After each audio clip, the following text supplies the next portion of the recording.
What a start.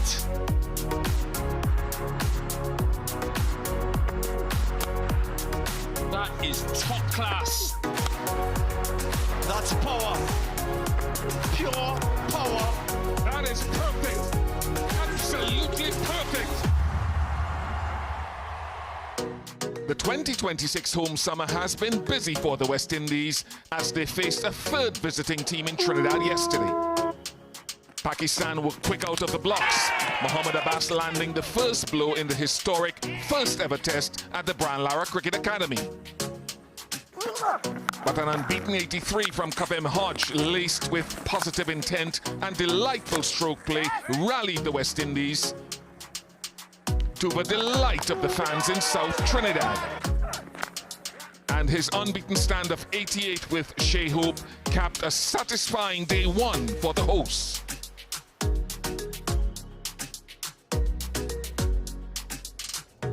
Truncated day one makes room for day two. Only 67 overs of play yesterday. West Indies against Pakistan. Day two at the Brian Lara Cricket Academy. And we're hopeful that we get a full uninterrupted day's play. And just a reflection of what happened yesterday. West Indies won the toss and Ruston Chase was happy to take first strike. Brandon King fell early. Chandapal and Hodge had a useful partnership, but it's Hodge and Hope whose partnership of 88 carried the West Indies to the close of play on 194 for 3.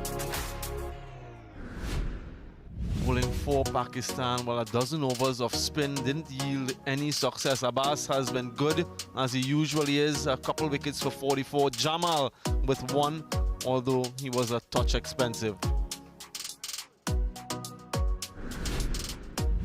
All right, so we had a reflection of the scorecard. Let's find out from Gerard Morris-Seeley how he saw things yesterday. Resurgence isn't built on one victory. It's built on what comes next. A new test, a new opponent, a new venue making its test debut, and another opportunity for West Indies to turn home into a fortress. Ruston Chase won the toss and chose to set the tone with the bat. Pakistan struck first through Brandon King's early wicket, and for a moment, the visitors had the opening they wanted. Then the rain arrived, an early lunch, a reset, not just for the pitch, but for both dressing rooms. When play resumed, Pakistan hunted relentlessly, appeal after appeal, searching for another breakthrough. But at the other end, Kavem Hodge had other ideas. His innings wasn't loud, it was disciplined, patient, unshakable. The kind of knock that often slips under the radar until you realize it's holding everything together. Hodge reached a hard-earned half-century. Alongside Shea Hope, he rebuilt the innings brick by brick. No panic, very few chances, just trust in the process. What looked like an early collapse slowly became a platform, and that's what good test batting does. It doesn't always dominate. Sometimes it simply refuses to lose. Many expected West Indies to wobble after the early breakthrough, but instead, they responded. The foundation has been laid. The platform is here, and West Indies have given themselves every opportunity to build a competitive first innings total. The resurgence continues, and now comes the next chapter. A blank canvas here at the Brian Lara Cricket Academy. Instrumental in that next chapter would be Kavem Hodge, Shea Hope. That partnership continues to blossom. They'll be hoping to add a lot more on the West Indies Test captain Ruston Chase, who's found some wonderful form. The batting unit has blossomed nicely. That man there on screen, Justin Graves, he too had a scintillating century not too long ago. And the returns in test matches in 2026, it's something that they've been speaking about for some time. How can they get these numbers to where they are now? And can they continue with this sort of resurgence. Hundreds, importantly, quite a number of them for this West Indian batting lineup. And a lot of eyes will be on them as to whether they can continue this upward trend. Stacey and King alongside me. Good morning, Stacey. As we reflect on what transpired yesterday, West Indies winning the toss. They wanted to have first strike. Brandon King was a little bit uncertain at the start of his innings. Looked a little bit streaky. It was a fortuitous boundary, and eventually he chopped one on. Yeah, the bowling script for Pakistan remained to create pressure and then to pick up wickets accordingly. This review was shown pitching outside just by the narrowest of margins. Mohamed Abbas was exceptional with his first spell. West Indies were 23 for 1. It was a bit of rain, and upon the resumption, Kavem Hodge seemed to just be a bit more aggressive, had a lot more impetus, a lot more boundary scoring. And then the wicket of Tatenarayan Chandapal.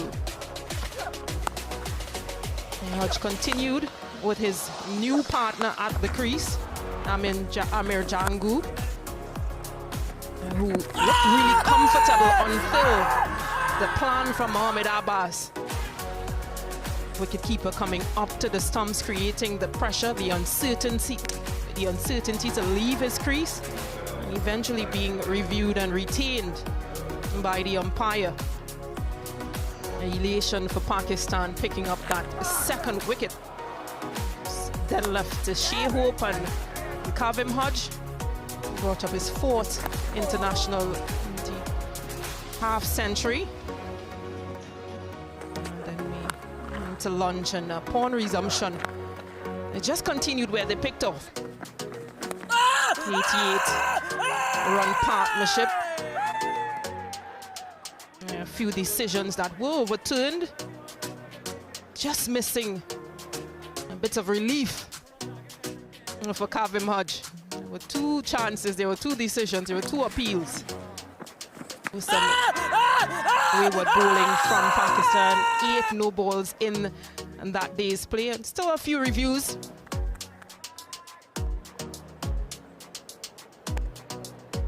And again, missing because of the bounce that was on offer. In the end, 194 for 3. West Indies finished day 1.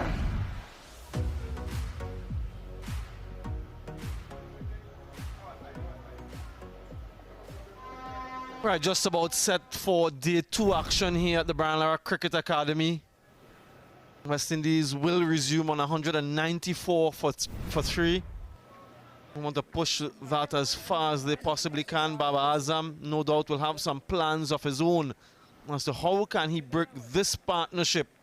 Who will he open the bowling with today? Kavem Hodge is very well poised on another milestone for him. He's unbeaten on 83. 181 deliveries was the pillar of concentration and intent. And they seem to be searching for Shea Hope. Shea Hope is not out as yet. Oh, there he comes. Might have just been taking a little bit extra rest, but he seems all set to go now.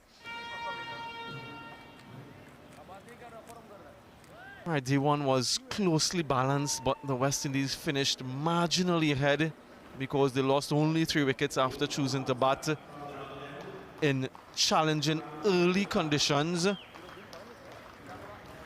Truncated day 1, only 67 overs bowled, so we have an earlier start today to make up for some lost time. 76 minutes lost to rain yesterday. Ram Shazad will be the one entrusted with the ball first up today. 98 overs in today's play to try to make up for that aforementioned lost time due to rain initially and then to bad light as we close day 1. Always important, and you heard the batting coach Floyd Reefer earlier speak about overnight batters starting over and getting themselves reacquainted with conditions. Always a vulnerable little period at the start of play or at the resumption after any sort of break. So important to get their concentration going early. Hope and Hodge to start things off. Shazad with the ball.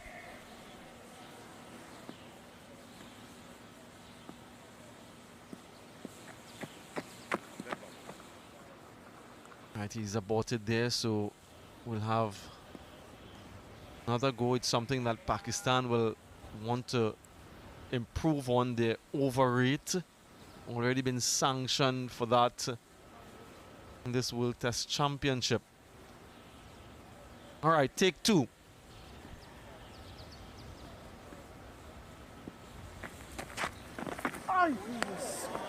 Great start. Very close to the outside edge. Caught Shehope by surprise. That would wake him up. And this will be the challenge for this pair. To just adjust and see what the surface is doing. And manage this first hour's play. The ball is just under 60 overs old. Still able to get something out of it.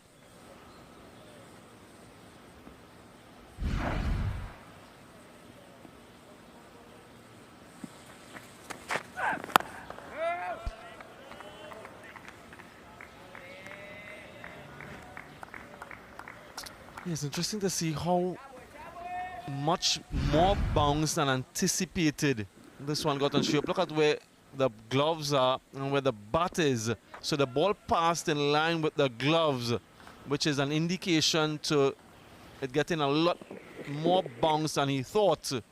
Usually as a batter, you're hoping for the ball to hit somewhere around the middle of the bat. At worst, maybe a little bit higher up on the splice. That passed by his gloves. And then that one died on its way through to the wicketkeeper, so some variability quite early on.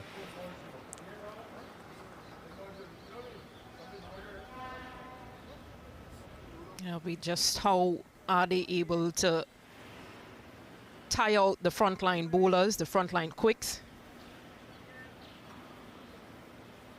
Allow those deliveries on the fourth, fifth stump, allow them to go.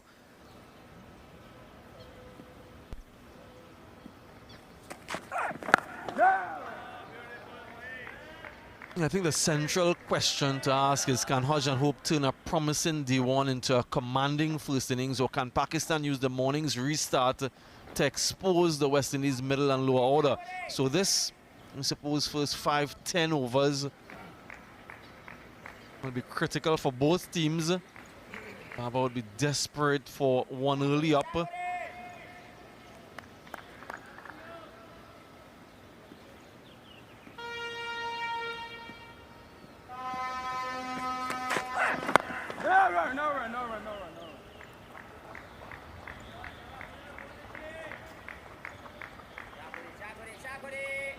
Couple deliveries on the stump, so be a case of taking him wide and looking to bowl straight. Brandon King just trying to knock that bat in.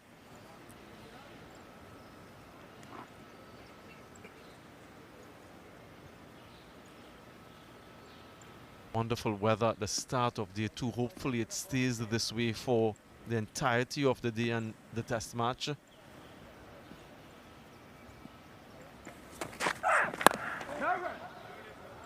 Good channels to start. Maiden to start. 194 for 3.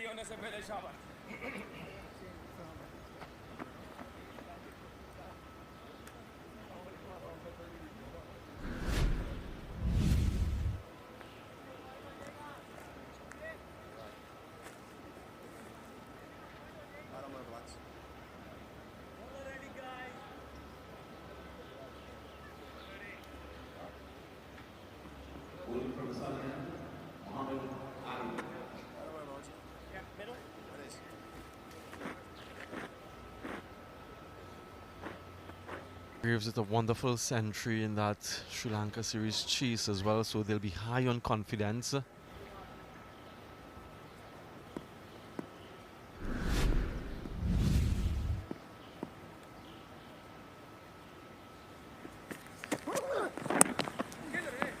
Some bounce from Ali, who starts from that southern end. First run of the morning.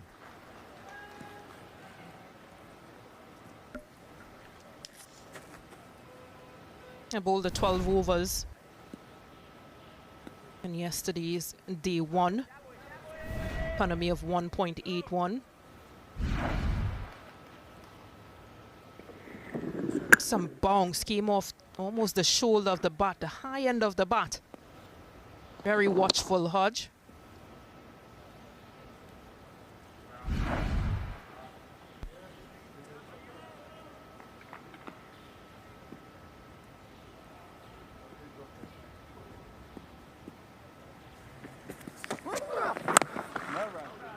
And for Pakistan, it will be about how do they break the rhythm of these two, of this pair in the middle.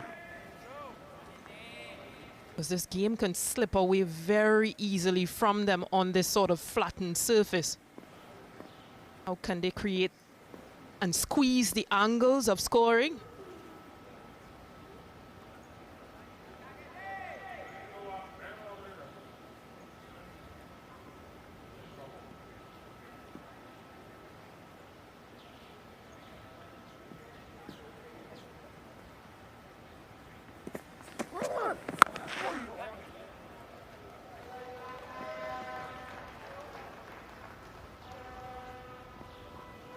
Couple to hope.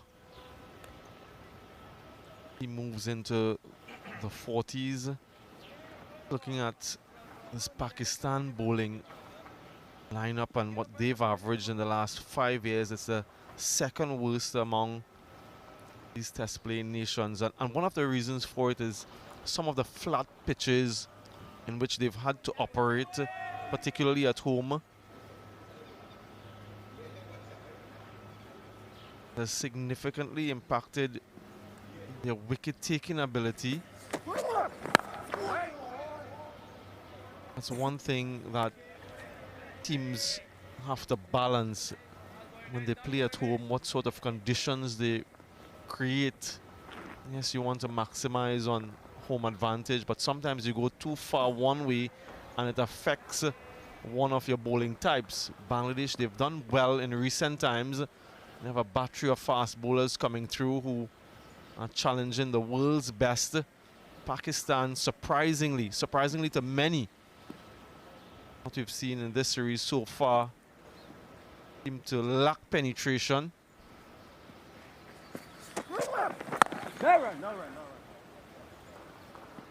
Isn't that X-factor fast, out-and-out fast bowler? Not in this playing 11 anyway. West Indies, on the other hand, they have assembled a wonderful fast bowling unit.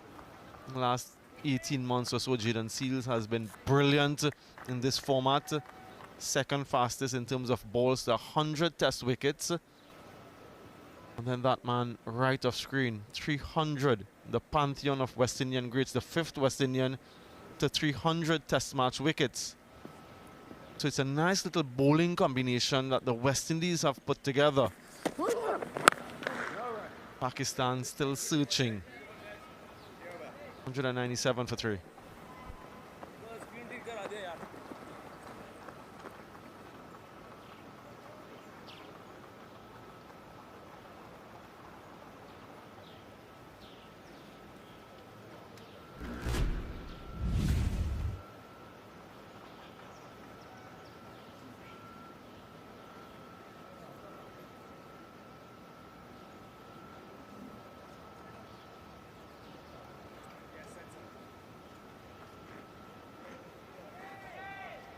Just what I was mentioning a little bit earlier, bowling averages in the last 5 years.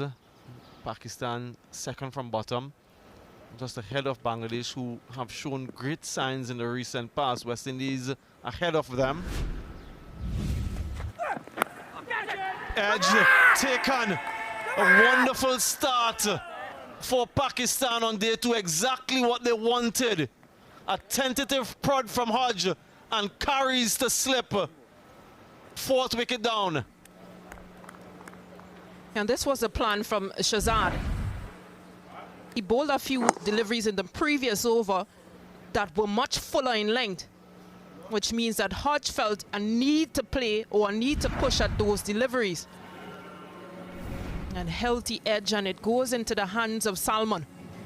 Hodge goes for 84, West Indies 197 for 4.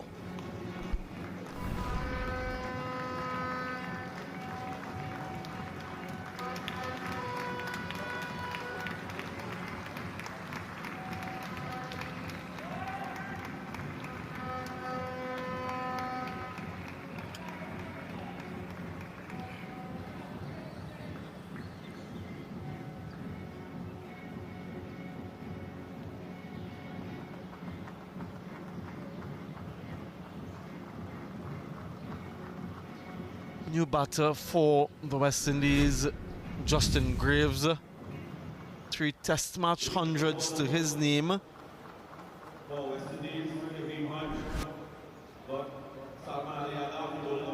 Leading West Indian batter in this World Test Championship cycle. This is the reason he's here.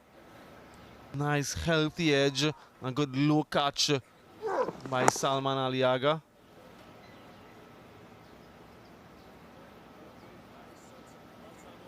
Exactly what they spoke about, and it's been provided by Shazad.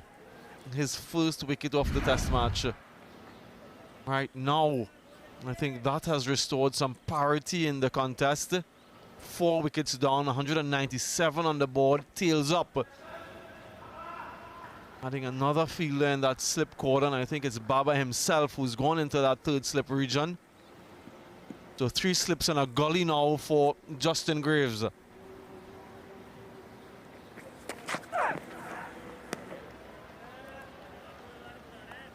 Which means the intent is to sort of bait that drive again from the new batter. It's an excellent catch.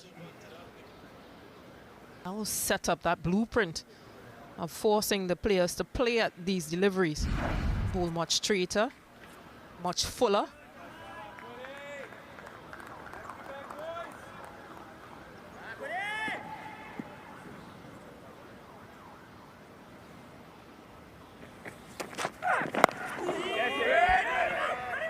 Looking to go leg side, leading edge, maybe even the back of the bat.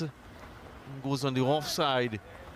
Quick little chat now to get some information. Let's look at the way he plays this one. Yeah, leading edge. Could have so easily gone anywhere.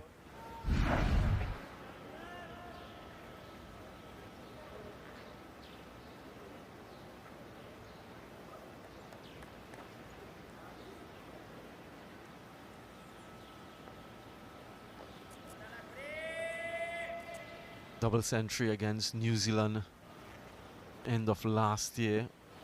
Beaten 202, 180 against Sri Lanka for Justin Graves. The one who has a penchant for getting big scores.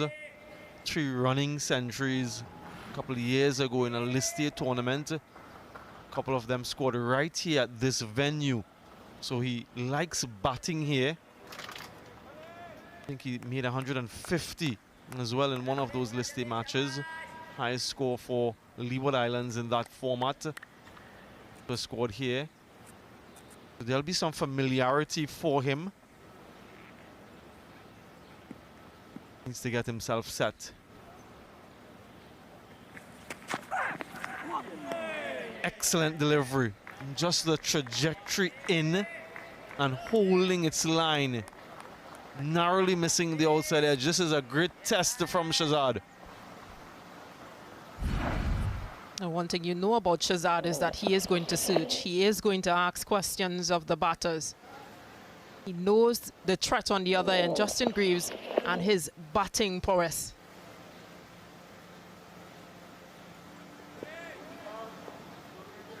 Barely missing. He'll be pleased with that delivery.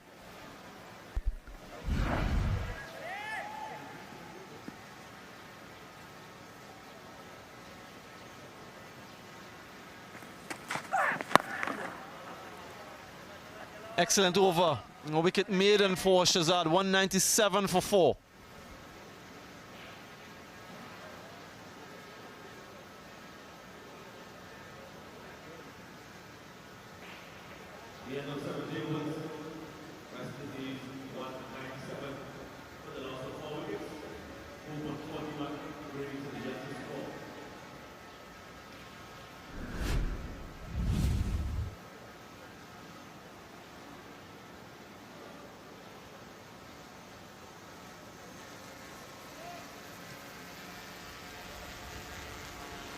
Bijan Pierre looking to take the West Indies further.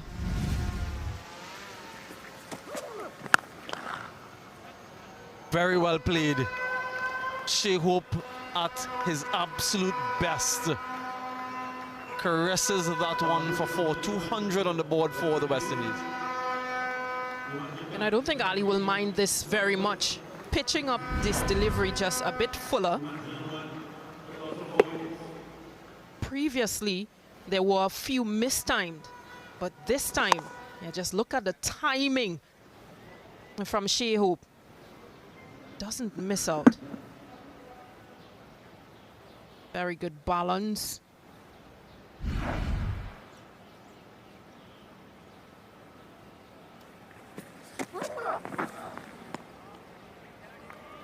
You can see the adjustment in length straight away. Floated that one up, duly dispatched, and he's made the adjustment, pulling back his length slightly. Line needs to be tighter though. Mentioned batter's vulnerability at the start of a day's play. So you want them play more often than not, because what they're trying to do is to reset themselves and to recalibrate with the conditions today. So don't give them a sighter, or an easy sighter anyway. No.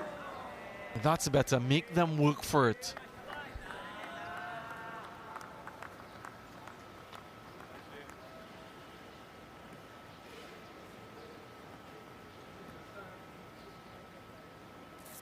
Wonderful comeback for Shea Hope. Started his Test career scintillatingly. Look at that difference there from when he started between 2015 to 2024. And then when he came back last year.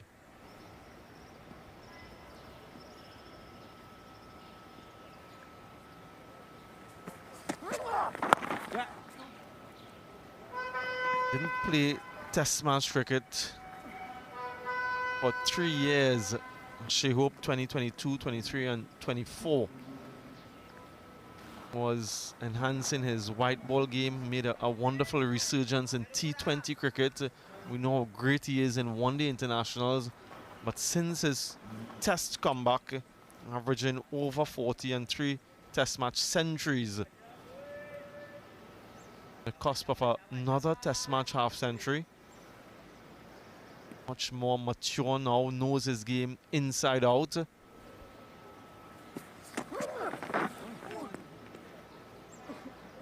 What have you seen from Shea, Stacey, this time around? Now you mentioned his white ball prowess and just how he has adapted. And it's something that has not gone unnoticed. You see the energy from him in the crease, and he's transitioned that into his Test match game as well. Still hitting that left shoulder a bit.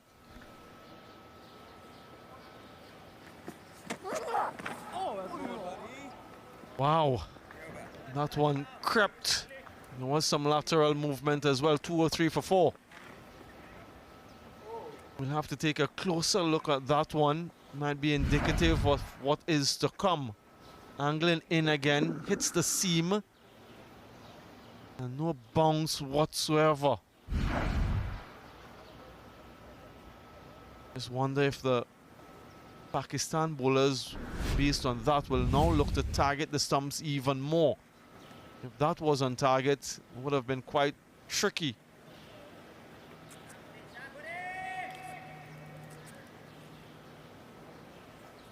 Wicket this morning for Shazad. His first of the Test match. He continues.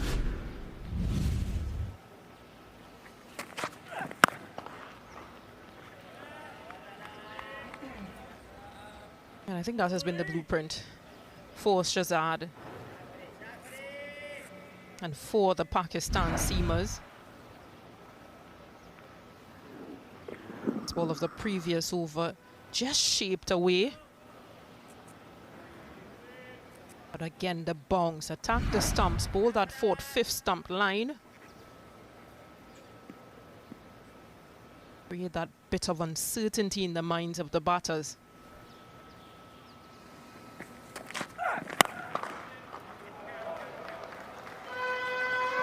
Will challenge the boundary. In fact, it gets there now. A wonderful way to get off the mark. Has a good long stride, Justin Graves. And that will boost his confidence. It's an excellent shot. Just a late swing, but playing on top of that, full face back past the bowler.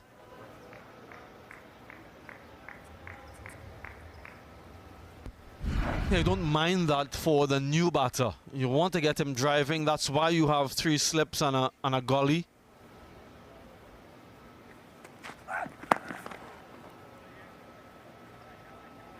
Just want to reflect on what he did yesterday in terms of his length, Shazad.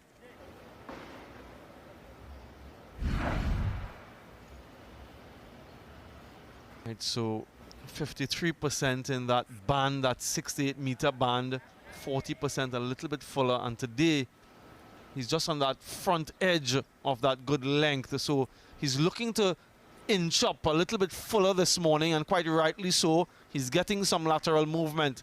That's where that wicket emanated from, just fuller of a good length.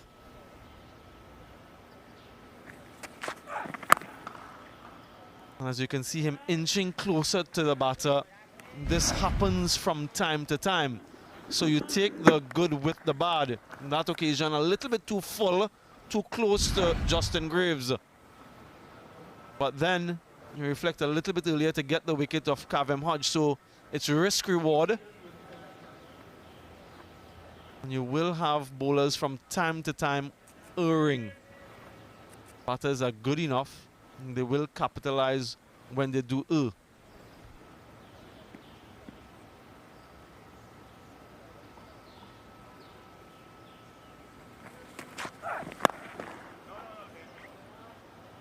And you also take into consideration Justin Greaves is a bit taller than Kavem Hodge, so his reach and his driving, his arms, yeah, he'll get there just a bit quicker. So Shazad may have to just pull back that length a bit.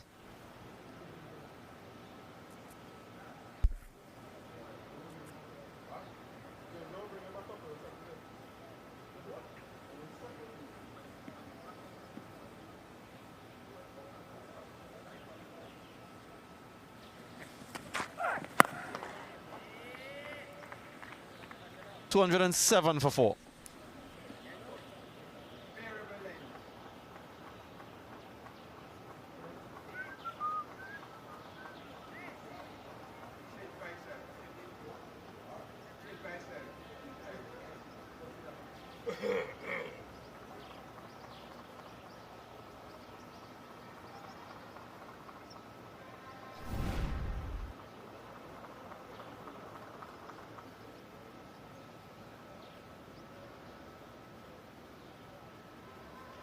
Look at that shot from directly overhead. Showing the beauty of this facility.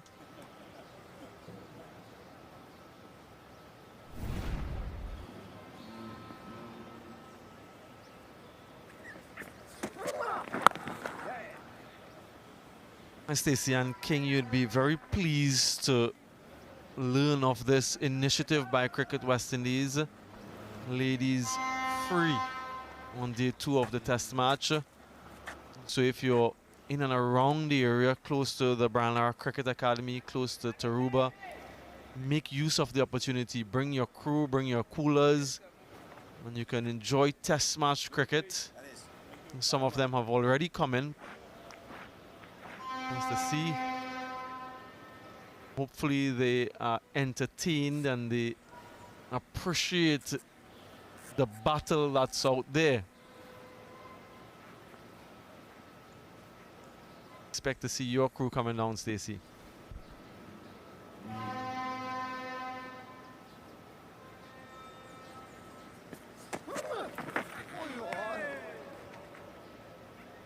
Yeah, I saw that that picture, that promotion being circulated in a few of the female clubs group chats. So we expect to see a few of them, the female clubs based in Trinidad and Tobago, especially those in the South region.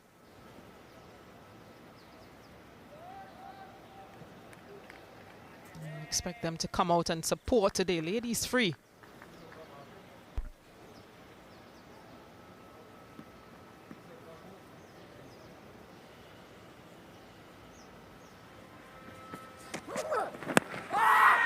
And there's a huge shout.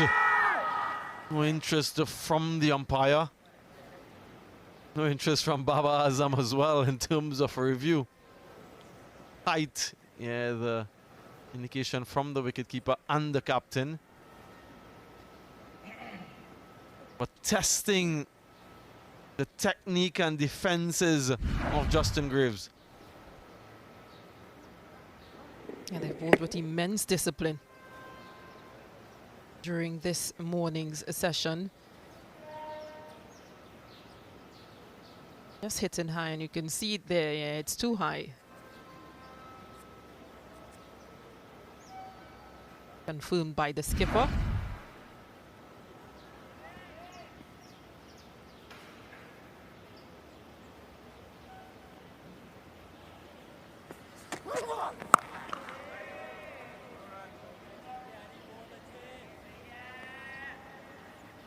Pakistan has one review left, so they'll be quite judicious in the way they utilize that one remaining review.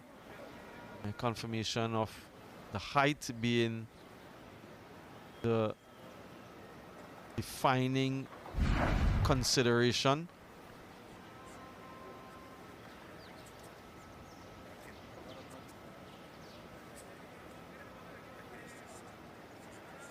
Getting appreciable movement this morning though. Anticipated the first half an hour to be tricky. He's launched into that one, Justin Graves. Another scintillating four. Very good on the drive, whether it's straight back or whether it's through the covers. He doesn't miss out. Yeah, what a drive from Justin Graves. And played on the up, goes through that extra cover region. A classic.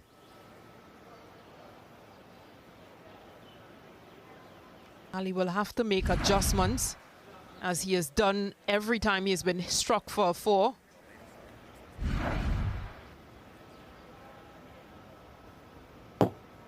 How good was that? Hold the pose, Justin.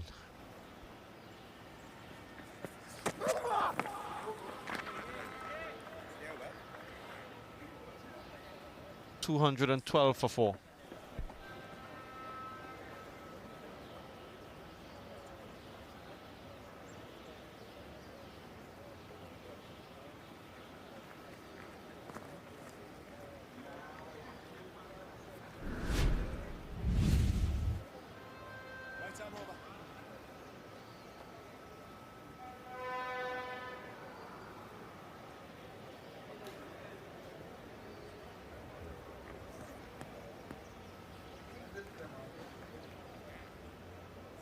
Top 4 batters gone for the West Indies.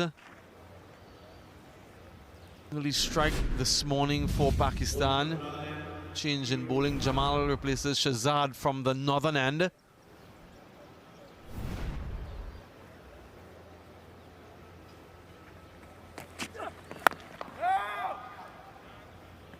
And whilst the Pakistan bowlers have exploited that back of a length channel, they've also bowled just a bit fuller times.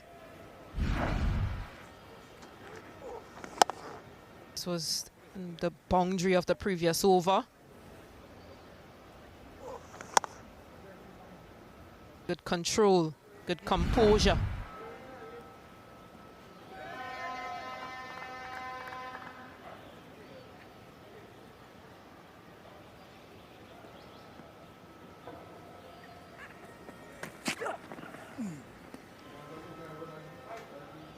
Some deliveries are taking off, carrying through to the wicketkeeper nicely. Some deliveries are dying on its way through to the wicketkeeper. First session of day 2, remember.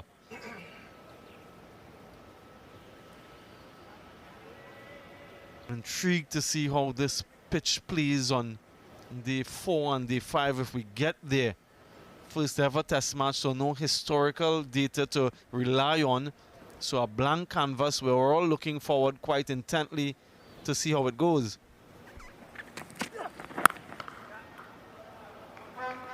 Just a single for Hope. Look, Chair.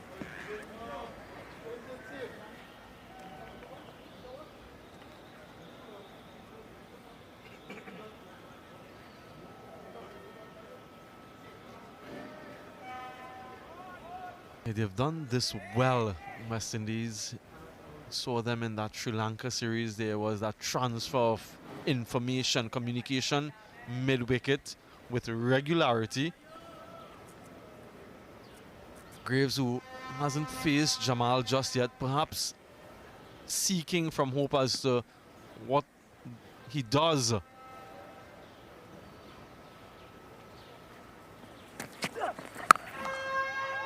Yeah, purposeful from Justin Graves. Quite deliberate. And a third boundary now for him. He's dealing in 4s. An authoritative shot. He's punished all deliveries that have been overpitched or just too short or in his arc. Played on the up, but he's quite aware of where the feelers are set. Gets past that ring, those feelers on the off. Picks up the third boundary. Mir has to adjust.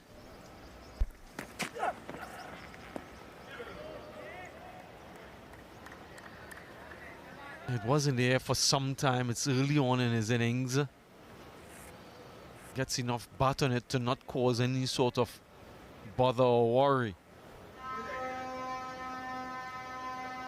He was throwing his hands at this.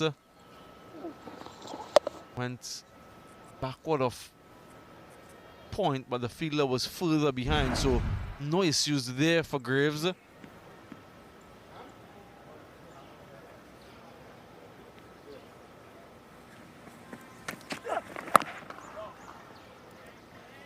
$217 for 4.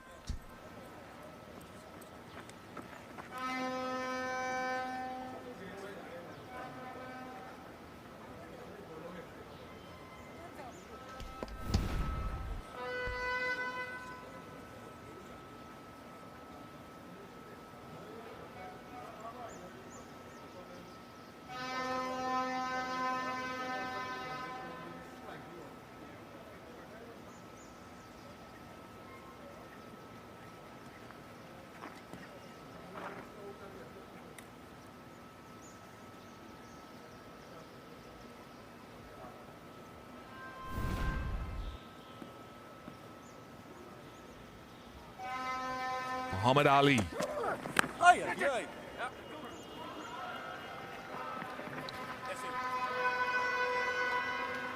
Couple of runs which will take Shea Hope to a workmanlike 50.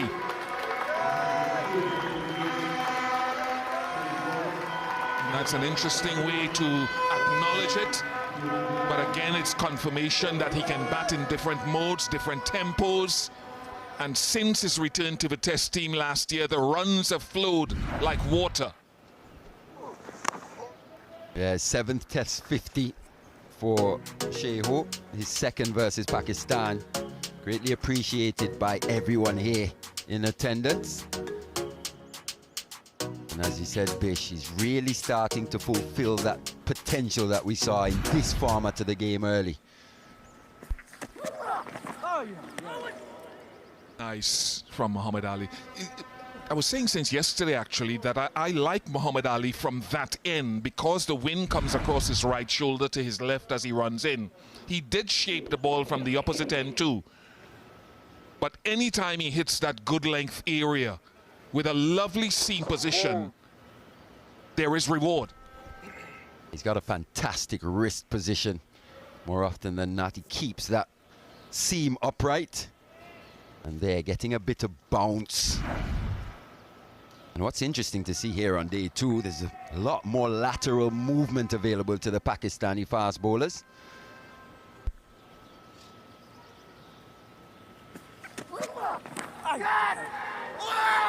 Dropped it again, getting the ball in the right place. I don't want to have a look at Muhammad Ali there because the eyes were beastly. But again, it's that wonderful away shape. Yeah, he's really honed in on an area. And he's hammered it consistently. Once again, good shape, fantastic seam position. That has to be taken at this level. It was low, but it didn't fly to him. So he had a long time in which to really gauge that catch. In the end, it went down. Muhammad Ali disappointed, but it's been a much improved bowling performance from Pakistan here early on day two.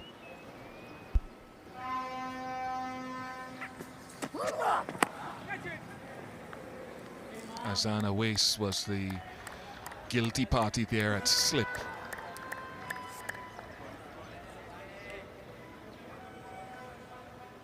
Very good from Muhammad Ali. He's bowled a couple of drive balls, but you'd forgive that. Yeah, he has. Just there, bounce again. Bit of low hands from Shea Hope. But from a Pakistani perspective, this has been very encouraging stuff. Both Shahzad and Ali have come out here at the top of their form.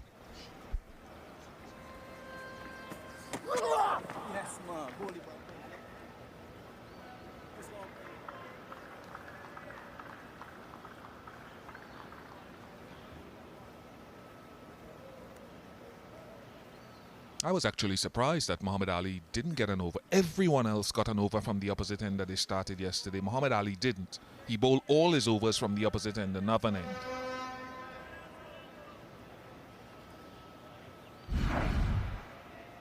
Yeah, he's batting a fairway out of his crease now. With that extra bounce available. Got to be very watchful here. Pakistan with their tails up. Even that shot. 220 for 4.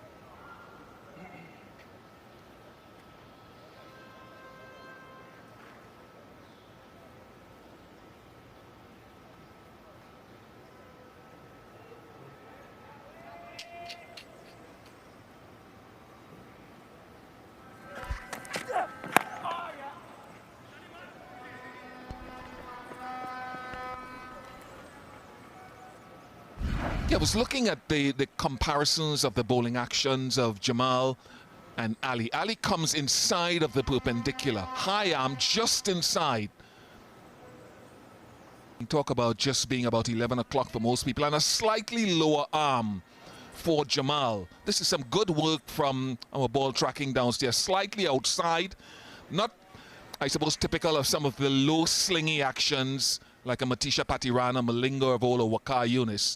But you can see the difference in the action. We'll come back to that.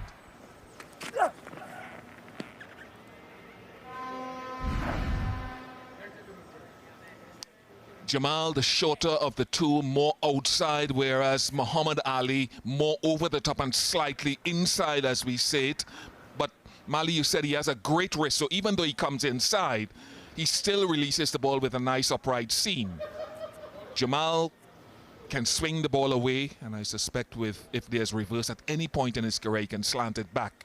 So just differences. Jamal can pitch the ball up a little bit more, I think, too.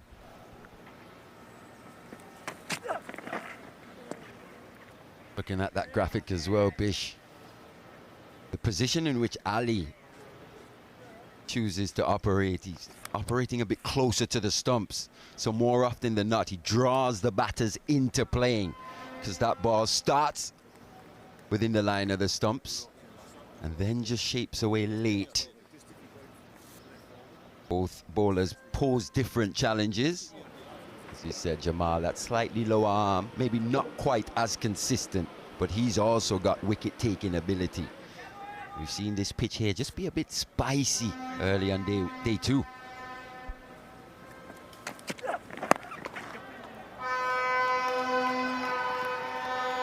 A little bit of inconsistency there again. You're prone to bowl a bad ball, to be fair. Jamal, though, will want to get a higher percentage in his grouping. And it's where I thought Pakistan just slightly struggled yesterday in terms of their plans, their consistency. See Shahzad there yesterday. You could see he's got wicket-taking ability, but for me, he didn't put the ball in the right areas often enough. Think back to that wicket of Kavem Hodge, just outside the off stump, a bit of movement. Just got to be patient here in this longer format. But the pitch has starting to aid fast bowlers.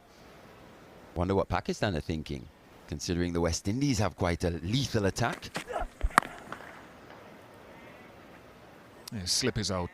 One of the slips have come out and gone to mid-wicket, just to give Jamal a bit more cover right of your screen. Close in for that whip shot. And for the short ball plan, perhaps number 49 is dropping back.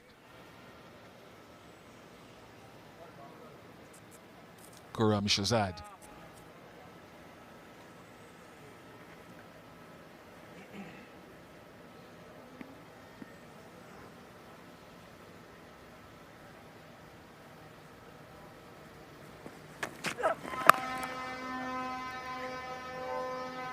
Two, 3 for 4.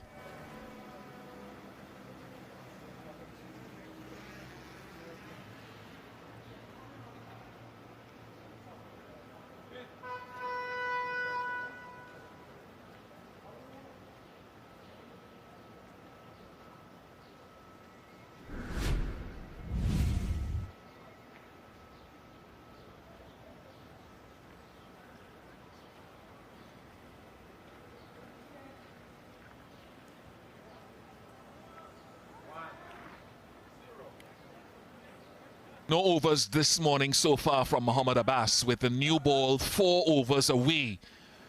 Maybe that's what they're waiting on. Their most successful bowler from yesterday, it's Muhammad Ali.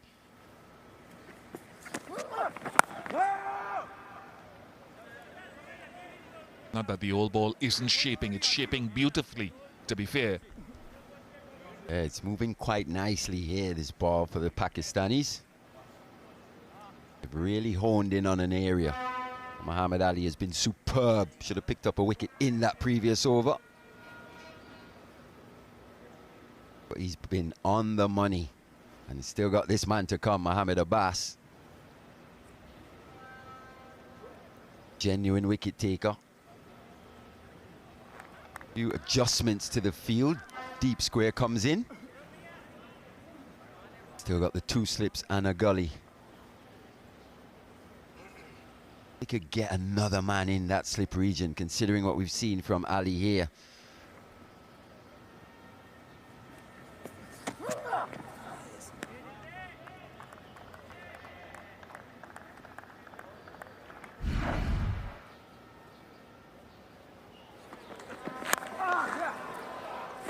He was watchful yesterday, Shea Hope. There are times when he'll come out and he'll be very aggressive, bring his white ball game to the red ball game. Yep, halfway there. He knows that there's still a lot of work to possibly be done if he's allowed to. Muhammad Ali will want to have his say.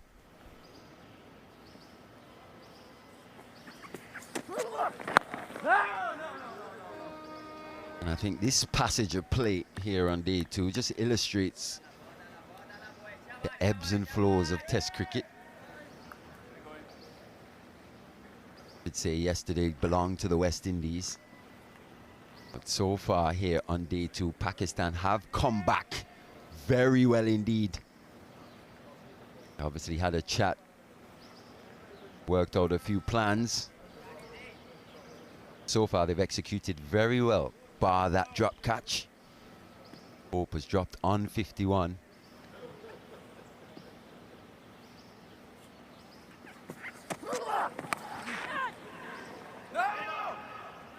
About to say at the start of the over that I hope the slips, given that the drop catch was very low in the previous over, that the slips could come up a little bit more to ensure that any edge, defensive edge, carries at a more comfortable height to the slips.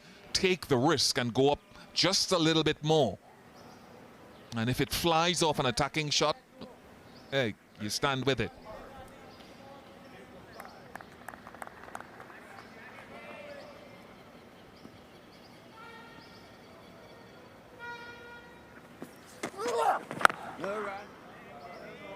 Love to see another slip in there. Constantly threatening the outside edge is Ali. Really taken to that southern end. One delivery remaining.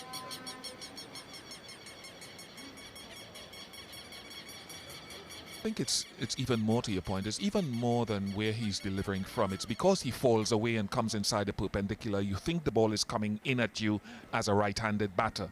And then that strong wrist position shapes it away. They're very uncomfortable types of bowlers to face. It's slanting in and moving away nicely. Can he nip it back?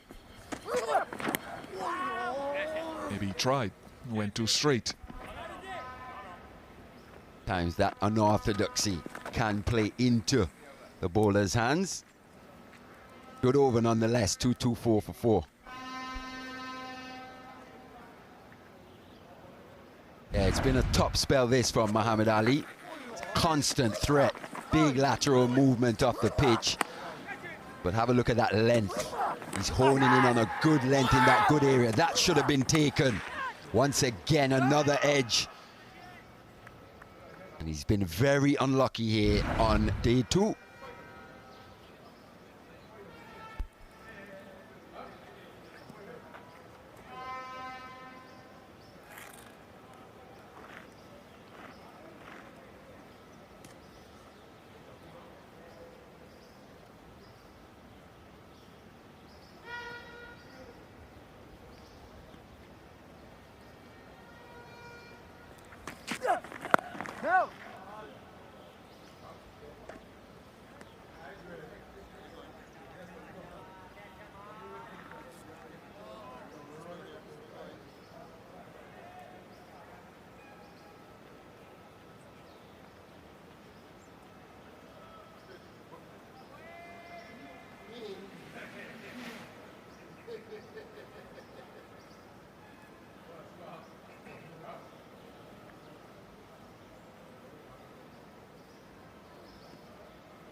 That's the length.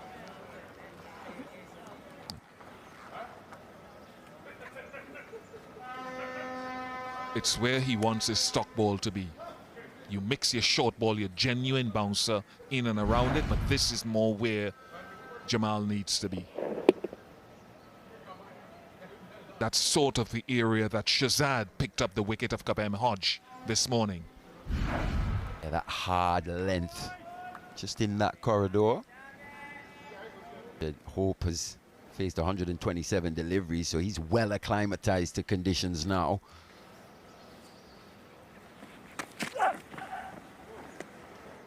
Totally lost the radar on that one, did Jamal. And I think just at times, Pakistan just a little impatient, especially in these conditions.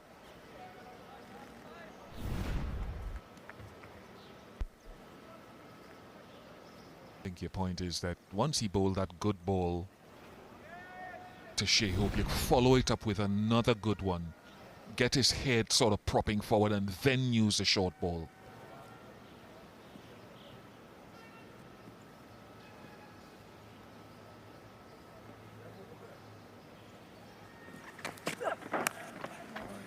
Just the inconsistency, real inconsistency.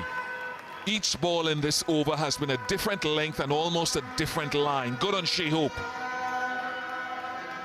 Yeah, just presenting scoring opportunities because of that lack of consistency from Jamal. Once again, that low arm, opting to go straight. Just lost the radar down the leg side. Hope just had to get something on that.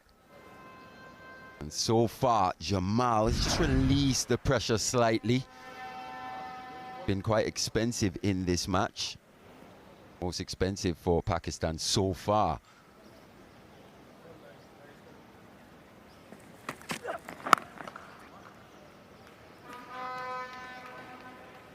Which even yesterday, when Pakistan were bowling, I thought Shahzad, he looked like a threat as well. But just lacked that consistency for me. Just tried to bowl that magic ball a few too many times. Just needed a bit more patience.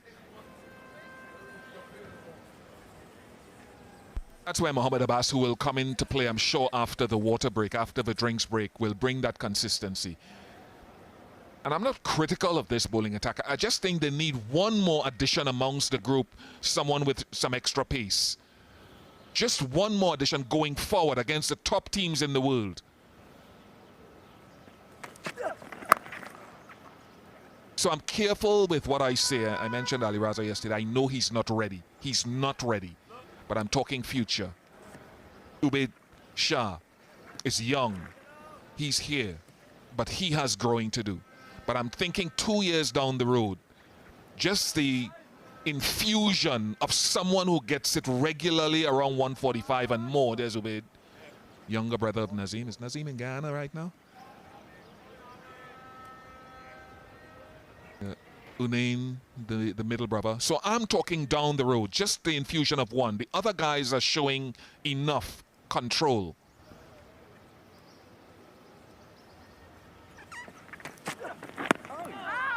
Something in the surface when you get it in the right place. 2-3-1 for 4. And drinks. So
2:31 for 4. Kavem Hodge, the only wicket to fall this morning for 84.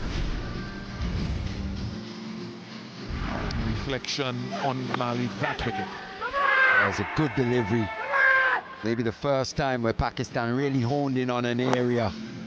There's a bit extra available to them. Lateral movement, maybe a bit through the air. Bit of extra bounce as well, but it's a fantastic delivery. Good catch to remove Kavem Hodge. Just added 1 to his overnight score. Shahzad picked up 1 as well to go along with 2 for Abbas and 1 from Jamal as well. Ali and Usman both wicketless. Muhammad Ali has been important.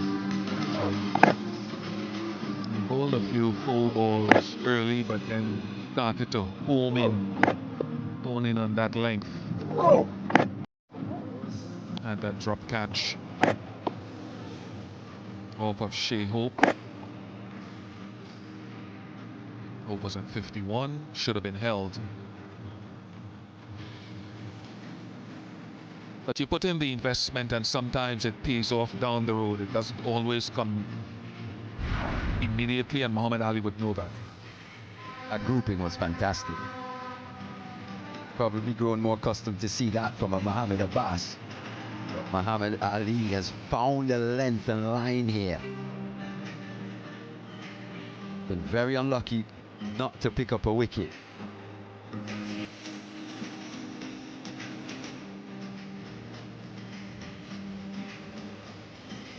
It's Joshua Bishop, no relation, totally different islands. He's from Barbados. Every time we see the headlines, Bishop selected for the West Indies team, my friends are WhatsApping me, asking me if I made a return. But he's been around the scene for some time. I think he was in and around that 2018 Under-19 World Cup group. But in the last few years, his bowling has been very consistent domestically, and his batting has shown true all-round potential. So at some point, that young Barbadian, I'm sure, will gain full senior international colours. Good young cricketers around, man. Yeah, the West Indies Academy, a member of that West Indies Academy there in Antigua was Bishop. So I got to watch him closely over the past few seasons. And he's just grown as a player. He's got good skills, as you said. His batting has really improved. Good all-round cricketer.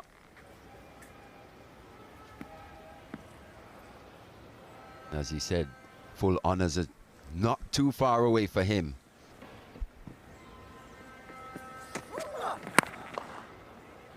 Again, good to see from Ali post the drinks break, right back on the money.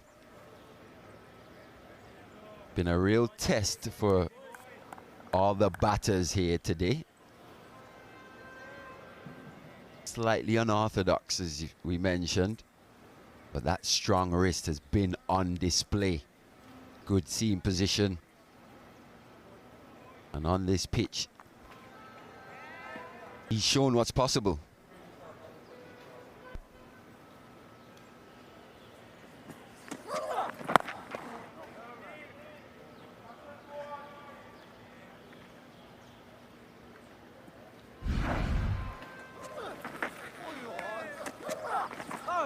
Have a look at these deliveries.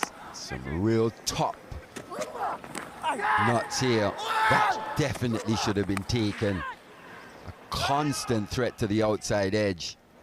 Decent pace as well. Not express, but quick enough.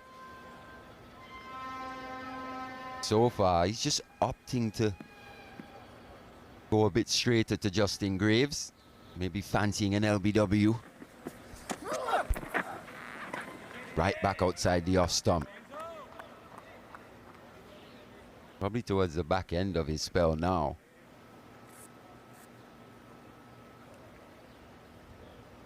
Six overs into this spell, Muhammad Ali.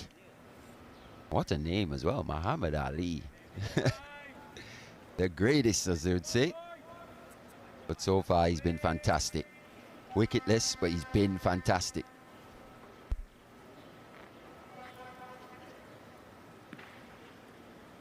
Well, There'll be a condolence book across that side of the ground for the passing of the great man.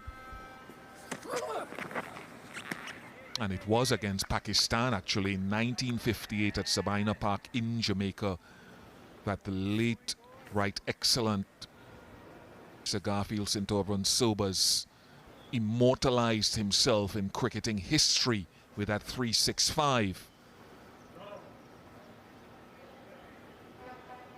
Got into the team as a bowler, and look, I've poured out, like so many of us, enough emotion for those of us who worked with him, for those of us who benefited from his advice. This one hurt more than most, I think.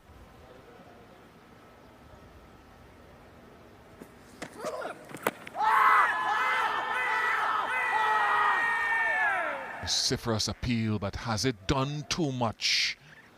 But it's that one that supplements the outswinger that he tried in his previous over 2 straight. Eyes on Baba.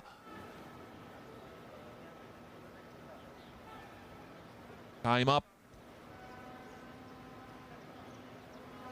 Down to a ball tracking.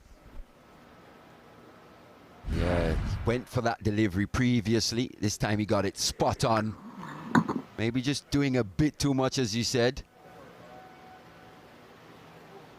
But he's just showing that ability to move the ball back into the right-handers as well. His stock delivery has mainly been away from the right-hander. But I think they fancy getting through the defenses of Justin Greaves here. Wide on the crease, and finally, reward for Muhammad Ali. If ever a bowler deserved it, he does. Yeah, he richly deserved the wicket that for Muhammad Ali. Once again, fantastic delivery, angled in, holding its line outside that off stump. Have a look at that. Outside edge, taken by Ali Aga. He's caught well in that slip position. And Greaves has to go. Ali picks up his first. He goes for 15. It's 2-3-1 for 5.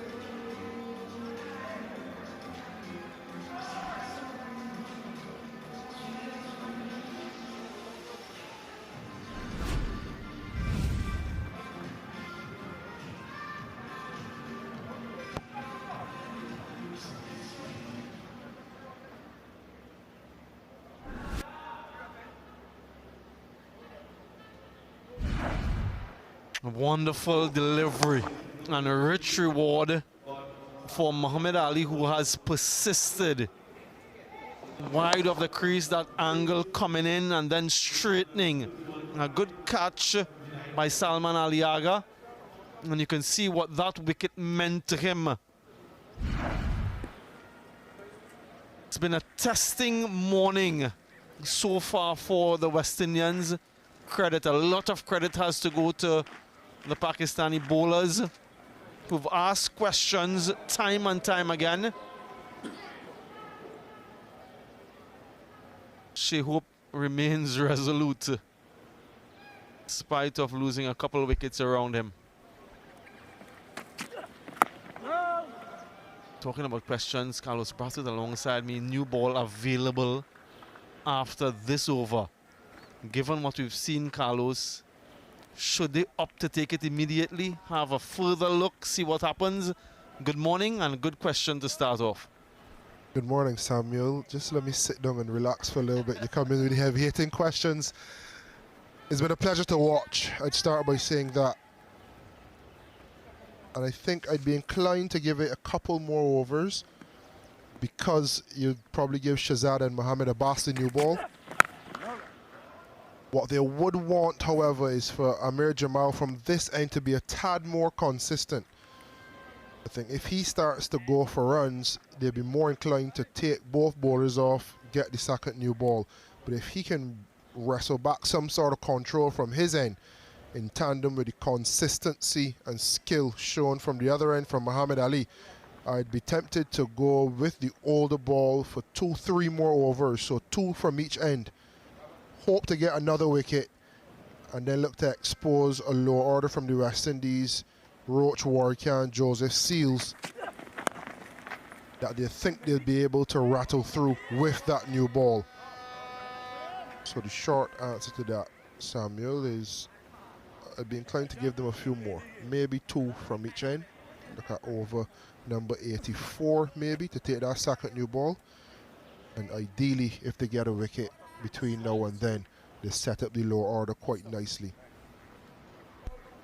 Thanks for that, Carlos. We have 3 deliveries to find out what Baba Azam would do.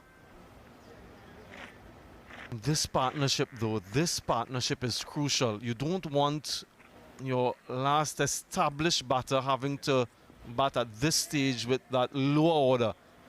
So these two, if they can push it close to 300 and beyond, that's what they'll be thinking. And then whatever they get with that lower order,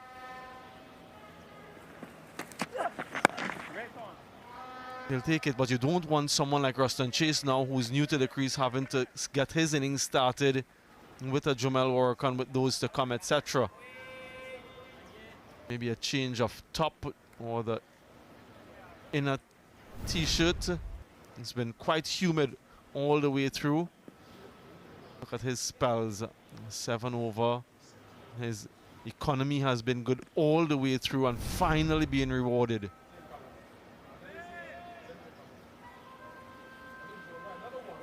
So change of top to make him a little bit more comfortable.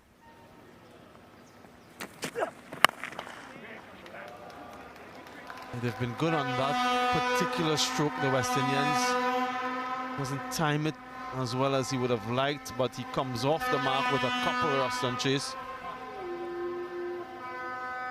Yeah, it's important to still score.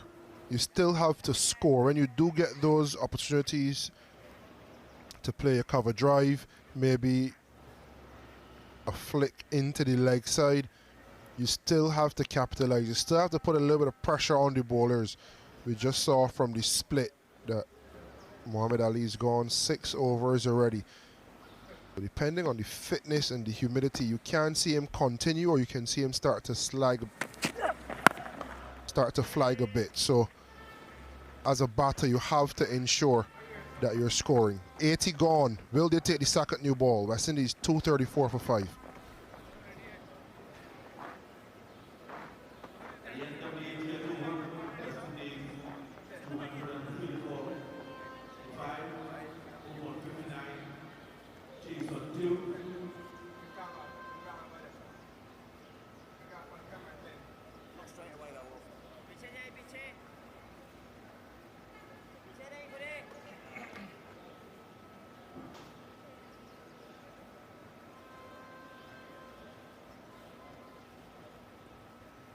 Zaid Basrat, a fast bowler in his playing days in local cricket here in Trinidad, takes the new ball out to the standing umpires, who pockets it, which is an indication that they don't take it immediately.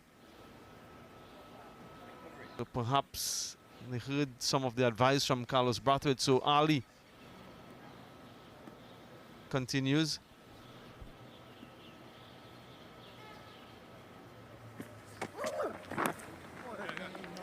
And that's errant. That might prompt Baba Azam to think about taking that new ball earlier than he probably would have liked. Down the leg side and 4. Yeah, trying for the magic delivery. Shaping in this time. He's asking himself after the fact, why? You've started to build up so nicely. You've created so much pressure. But sometimes as fast bowlers, you just think it's moving around. I want to bowl one that touches on top of leg and hits the top of off, and then the next ball will be outside off stump.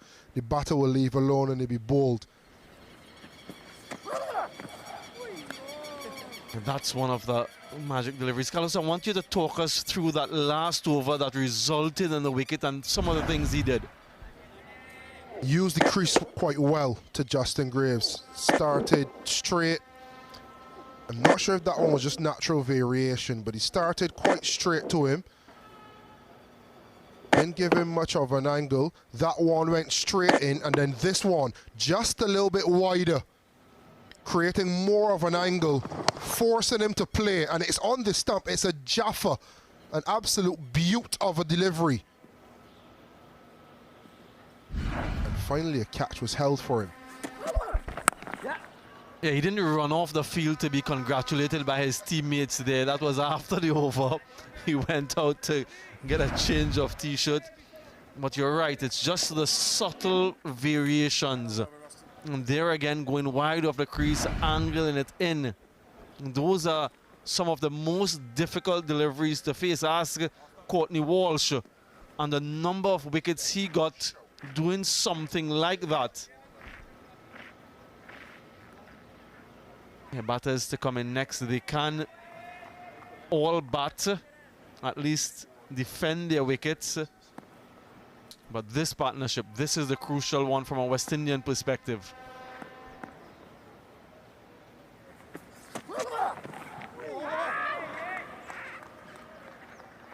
This is good. It really is good from Muhammad Ali. Baba Azam will be thinking about that new ball, but having seen this, he'll be tempted to continue. Yeah, and the good thing about it is there is natural variation. So you can run in and you can angle the ball. You can almost play with your release point. And the more that you create that angle in, the odd one will shape away as you want it to do. But when it doesn't shape away, it still challenges his stump because he's presenting the seam and he's presenting a line and forcing a batter to play.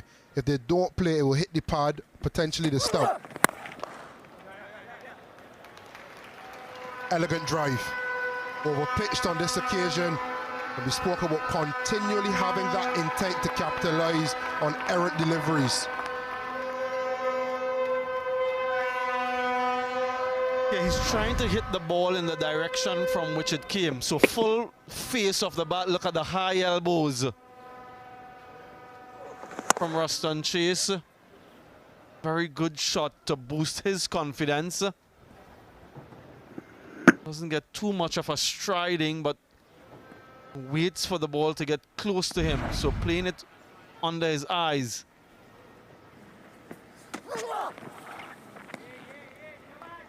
Couple fours in the over, 9 from it in total, 243 for 5.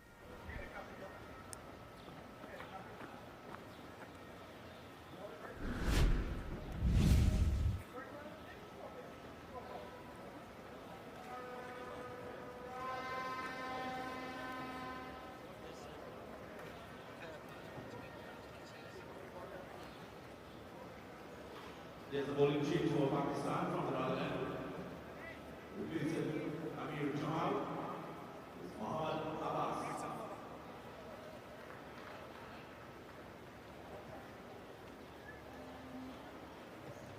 Open Chase, two senior statesmen for West Indies, trying to forge a partnership. Jamal off the attack. Mohammad Abbas replaces him from this northern end. Couple wickets yesterday for him. No new ball yet, so maybe having a look to see what he can get before taking the new ball. You can take it at any time in the over. You don't have to start the over with the new ball.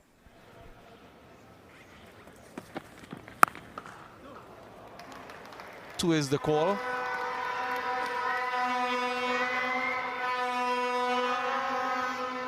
Just before Graves got out, there was a close LBW shout, and I'm just looking to see if it was intended to track back. It looks as though it was the in-swinger. Yes, it was. So he's showing the skill from the same release point, the ability to try to seam and swing the ball away.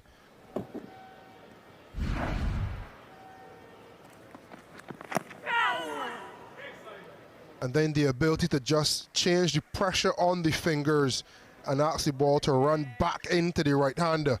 And that makes the dismissal delivery all the more better because you've built it up, you're asking him to leave, then one jags back, close LBW shot, just like this one. And then the very next delivery just seams away from off stump. Brilliant setup. Sure, we see it over and over again from Muhammad Ali. Yeah, and for Abbas, Shea Hope is starting outside his crease. Couple deliveries back that inside edge, but you can see where Shea Hope is positioned outside his crease. We saw Mohamed Rizwan come up to the stumps yesterday. Just wonder if he might do the same momentarily. I'm trying to negate any sort of movement. Yeah, just seeing himself on the big screen, you can see the reaction from the youngster.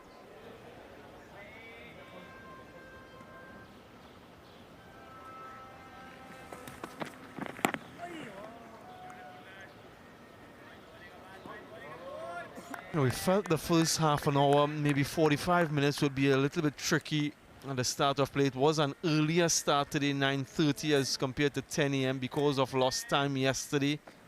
But there still is something in the surface, isn't it, Carlos? It hasn't gotten as good as perhaps we would have thought.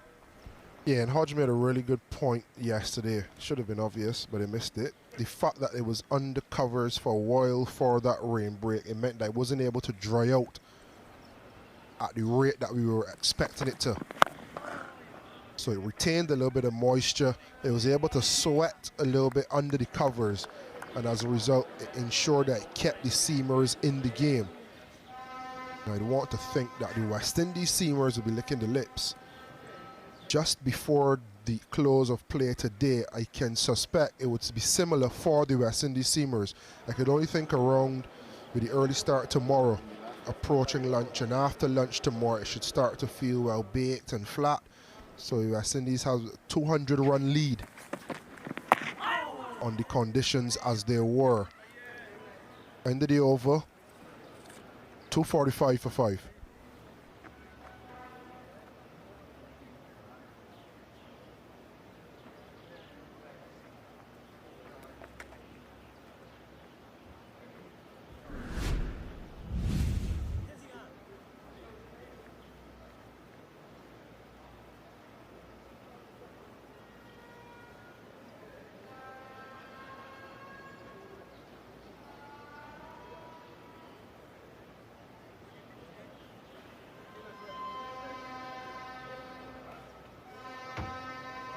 Cities have had some partnerships during the course of this innings. None really significant just yet. That's what they built that last series on. Some record-breaking partnerships against Sri Lanka. So the market improvement in their batting statistics in 2026 as compared to before. Chase batting in this number 7 position. The spells from Muhammad Ali. Just wonder what the chat would be. I think this may be the last over from this end, and it's quite plausible for him to chase that wicket that they want. I'd much rather the psychology be bowlers a maiden. Can you string 6 good deliveries together? Because if he feels he has to chase a wicket, he may serve up a couple half volleys. This is what he's done so far. This is how good he's been. Back to back, over after over. Obviously upset with that drop chance. And then the next delivery after that, nick and taken. Just reward. He toiled this morning. He wouldn't want to let that ball go, but he has to. I suspect this will be his last. It's been a spell to remember for him. There again. Expansive drive from Ruston Chase. That ball missed the bat by some distance. So exaggerated lateral movement. Yes, very good, very good. Well bowled because he's backed himself to throw it fuller and back the movement. You can understand Roston Chase and his drive. That's what West Indies have been proficient in. Anything too full, they've climbed into it, either straight or through cover. So he's well within his right to have a go at it. Now what makes the delivery so delicious? It was a tantalizing delivery, wasn't it? Roston Chase did play an on drive in the previous over, which resulted in 4. So his eyes lit up when he saw that length. But he got enough shape on it to beat the outside edge.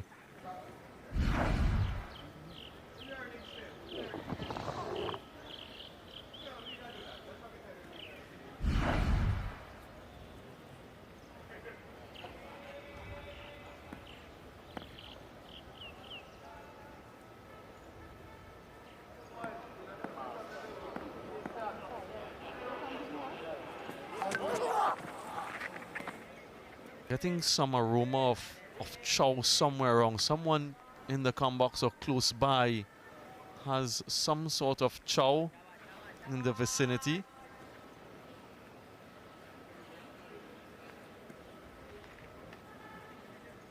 And this is plum, a mixture of plum and cucumbers in there.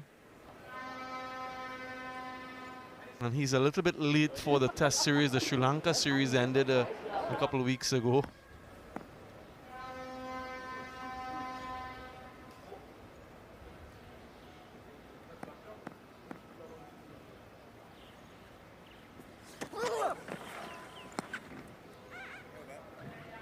Mid over 245 for 5.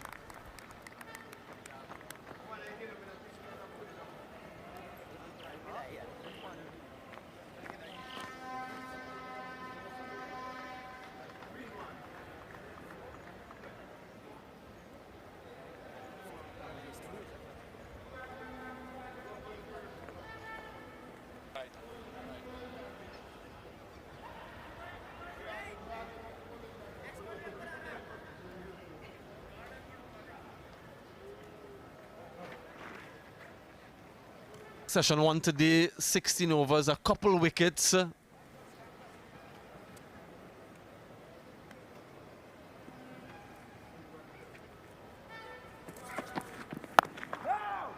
Yeah, yesterday folks were looking on. Carlos had a mango and he wanted chow. He was speaking about chow, and guess what? Mrs. Lal from Gasparillo, she rallied and she's brought him some wonderful chow here. Carlos will give a review after he's tasted it. Might need a little bit of water as well, not one for the spices. But yeah, it's a wonderful delicacy in these parts. Any type of fruit that they can get their hands on. They make chow with it, some seasoning, salt, a little bit of pepper. And we see, like we've seen yesterday, Carlos enjoying this little treat. So you'll tell us in a little bit, Carlos, about it and which one of the mixture of fruits there you enjoy the most, and if you can take that back to Barbados and market it, open a little fruit stand selling chows in Bridgetown. Wicketkeeper up now to Abbas. And so Shea Hope has to be kept honest and in his crease. Badri working on your own this over. Sorry to say. Miss Lau, thank you. I'll work away. There's some ackee, well, Bajan ackee, that you would call guinnep, and the Jamaicans would call guinnep as well. There's some apple chenet, I've been reliably informed. So Trini chenet, Jamaican guinnep, Bajan ackee.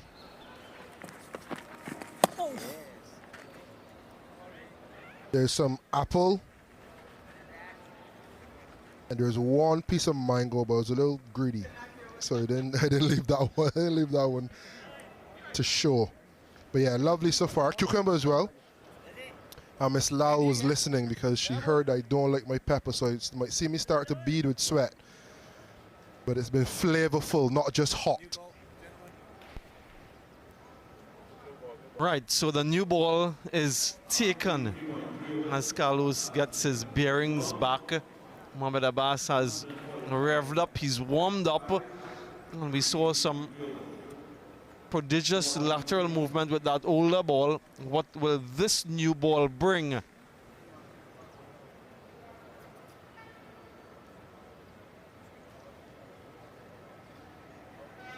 mid-over. So 3 deliveries. And now we've gone to that new ball. 2 slips in a gully.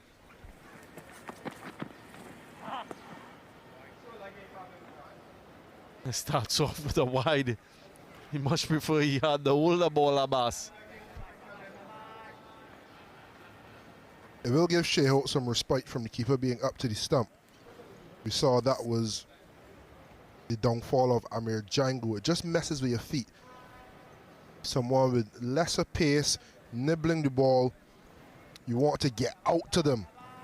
Whether that's standing out of your crease and letting it come to you, or feel it comes to you a little quicker, as you can see there, foot outside the crease at least.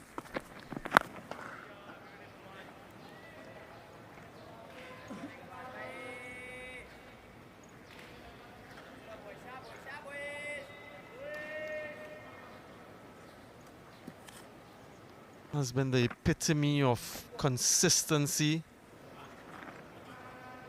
seen in his economy. Mohamed Abbas, a wonderful record in first-class cricket.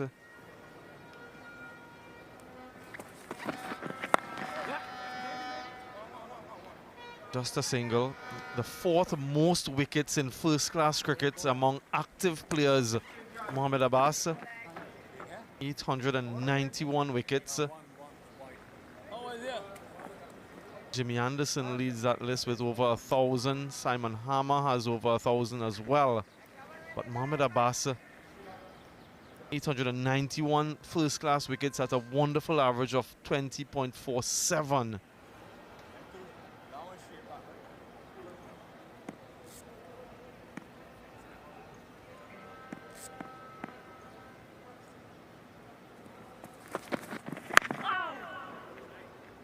Beaten on the inside edge, too much bounce, 247 for 5.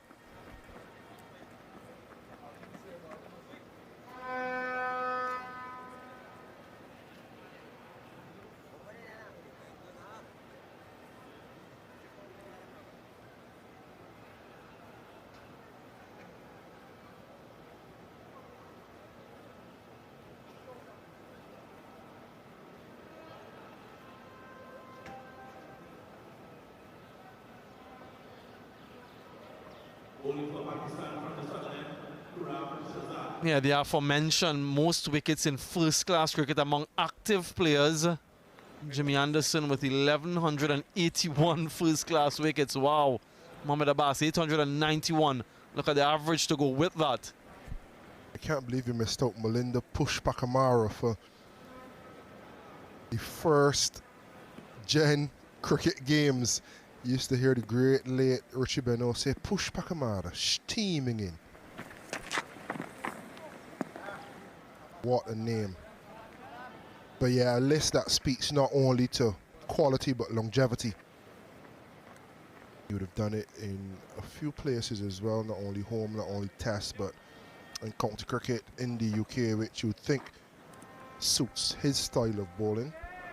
Karam Shazad started the day beautifully from this northern end. We got Kavim Hodge operating from the southern end for the first time today. And with the new cherry.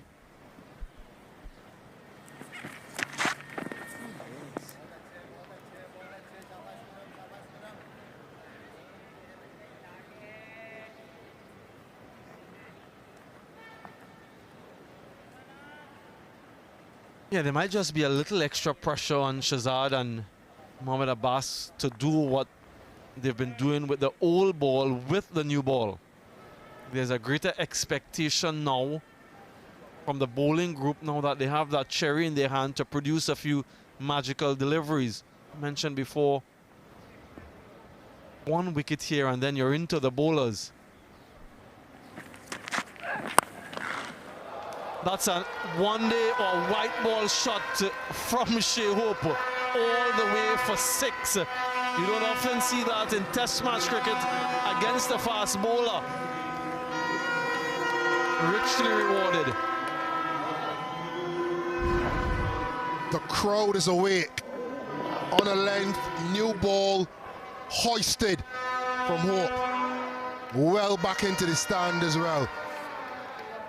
A scratch of the head from Shazad. He thought he'd just take the second new ball, run up, put it on a length and build some pressure. But the pressure's now back on him. I was just wondering, Samuel, you did mention that they're under a little bit of pressure to create that magic delivery because of the pressure they built with the older ball.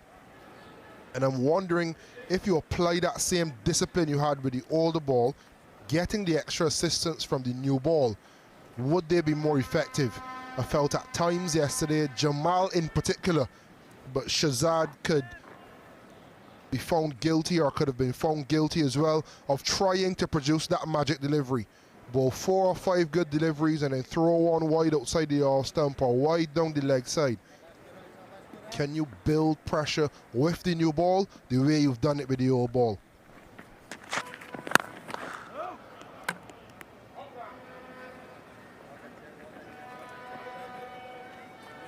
That's the challenge, and Shehope is very well set.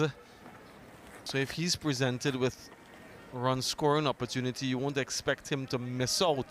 So it's a nice little passage of play ahead of us.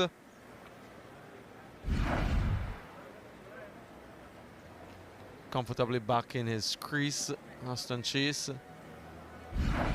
A protracted first session this morning. Oi!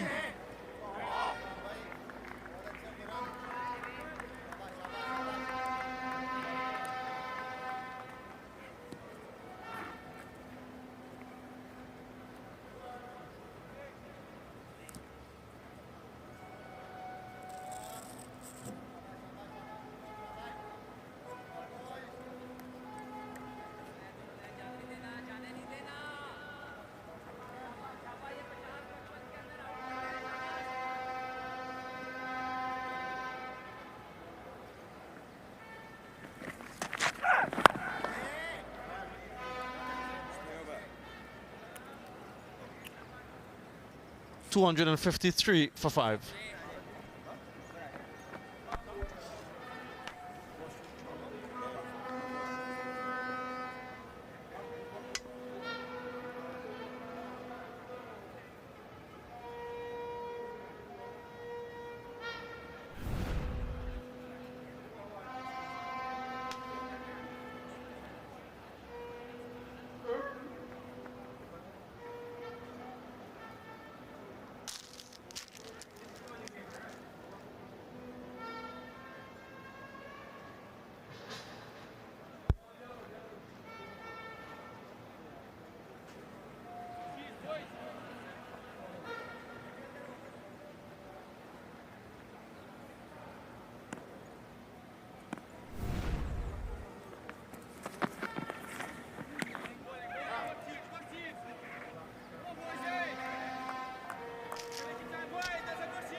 It's an interesting one, actually. And Carlos had mentioned it a little bit in the last over when Shehope was on strike to Muhammad Abbas. But I saw 2 overs ago, Shehope was lunging forward at Muhammad Abbas, batting outside of his crease. And after the over, Ruston went down to him. And I could see from the animations, it's a deliberate plan to bat as far outside their crease and lunge or try to get forward at Muhammad Abbas, forcing him to pull his length back. Abbas now has to counter it, and he's skillful enough to do it. Pull that length back just there and have them nibbling at it, Stacey and King. Hello. It's a tactic that Shehope used.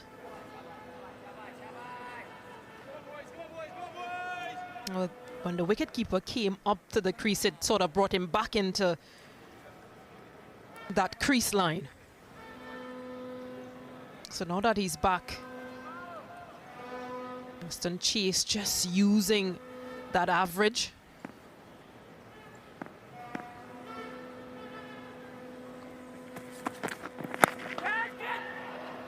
It's early, but it is well to the left of mid-on.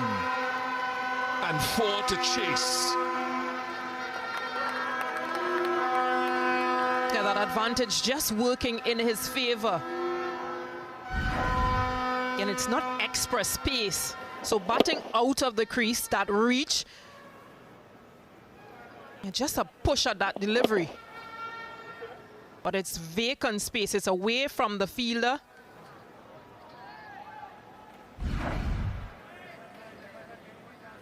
Yeah, does Mohamed Abbas adjust his length a little bit now? Or take him wider? You can pull his length back slightly if he wants.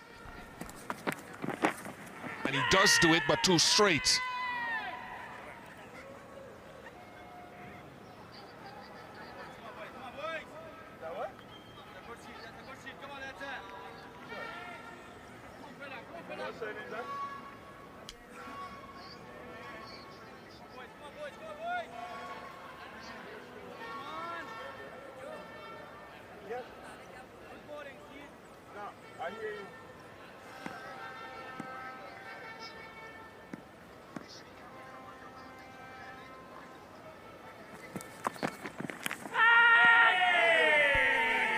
Yes, the outside edge is taken, the finger goes up. And he's taken him outside the line of off stump at a much better length.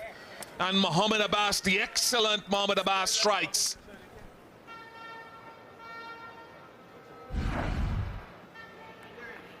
Yeah, just look at the delivery. A much straighter line coming off just the shoulder of the bat. Prodding just a bit Ruston Chase. The adjustment has been successful for Mohamed Abbas. Chase goes for 10. 257 for 6. I don't like done that. You guys can get some of the ball.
And Shea Hope still in the middle. He is on 73 from 153. It's been an exceptional bowling spell from Mohamed Abbas, who picked up the last wicket of Ruston Chase. And 3 wickets fell before this morning's session. And Kavim Hodge just added 1 to his overnight total. A delivery that he sort of had to play to because of the length It was good, highly disciplined back-of-a-length bowling from Pakistan this morning. Justin Greaves went for 15 from 31. Looked quite comfortable until he got that edge. A really good setup from Ali, picking up his first for the match. And then Roston Chase. Just a needle of an edge off the shoulder of his bat from Mohammad Abbas, senior statesman for Pakistan. And picking up 3 wickets so far in this test. Stands out with 3 from his 22 overs, 6 maidens, 1 apiece for Shahzad, Ali and Jamal. Just being a bit expensive. Yeah, I love Abbas in that last wicket because we talked about Chase and Hope batting outside of their crease. And he was driven for 4 earlier in the over. He did 2 things there. He adjusted his length to take the shoulder of the bat and shifted his line to maybe a 4th or 5th stump, ensuring that with this second new ball there was a little bit of bounce. So as the batters counter you, you have to find a way as a bowler to counter it. 300 wicket man, Stacey Ann King, your champion. You think about him, Kemar Roach, and you think about his exploits. 300 wickets.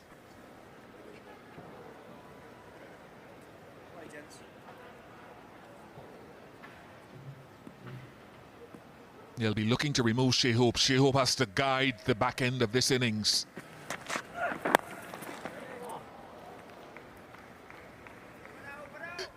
Wherever you are in the world and around the region, look at the construction of the over. Plan, counter plan. A little bit wide. Then he went a little bit straighter and fuller, pulled his length back. Too full, then down the leg side. But then got the right line in addition to the back edge of a good length. When they're coming at you, Mohammad Abbas has seen this many, many times before.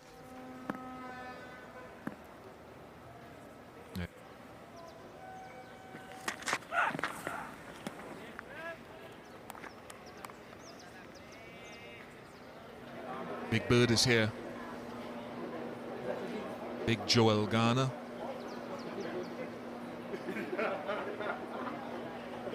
Tribute to Sagari book signing over there, and I was amongst a group where he spent countless hours in the company of Sagari along with a number of other greats discussing the game. He would have been very close to Sagari for many, many years. Great fast bowler.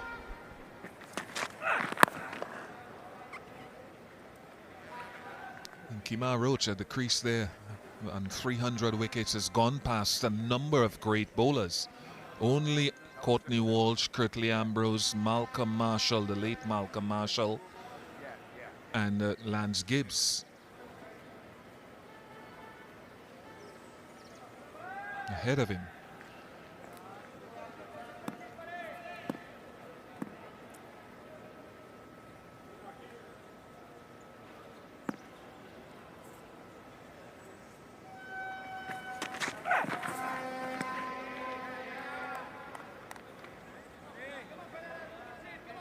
He is a highly capable, gritty batter, Kemar Roach.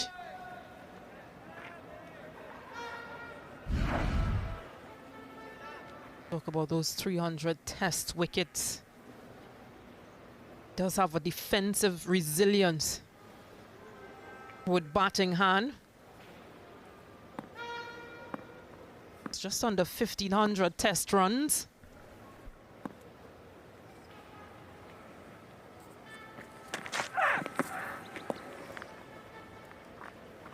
He has a high score of 58 not out against New Zealand.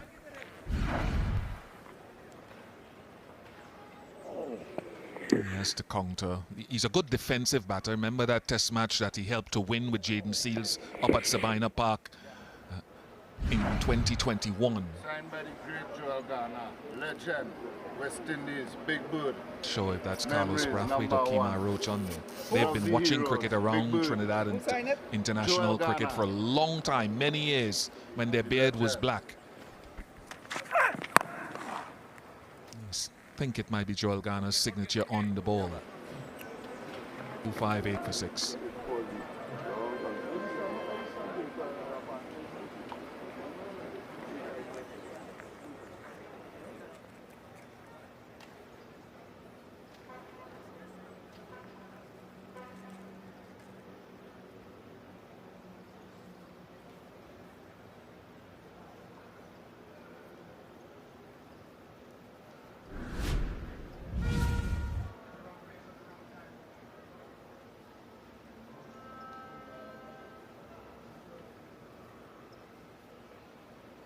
Kavim Hodge stands out with his 84 from 183. She hoped the next high score of 74. Is now in the middle with Kemar Roach.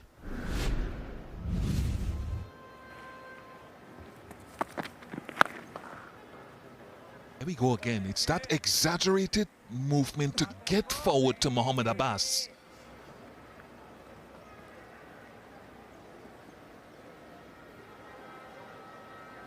And again, Mohammad Abbas has to adjust his length occasionally. He's already way out of his crease. And it's a full extension forward.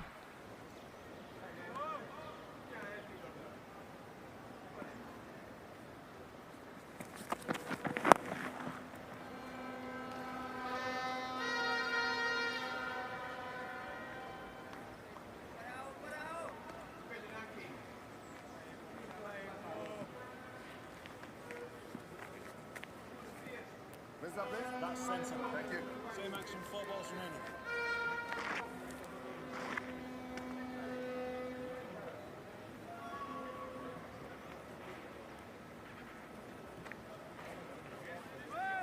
Pakistan will know a lot about Kemar Roach and his batting resilience.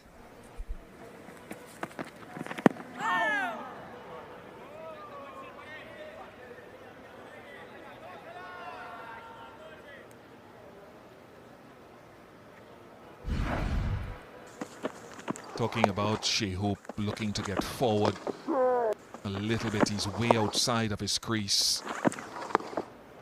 So you've got to pull the length back at him. It's an exaggerated stride that he's trying to get forward to Mohammad Abbas, way down the track.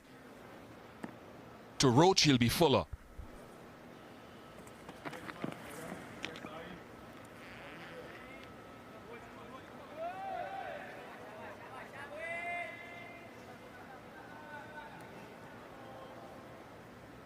I spoke about Pakistan knowing about Roach and his resilience, his defensive resilience when it comes to batting. It takes me back to that one-wicket victory against Pakistan at Sabina Park where he scored that 30 not out. Final session. Nerve-wracking. The 10th wicket stand. Something that he will never forget, Kemar Roach. Tell you who will never forget it as well. The most important 2 runs that Jaden Seals has ever scored was in that partnership. And he's still to come. He'll say, Bish, I moved on from that. I got 70 against Guyana this year, and I hit the winning runs in the one-day international, the 5th ODI against New Zealand days ago.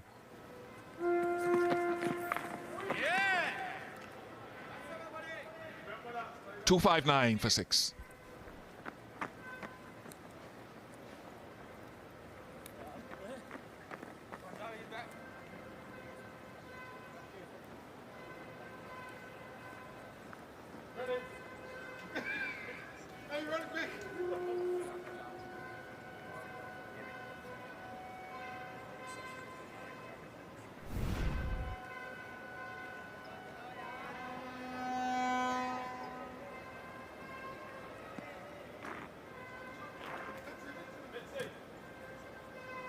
Started a little bit earlier this morning at 9:30 instead of 10. 2.5-hour session. Then normal and regulation stuff going forward in the middle.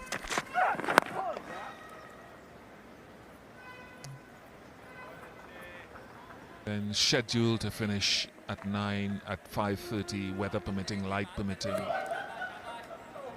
over speed permitting, Stacey-Ann King. He's trusting Kemar Roach as I think he should.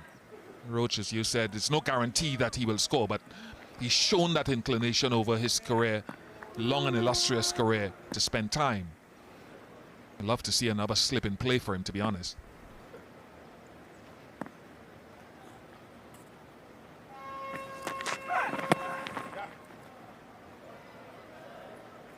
And that's what he'll do. He sort of excels at playing that second fiddle role, Kemar Roach. It's not about him scoring, it's about him staying out there in the partnership with Shea Hope, who's on strike now. He's on 76, the well-set batter.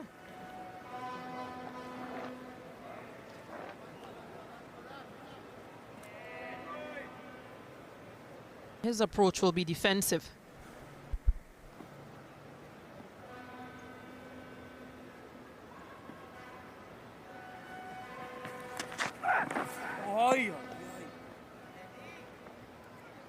Well, I think beyond that 30, though, the innings that stood out to me, and there have been several in the career of Kemar Roach, was in Christchurch last year when they were trying to save the game. That man, after bowling his heart out, I think he got 58, his highest test score, 58 not out. But he batted for something like 233 balls. 283 minutes at the crease after bowling with workmanlike vigor, with Justin Graves, etc. and Shea Hope initially to save the test match. And that to me showed his commitment to West Indies cricket, because when you go out and you do your primary job, obviously you're paid to do that. He lends advice to the others in the team, but that innings of 58, man, he just batted forever and ever with Justin Graves, who batted initially well with Shea Hope. That's his commitment, and he's done it time and again.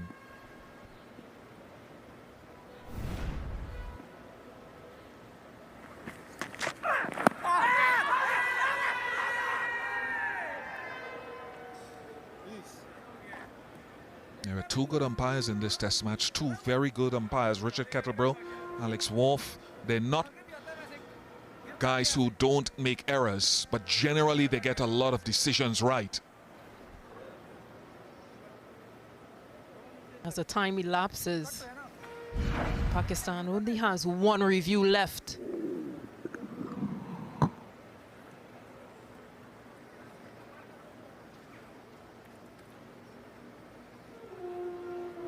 As he thinks it was going down. Again, they make errors, Alex Wharf and Richard Kettleborough, but they get more right than most. And he's right there again. Very good decision from the umpire.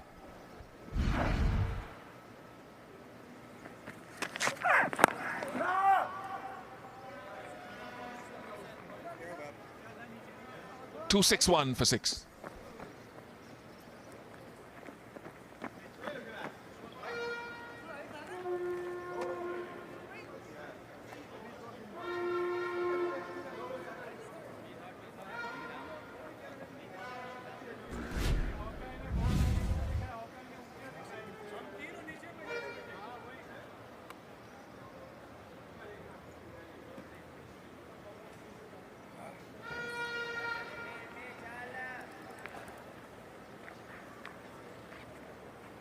That is an esteemed group where Kemar Roach has put himself in.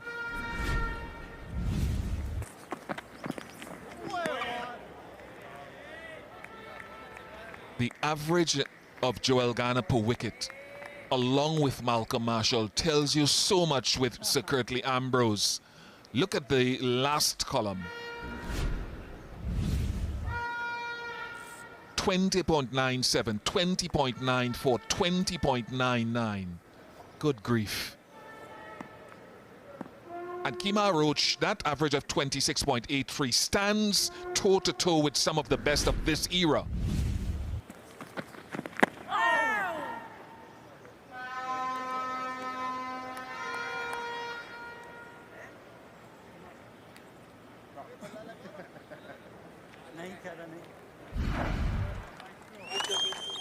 A special moment. Receiving that T-shirt, 300 test wickets, emotions, proud moment. He's almost embarrassed, actually, at the ceremony in Barbados the other day. He was almost embarrassed. His whole family was there, his kids, mom, school coach. Humble man.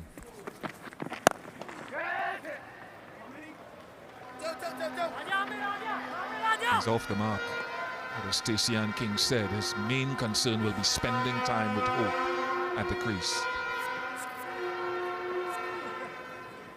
Yeah, listening to that presentation, listening to his primary school coach talking about him and him growing through his cricket career. One thing you know about your coaches from that level, they're not afraid to say exactly who you were. He's evolved, he's much more mature now. But hearing his coach say his hard is stood out. Two people you never give a mic to. Your primary school coach and your mom.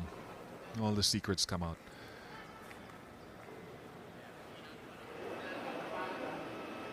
Well, it's ladies free today at the test, and Karishma Ramharak, Trinidad and Tobago captain, senior women's team captain, and West Indies spinner Karishma Ramharak. She's here to enjoy day 2.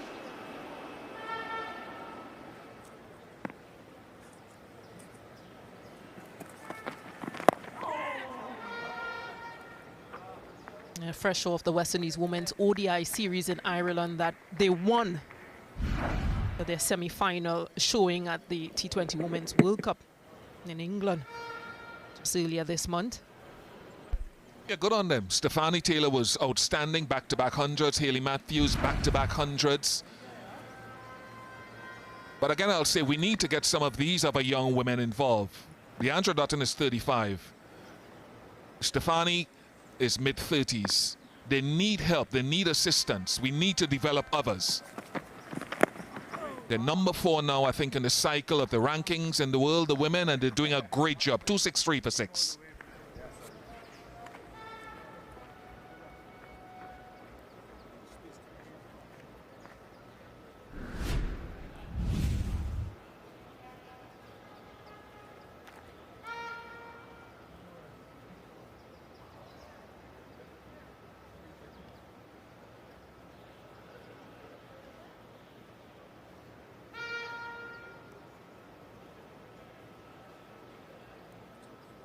After 90 overs, West Indies 263 for 6. Over 76. The battle of attrition continues. Pakistan have been good for the most part with their bowling this morning, picking up 3 wickets. Muhammad Ali was brilliant. Mohammad Abbas, consistent. Shahzad has picked up his first wicket, only allowing Kavem Hodge to add 1 to his overnight 83. Abbas has stood out.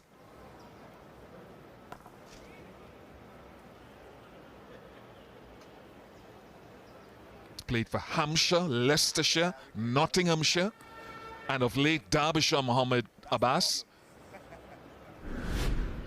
Shahzad. Jaden Seals will be bowling from that end later today. That's south end, and Kemar Roach will be bowling from the opposite end.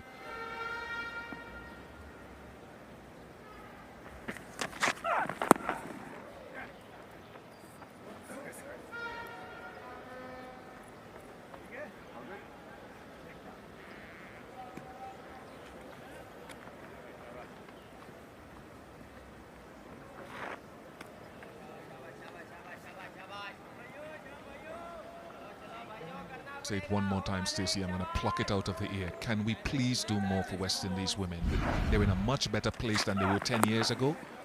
But can we please do more for them?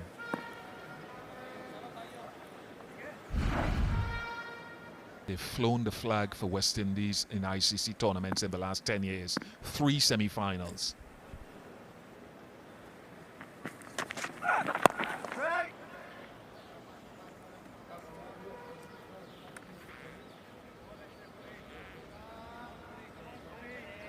And whilst I know this may not be towards West Indies cricket in terms of T20s or ODIs or tests for the women, Women's CPL is coming up, on the introduction of a fourth women's team.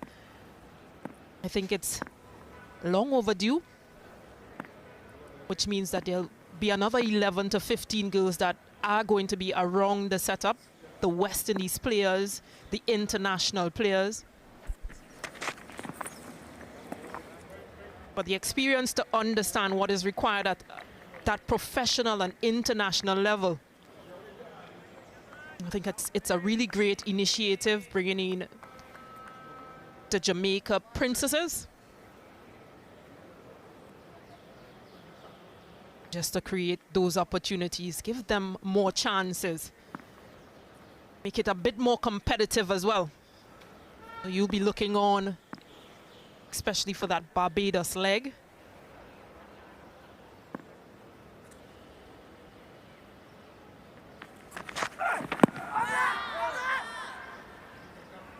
Take that a little bit further, because this is our last over of commentary.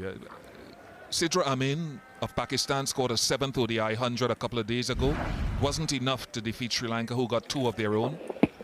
And one of the most wonderful things I've been watching on social media is the under-19 women's tournament that South Africa just took T20s, I think, against Pakistan in preparation for next year's under-19 World Cup. It was nice to see the power hitting of some, particularly of the Pakistan female batters. They're getting better. The grassroots program is getting stronger. I'm happy to see that.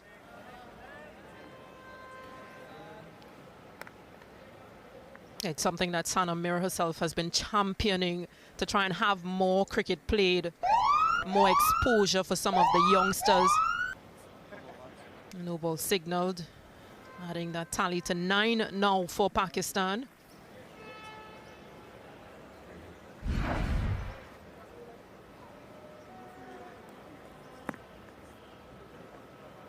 A confirmation.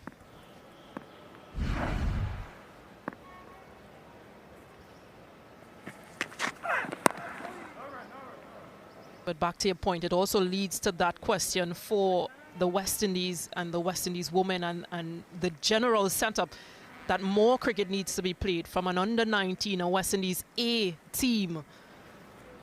And played these series of lately. But the more cricket the girls are able to play, it's the more the experience, and they're able to work out situations and compete at that high level. Yeah, here. No left arm spin so far today to be taken photos of. Can Muhammad Ali get another couple of overs before lunch? This ball is still new, so I don't know if left arm spin will play a part yet. 265 for 6.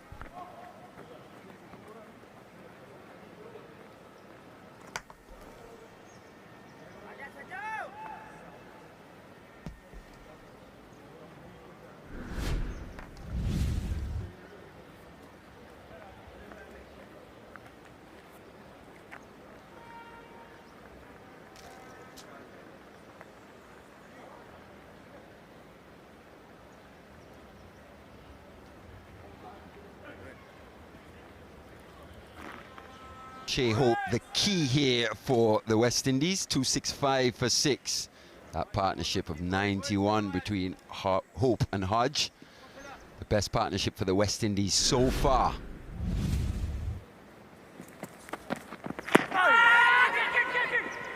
It's again Mohammed Abbas.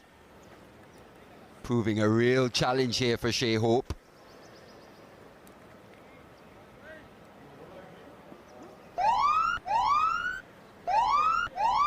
Another no here. They've just bowled a few too many no balls in this inning so far, Pakistan. Overstriding. Ball still hard and new. Joined by Carlos Brathwaite. They've just opted to bowl a lot straighter to Shea Hope. Yeah, they've been really disciplined. It's been good to watch. They've righted the wrongs of yesterday, trying too many things.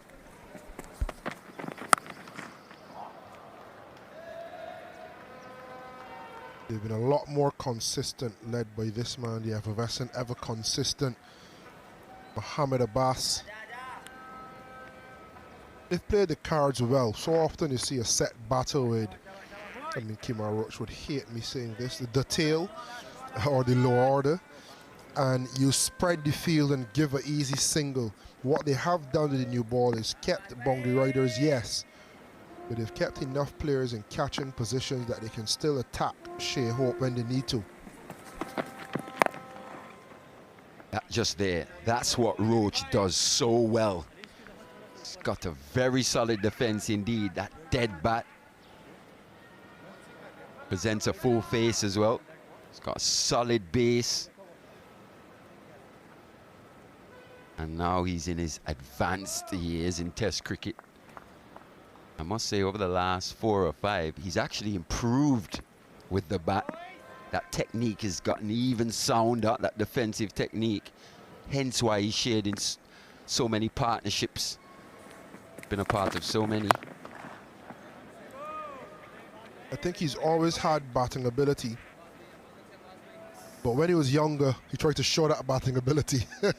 He tried to play his shots. I think as he got older and he matured and he realized that at number 8 or number 9, he spent a lot of time at 9 and 10, that actually it's better for him and his legs to be batting than running and bowling. You saw less shots.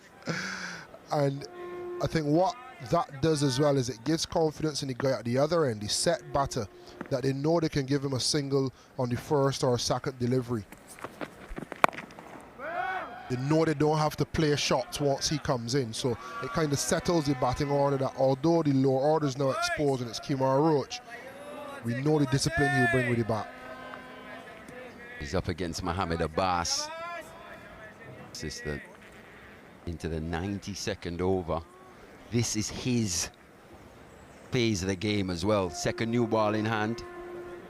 I think he's bowled 119 overs so far in this phase, between overs 81 and 95.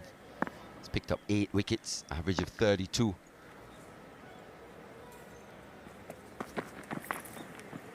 To go short. We haven't seen too many short deliveries from Mohamed Abbas, but maybe just looking to push the West Indies batters back. Hopefully catch Kemar Roach on the crease. But he doesn't really possess that express pace, does he? Yeah, strategic. No violence, no malice. It's very easy to duck under, but it's quite easy to lower Roach into a pull or lower the batter, not Kemar Roach. A little bit harder to do that. See him back on the length, I can bet. For that wide one, Roach leaves. It's 267 for 6.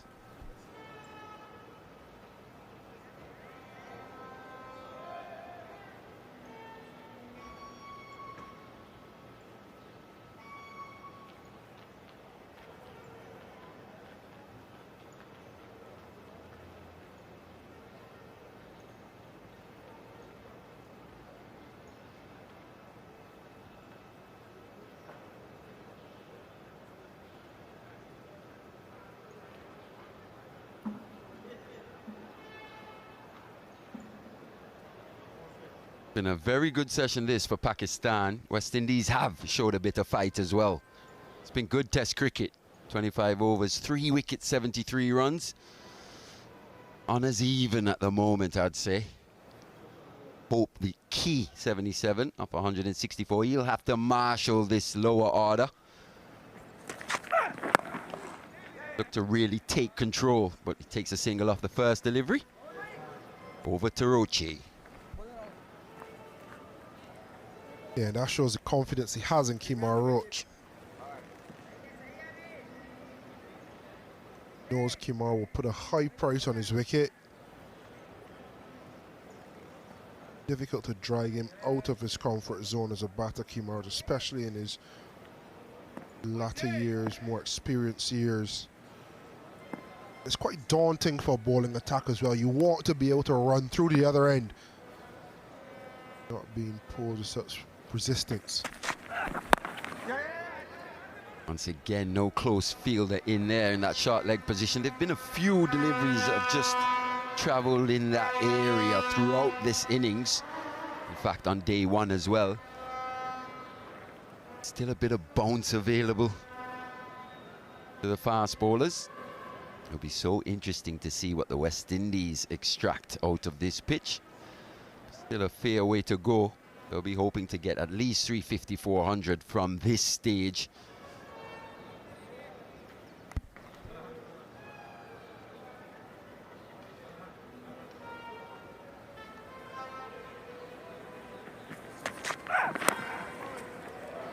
Through the gap, will get to the boundary. So another boundary to Hope. He goes into the 80s, played with soft hands. A held three-quarter seam by Shazad, looking for some movement off the seam as opposed to the ear. And a wry smile from Shea Hope. Not sure how much Shazad will love that. You're toiling away, you get the edge. It's found the space between second slip and gully. The batter has a nice little laugh at you. What's the response? Clipped away. Elegance from Hope. And Carlos, what's been interesting to see here since Pakistan have taken this new ball, the new ball's actually done a bit less than what we saw that older ball earlier in the day. Yeah, it would do anything quicker off the seam or through the air, but it's done little so far. Wasn't that prodigious swing that we saw early in the morning. Don't know if the atmospheric conditions have changed that much. I don't think it has.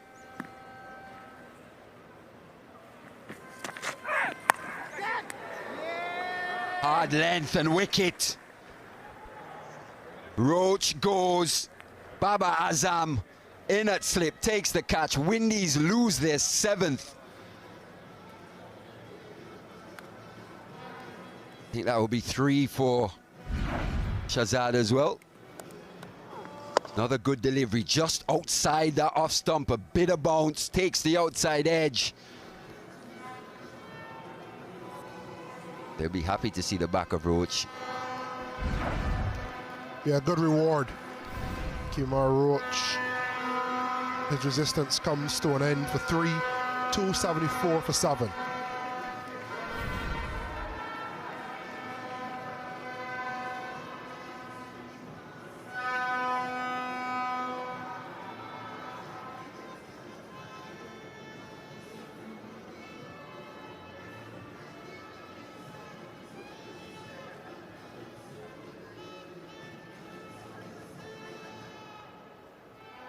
Wicket number 7 is falling for West Indies. Kimar Roach, one Babaza, bowling Shazad. Incoming batter. That was the second wicket for Shazad. 2 for 52 from his 21.5 so far.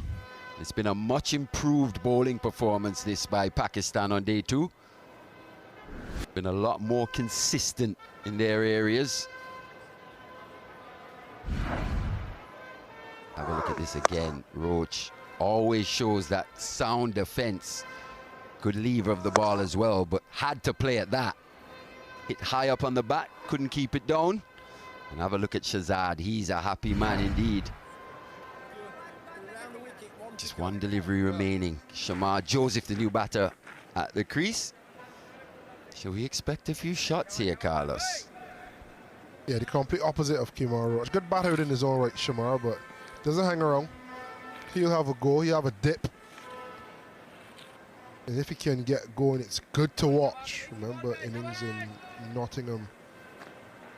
Hit a few on top of the roof. So he'll fight fire with fire. Just going to see how Shea Hope bats with him if he gives him that same level of responsibility he's given to Roach. To go around the wicket, and he's greeted with a punch down the ground. In fact, I thought he had timed that a bit sweeter to begin with, but he's away. Successful over for Shazad. It's 275 for 7.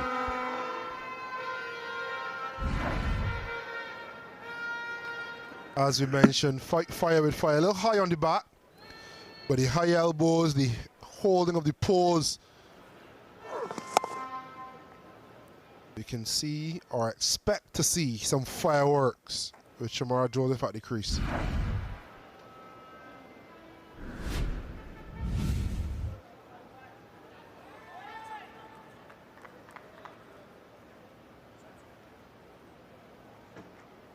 It'll be Abbas. Looks like he's going to change his angle. Going to go around the wicket to the left-handed Joseph. As he said, Carlos, he's going to look to get on with things here if that ball is in his area.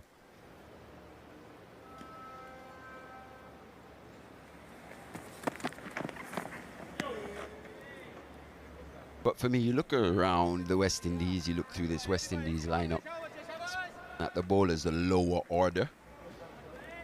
Got Roach, Shamar Joseph, Jaden Seals still to come.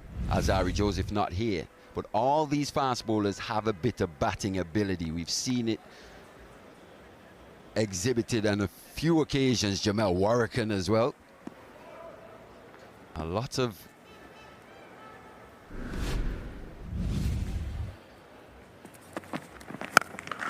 once again in his area. That's gone high.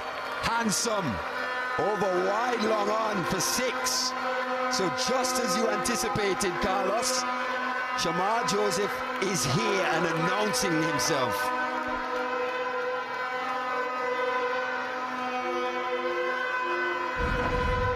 Party time in Taruba. A little drag back of the front foot, almost baseball-esque. Did a proper lofted drive, well timed on this occasion.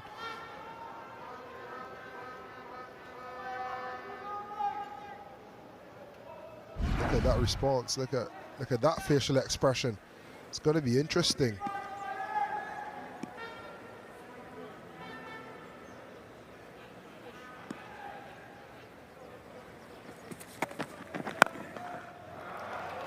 It's a good response, that.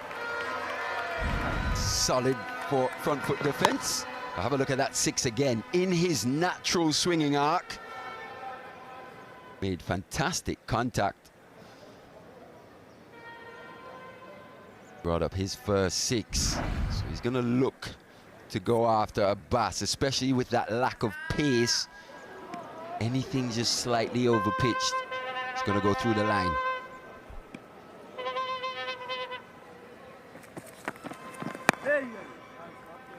I have enjoyed watching the last couple of deliveries though, because what it tells me is he's not just swinging from the hip for no reason. So you bowl it slightly fuller and I'll dispatch it. But if you do bowl a good length, I'd respect it. So this 3-ball package has actually been quite good for what we can expect of Shamar Joseph. He does love going aerial.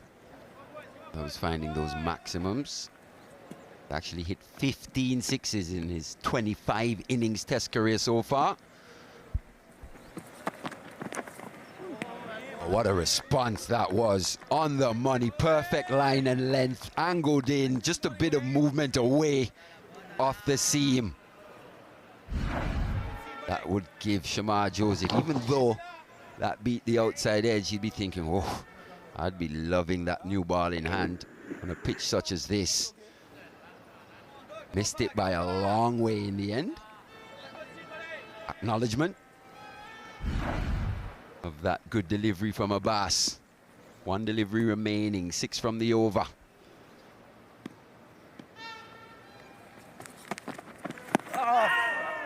Missed out. He'd think he missed out.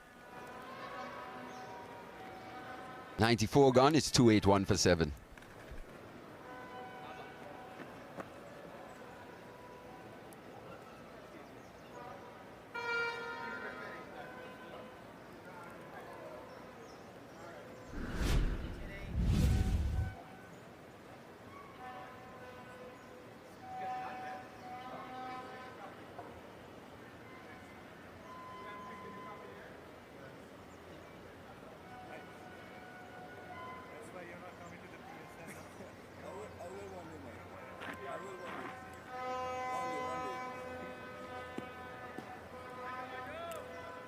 Abbas with 3 wickets, Shahzad with 2. They've been the standout bowlers so far for Pakistan.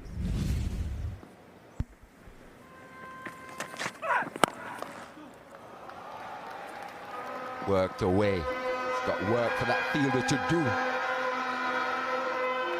Had to move a long distance from square leg into that mid-wicket region.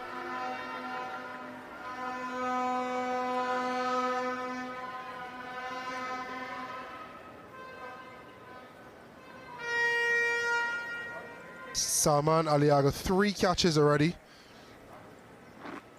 And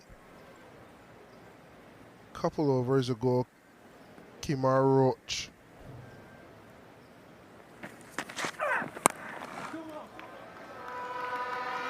Once again in the similar region, this time off the back foot from Hope.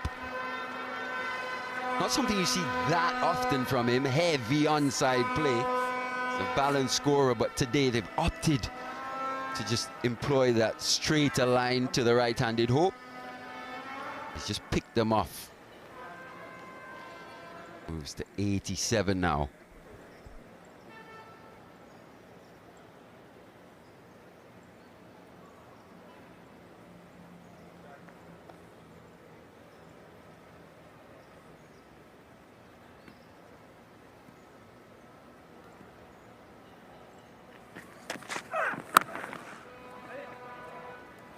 Pakistan opting to be a little more defensive to Hope. Maybe a bit more attacking now with Shamar Joseph on strike. He's got 3 deliveries, Shahzad, at Shamar Joseph.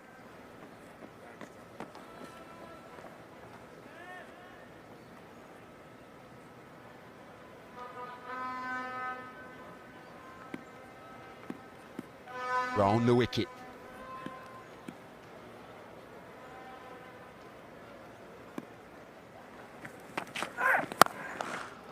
Oh, that's a beautiful shot. Many a top order batter would be absolutely over the moon with that one.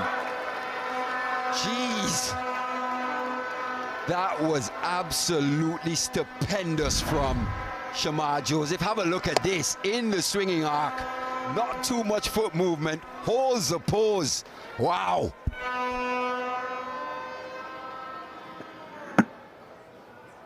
The sound off the bat, scrumptious drive, holding the pose, and then the tongue outstretch, the facial expressions. That shot had it all.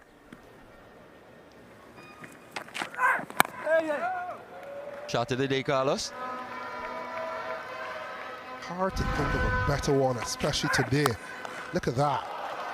It had all the flair. It had the poise, the sweet connection, the Caribbean flair, the high elbow.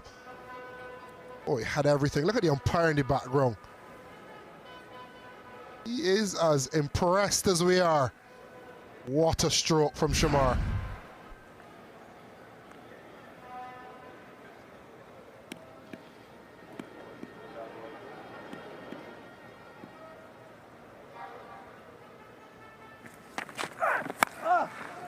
And he's gone hard as well, not quite off the middle of the bat, but it flies over the slip region for another boundary back to back.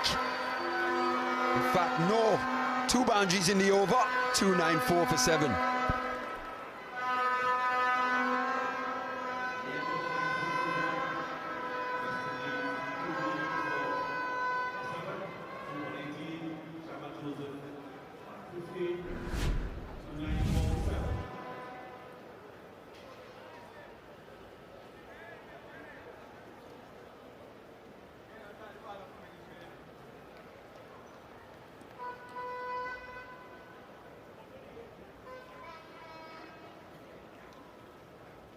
Partnership 20 off just 13 deliveries.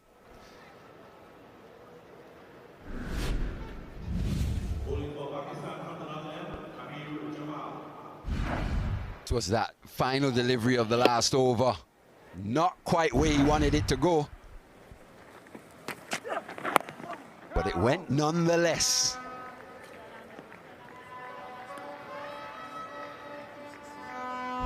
you said, Carlos, he's been up for it from ball one.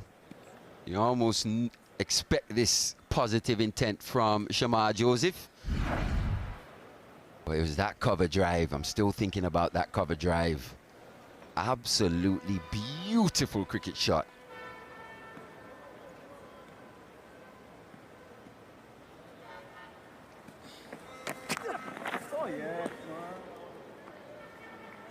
Be interesting to see what Jamal brings for this spell. He's been the most expensive. And I think Shea Hope will end up 12. That's 3 boundaries if he errs on the leg side for Shamar Joseph. He looked to continue that intent to Amir Jamal. It is a key spell because of the pressure built, because only 3 wickets are needed, because Shea Hope is approaching a milestone and Shamar Joseph is off to a rollicking start. He needs to be disciplined.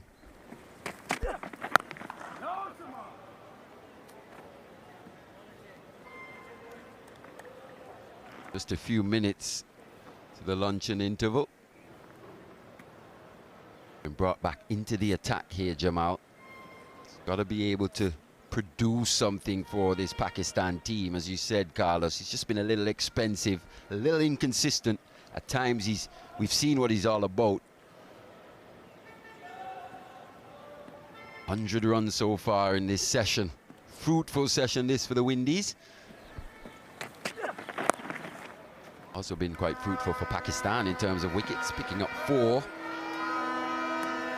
Once again, just an easy clip for Hope off his hips. Gets down to the other end, approaching another 100 here. His test career is almost a tale of 2 halves. That first iteration of Shea Hope. Think about those twin hundreds at Headingley. Just how excited everyone in the West Indies was, hoping for him to push on in that format. Wasn't the case. Took an extended break from the longer version, but he's back here and right at the top of his game. 3 centuries so far, and he's hunting another one here.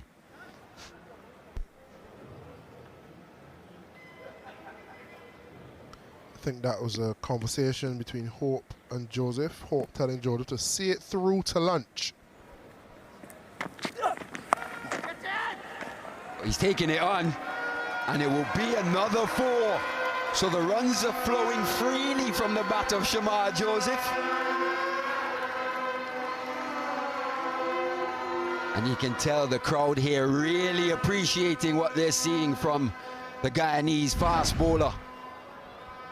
And if you look at it here, he's trying to roll his wrist. So he is trying to be responsible. He's reacted almost instinctively to the hook shot, but he's trying to roll his wrist, cognizant of the break, the impending break, and the conversation from his partner, Shea Hope. Goes hard again, this time through mid-wicket. Work for the fielder to do. He won't get there. Back-to-back boundaries to end. And the 300 comes up. 96 gone, 303 for 7.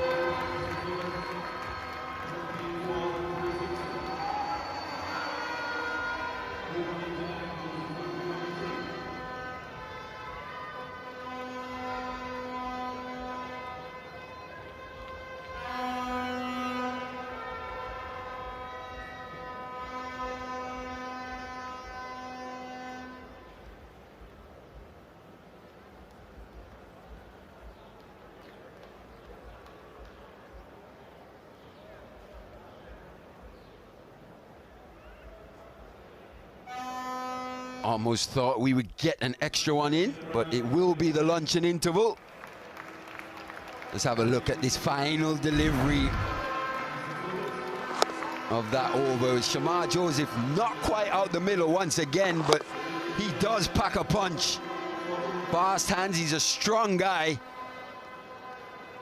Through mid-wicket, 4 to end. So Jamal, his expensive bowling continues. Shea Hope goes to the break, 89 not out. Shamar Joseph 23 from 12. The partnership 29 from 19.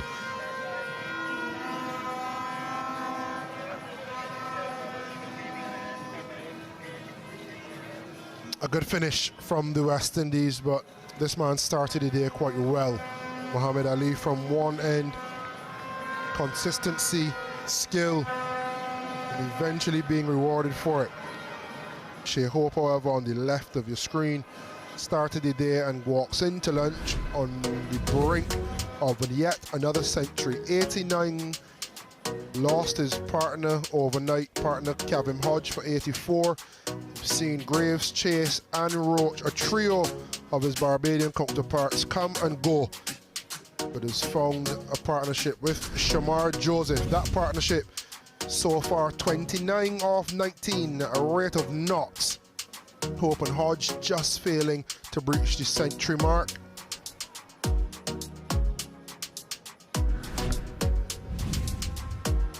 Abbas, 3 for 63. Shazad, 2 for 66. 1 for Ali and 1 for Jamal. We haven't seen Ali Usman on day 2 just yet.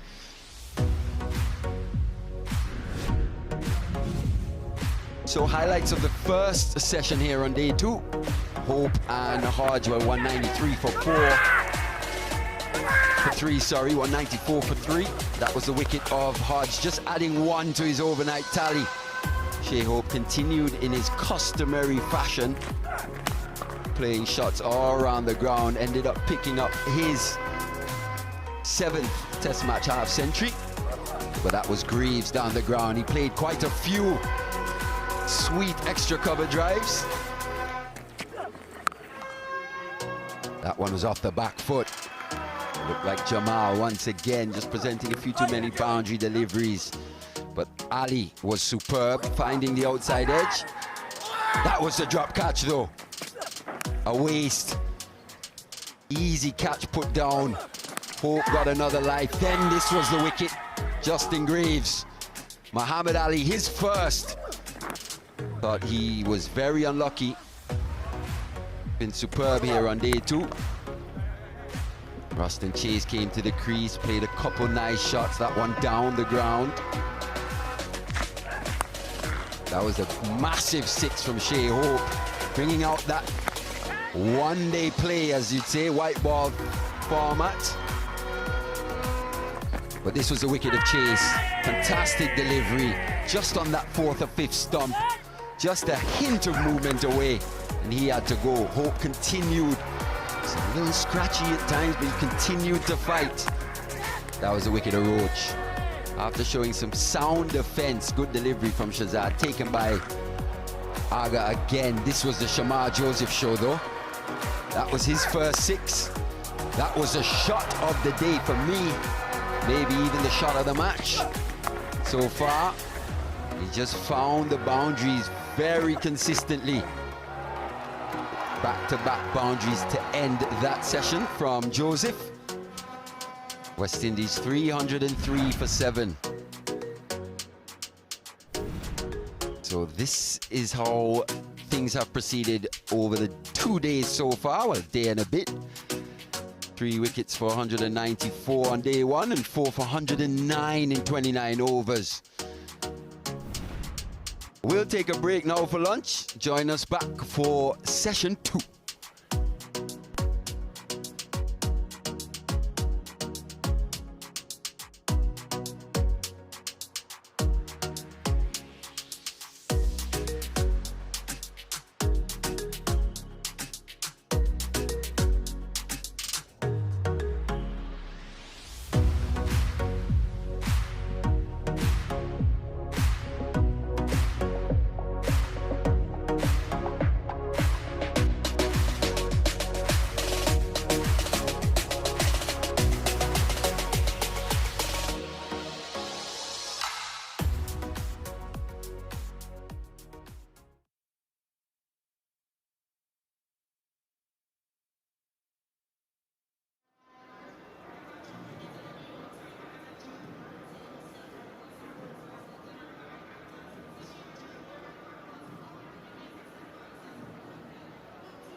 Absolutely perfect.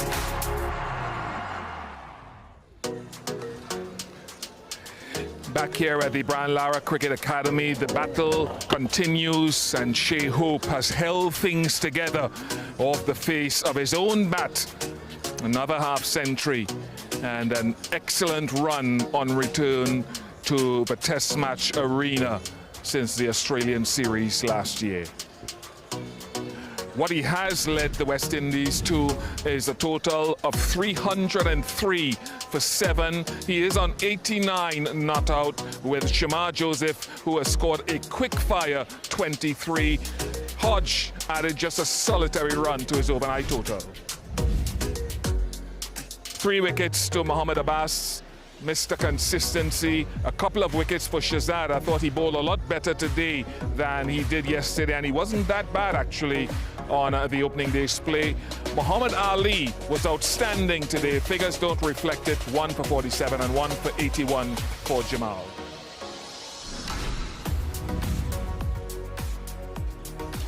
In the bright sunshine, we have a moment to bring you some more in-depth analysis. If you missed any of the live action during the morning session, Stacey Ann King and Samuel Badri are here with me, and we'll get their thoughts now, starting with ladies first. Since the ladies are allowed in free today, not that you have a pay to come into a cricket ground, 109 for 4 wickets down in 29 overs for the West Indies in session 1 today. How does that reflect? Yeah, I think they might be a bit disappointed because of that overnight partnership coming in and losing Kavim Hodge for just 1 run that he added to his total. I think that might have just thrown things off, but not being able to build partnerships as they went along in terms of Roston Chase and Shamar Joseph, who's now out in the middle, but might be a bit disappointed, but I think Pakistan will be the happier of both teams. Let's talk Pakistan perspective, Samuel Badri, and how they view taking 4 wickets this morning. Yeah, they'll be very happy. Yesterday they struggled 67 overs for just the 3 wickets, so West Indies would have held the upper hand. And I'm sure that Baba Azam and the management group would have spoken about the first half an hour, first 45 minutes or so, which will be critical, and if they can get an early one. And they did exactly that. They dislodged Kavim Hodge. And I suppose this dismissal is indicative of the danger of restarting an innings. Yesterday he looked unflappable, but today having to restart the feet movement, the eyes, the judgment, it's not automatic. And that there is a little synopsis of what can happen when you have to resume an innings. And then we see this wicket. He toiled really hard, Muhammad Ali, before he got his due reward. Yeah, it was a good adjustment by the Pakistani bowlers, most of them this morning as well. So as we look at the next couple of wickets, Stacey Ann. Yeah, Roston Chase had a short stay at the crease, but you can tell that there was some uncertainty because he started batting in his crease, then went out of the crease just to sort of manipulate that swing and that skiddy sort of surface because of the possibly the bit of moisture that has been in the surface from the overnight. And then it was Kemar Roach who really tried out there, spent 29 deliveries out in the middle for his 3, but a peach of a delivery, sort of coming off the shoulder of his bat. So 2 wickets that would have fallen for West Indies that they won't be pleased with, especially the Roston Chase part, because normally he is the batter that comes in at this point and sort of anchors things down into getting over that 300, 350 sort of marker. And to be fair to Pakistan, the dismissals were authentic wicket-taking deliveries. Shea Hope has blunted all of this. He had a little bit of luck, Samuel Badri, on 51, but thoughts on the way he has progressed? Yeah, he continues to show his great maturity and his renaissance and resurgence in this format, averaging 25 before he came back into Test match cricket, and since then he's averaged close to 40. And he's just showing exactly the art of batsmanship. He sort of blended nicely his white ball game into Test match cricket. We saw a wonderful strike over the top that went all the way for 6 when that new ball was taken. So he's shown, I suppose, great fortitude. He's on the cusp of another landmark, another century in this format. He's added exactly 50 runs, but in and among some very good Pakistan bowling and some West Indian wickets falling, he's shown great determination, and this concentration level is commendable. And great skill too, because I like the method that he has used to blunt certainly one of their star bowlers. particularly against Mohamed Abbas. The way, as you said, he batted out of his crease, and then the effort to get forward to Mohamed Abbas, who tried to push him back. That stride, it's a big stride into the ball. So here you can see a batter who is thinking about his game, thinking about each bowler and how to counter that, and those plans would be very, very different. So for young ones watching on, and even seasoned players, come up with a method. Stacey Ann King, it was a different approach for Shamar Joseph. He's not the worst going around. No, he isn't actually. But you know that once Shamar Joseph is at the crease, you will expect some sort of entertainment. You will expect fireworks. He plays his shots. He knows his game. He's totally enjoying this innings. 23 from 12. Normally that's you see that score in a white ball sort of format. But his sort of, what's the word I'm looking for? He's just so confident in what he wants to do. And it's like, all right, so we just need a few more runs here, and I'm going to give it my best shot. Yeah, and play a few shots. He does, actually. I think his batting, and I've said this from the start of his career, needs to develop a lot more as he goes through his career. Let's talk Pakistan bowling now.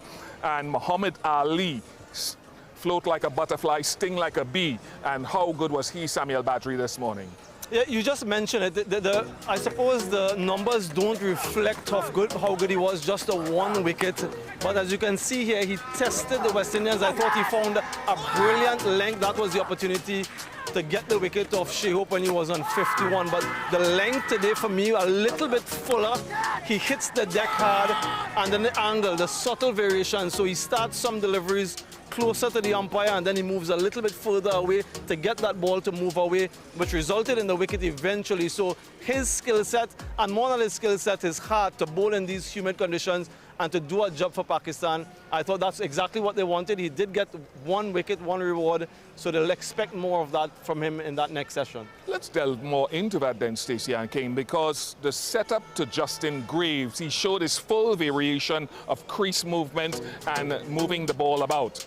Yeah, what I like is that he wasn't afraid to pitch up a few deliveries. He was struck for 3-4s from Justin Greaves as well in his spell, but still not afraid to bowl that fifth stump line, come full, and then he was able to strike with this delivery that just got Justin Greaves in that area that he has to play or feels like he needs to play, and gets the edge, and very well backed up in the slip region, holding on Salman Ali Agha.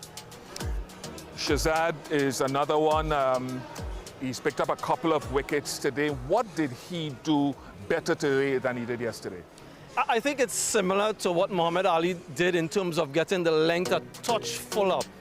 And it's so important that bowlers understand conditions, and you can see there just on that fuller length, that 6 to 8 meter length, but on the fuller side of it, a lot more today than what he did yesterday. So just making those subtle adjustments as we go through the course of a test match. And what you can also see there as well is that they're looking to target the stumps and at times just carry the batter a little bit wider. And that's what has brought the reward. That there was a peach of a delivery to get rid of Kemar Roach. We know that Kemar Roach can spend time out in the middle, and he's done that in the past, particularly against Pakistan as well. So it was an important wicket for them to get. But I just thought his adjustment in terms of his length, going a touch fuller, given what he had seen in the surface, which allowed him to get that wicket. And there's still something in the surface. So during this lunch break, the sun will be beating down. What are we to look forward to post-lunch? Well, I guess some more fireworks from Shamar Joseph, most definitely. But from a West Indian perspective, I think they'll want to get to that 350 mark comfortably, have a few more batters coming and spend time. But for Pakistan, they're smelling blood in the water. They want a few more wickets. They want to end this possibly by tea and then get a bat on this surface to just see what's happening. Samuel Badri has been looking at the pitch on both mornings of this test match. Has it lived up to your expectation? Well, I thought it would have flattened out after the first half an hour, 45 minutes in the first session. But there is, as you mentioned, something we saw even with the new ball, even when it was 80 overs old, there was a lateral movement. And we're seeing it as we would expect with the new ball as well. So that has surprised me a little bit, the amount of lateral movement that there still is on the surface. But as Shea Hope has shown, there are runs available as well. So I expect post this lunch session for it to perhaps settle down a little bit more, but who knows? Thank you very much to Samuel Badridge. Thank you very much to Stacey Ann King. This match is certainly lining up to be a potential epic. And if we go back in time, we had a real classic at Sabina Park between these two in 2021. It went down to the wire, and some key players in this game were involved there as well. Let's relive some of the moments from that match in 2021.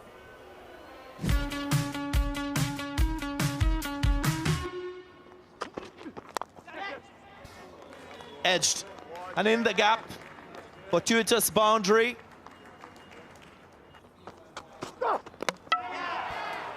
Pulled him. Just bringing this one in. Breaches the defense and gets the wicket, gets an important breakthrough inside edge.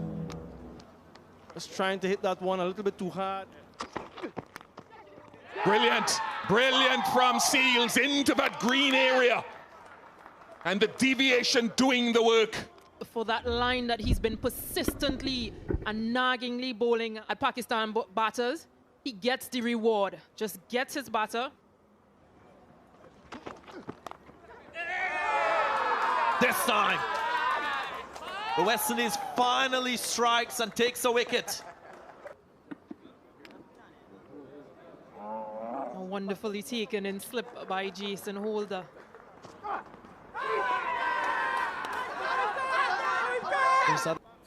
Just rock and roll it. Just rock and roll it. Yep, there's a spike. Joel, I'm going to have to ask you to overturn your decision to out. You're on screen now.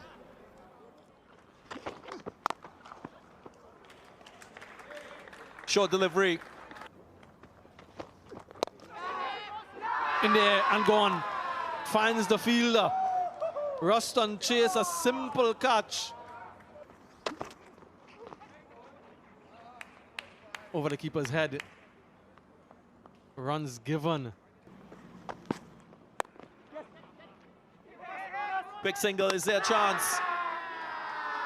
That's very close. The umpire will go upstairs for support. Wickets are broken. Bat has not made the line. I'm ready to make my decision for the big screen, if available. My decision is out. I repeat, out. Edge and gone. Just took the outside edge, and it was a diving Joshua De Silva. Oh, goodness. It does bring up 54 Fawad Alam.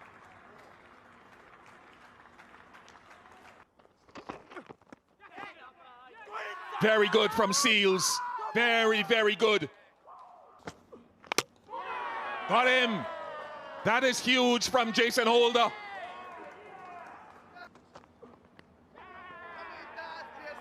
Two and two, and it's all over. In this first innings for Pakistan, Jason Holder, all smiles.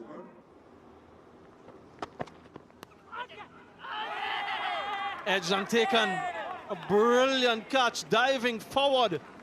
My decision is out. A huge shot for Edward, and he's given him as well. He reviews it immediately. Ball tracking coming up. Pitching outside off. Impact in line. Wickets, umpire's call. James, can you go back on field to Gregory? Gregory, stay with your original out decision. You're on screen now. Ending a difficult period for the West Indian batsmen. Captain Craig Brathwaite and Ruston Chase.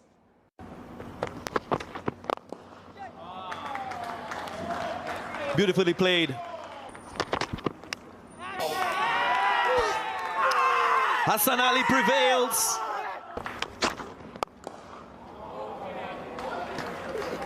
Brathwaite's driving today has been imperious.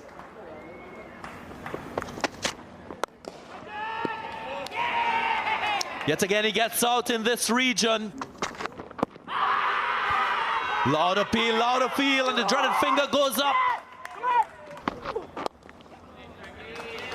Brings up the 50 for Craig Brathwaite. A boundary to do that.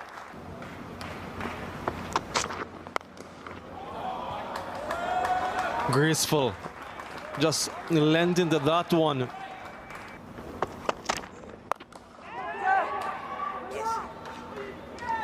Just clears the man. Shaheen Shah Afridi had his hands open as if to say there was a chance. And the edge comes once more for Pakistan. We'll look for two. Craig Brathwaite, it'll be tight. Direct hit. This is absolutely tragic if it's out. It seems to be that way. Yeah, bails are broken. Just take it back. Bails are broken. Bat is well short of the crease. Inward movement and appeal, and the finger goes up. Gregory Brathwaite thinks it's out, and they've called play on this, the second day of this first test match between the West Indies and Pakistan.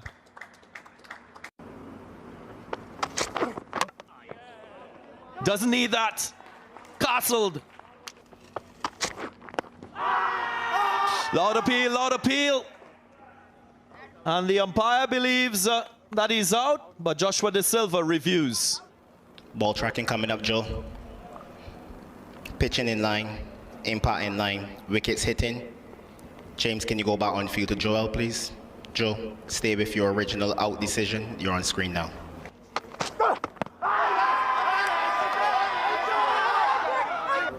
Pitching outside off, impact in line, wickets hitting. I'm ready to go back on field to Greg. Greg, I'm going to have to ask you to overturn the decision to out. You're on screen now.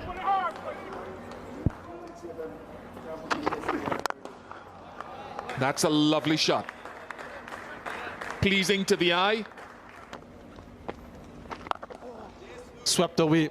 Good connection. And gets the boundary. Another boundary for Abid Ali. End of the over. 56 for 1. Clean him up. Does get the reward. Kemar Roach. This one seems sharply back. Hits the leg stump. How much of a welcome this would be for the West Indians. They get that breakthrough. Brilliant. What a change in bowling. Not a great shot. Brilliant, brilliant. He likes these A's. He really does. He's off and running. Very good from the busy Mohammad Rizwan. Brilliant, brilliant. That is why the fielding team has more margin for error. Through everyone. And 4 runs it is. 50 up as well for Baba Azam, the captain, standing tall. That will be end of play for today. Pakistan 160 for 5. Baba Azam, Fahim Ashraf will be very happy.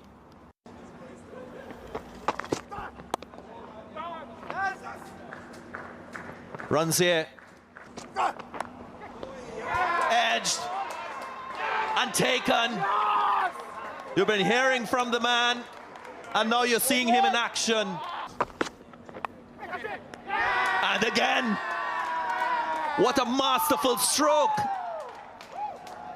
Jason Holder dances, celebrates. Got his man. Jaden Seals strikes. That should go for 6. It really is a good strike by Hassan Ali. 150 the lead.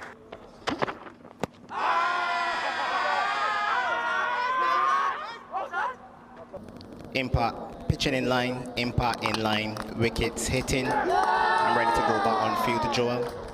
Joel, I'm going to have to ask you to overturn the decision to out. You're on screen now. To become the youngest West Indian fast bowler to get 5 wickets, and he does so. Taking the record from Alf Valentine, this young man has created history from Trinidad and Tobago. Standing tall, doing exactly what his team would have wanted. and closing the Pakistan innings off.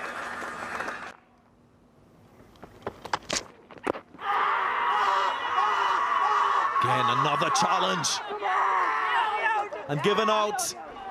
I'm ready to go back on field to Greg. Greg, stay with your out decision. You're on screen now.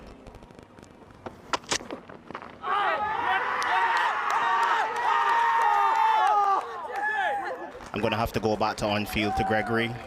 Gregory, I'm going to have to ask you to overturn your decision to out. You're on screen now. Clean them up. Talking about youth, the exuberance of youth once again. This is an exquisite shot. Over the top, Jermaine Blackwood in typical Jermaine Blackwood fashion gets another boundary. Edge this time. This time he's taken Imran Butt, the catcher. Just have to wait to see if that brings up his 50. Jermaine Blackwood, it does. So some bat involved. And another landmark and milestone for him, and appreciation all around. Edge and gone, that man again. Imran Butt and Fahim Ashraf. That's a brilliant catch. Imran Butt again.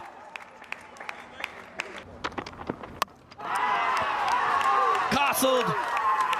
Second time Hassan Ali has gotten Jason Holder.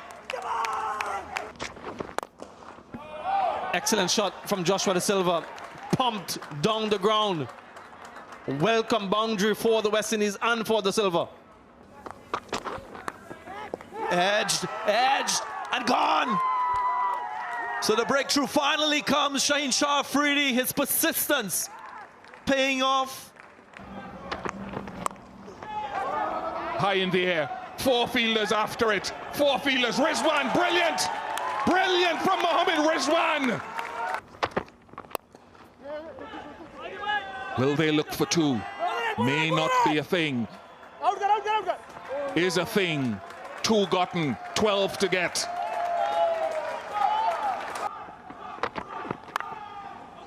Four runs. West Indies are two closer. Is Rizwan from hero to zero? The West Indies have won a most remarkable test victory. Kemar Roach and Jaden Seals take a bow. West Indies win by 1 wicket, just one, and go one up in this series.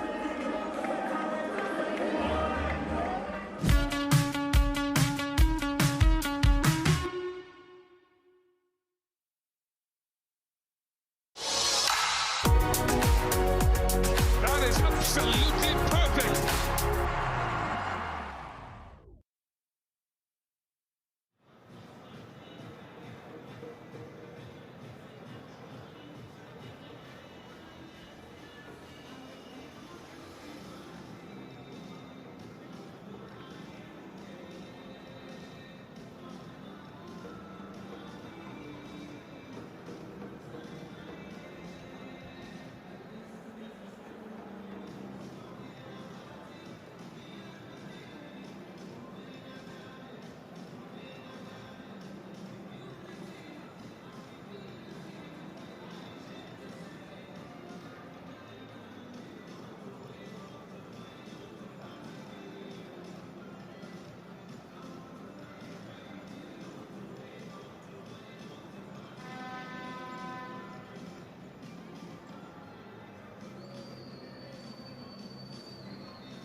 That is absolutely perfect. Welcome back to the Brian Lara Cricket Academy, which is hosting its first ever test match. Just had the first session of day 2, West Indies up against Pakistan. Historic test match. West Indies won the toss yesterday morning. Ruston Chase batted first. And this morning, in the first session, they lost to 4 wickets. Added 109 runs in 29 overs. Shamar Joseph, 23 from 12. Hope Shea, that is, unbeaten on 89.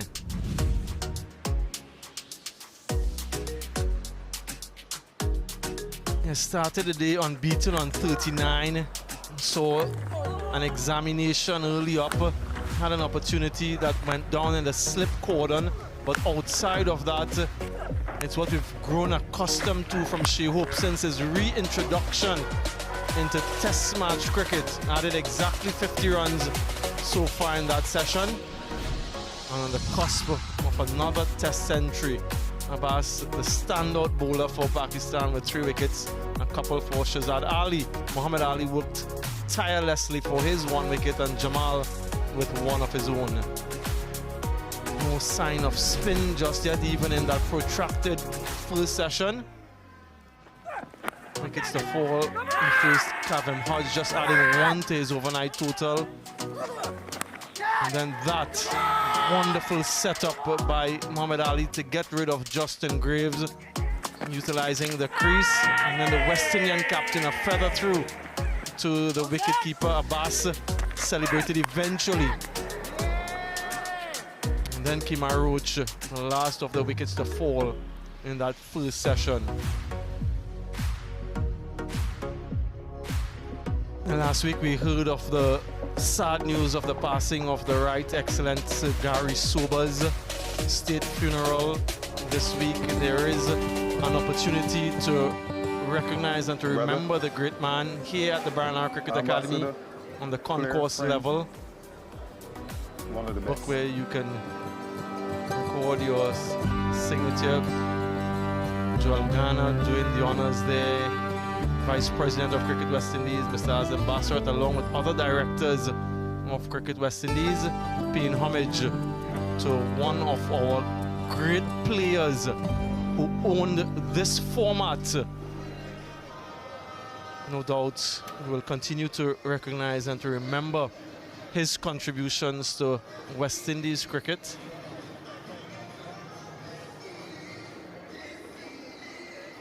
We stand on the shoulders of those who have gone before us and the work that they would have done to get us where we are. But Baba Azam has some work to do of his own.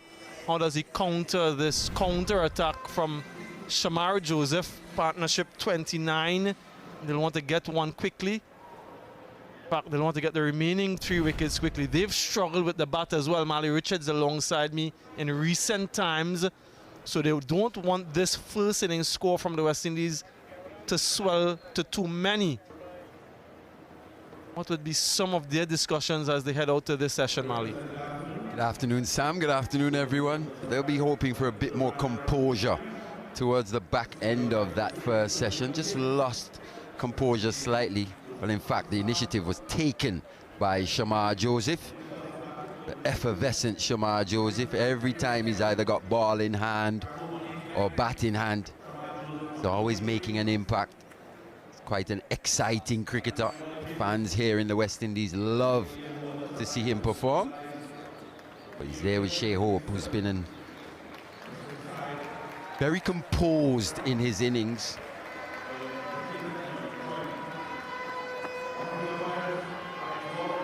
But Pakistan will be hoping for a bit more patience, especially when bowling to Shamar Joseph.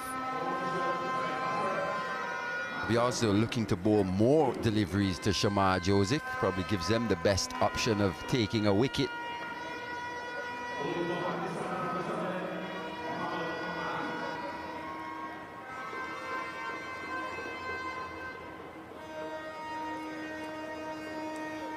.29 from 19, the partnership. Left-hand, right-hand combination as well. Just a few things for Pakistan to think about. But as expected, it looks like it'll be Muhammad Ali from the southern end. And as you said, Samuel, he was very good in that first session. Bowled without much luck. Picked up just the 1 wicket. But he bowled a lot better than those figures suggested. And those are good figures.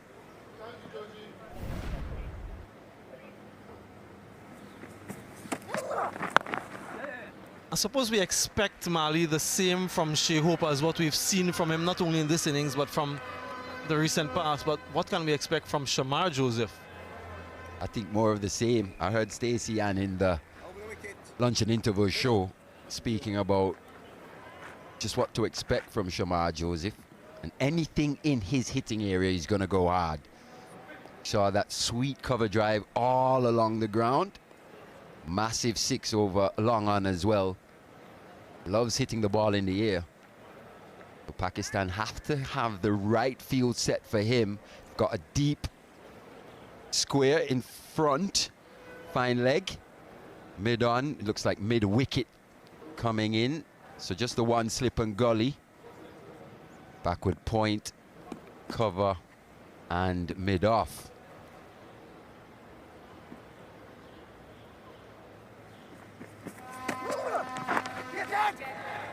Yeah, that's gone. As tame a dismissal as you would see. So he is getting some reward now. Muhammad Ali, first ball to Shamar Joseph, second ball post lunch. Pakistan strike.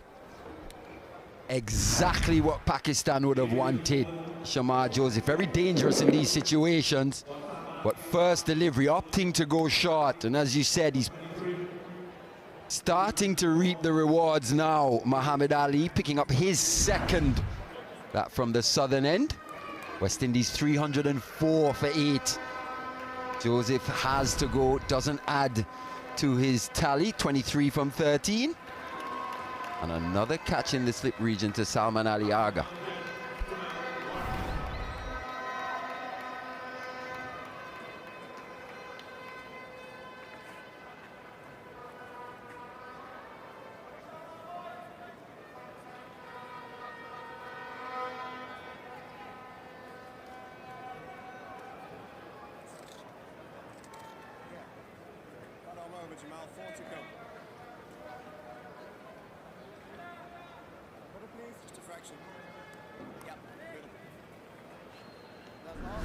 West Indian vice captain Jumel Warrikan makes his way out to the middle. Didn't feature in the Sri Lanka test, but he's here now.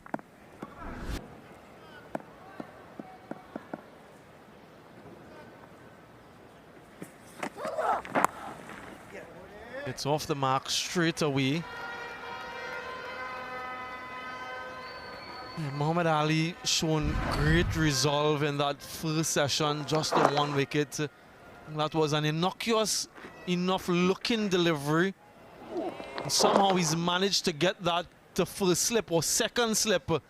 And Salman Ali Agha with 4 catches now in that region. The easiest of them all. Confirmation of the ball making contact with the glove, the bat handle somewhere in that region. Success straight away. Not dislike what we saw earlier today.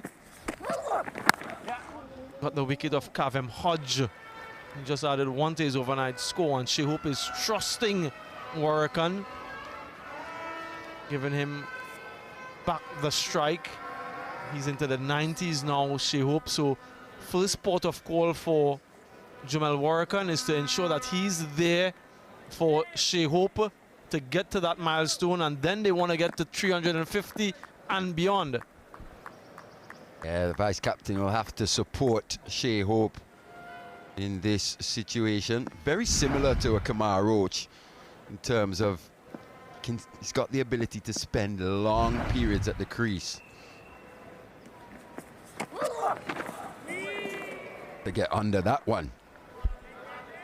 And there were 11 instances of a Pakistan fielder taking 4 catches in an innings. No one has taken 5 in Test match cricket. So perhaps history beckons, and certainly history beckons for Shea Hope.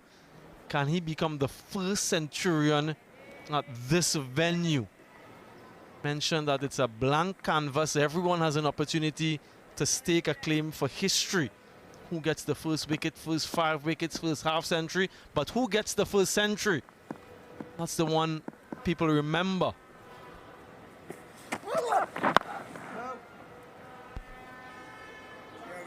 Yeah, 97 gone, 306 for 8.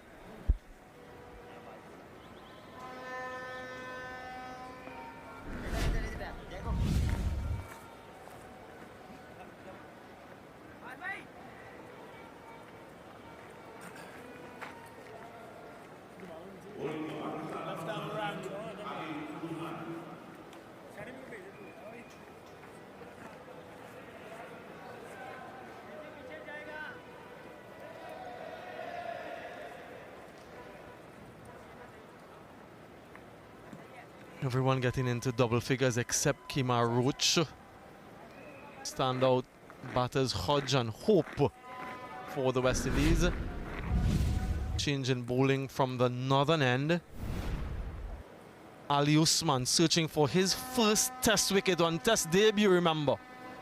First sign of spin on day 2.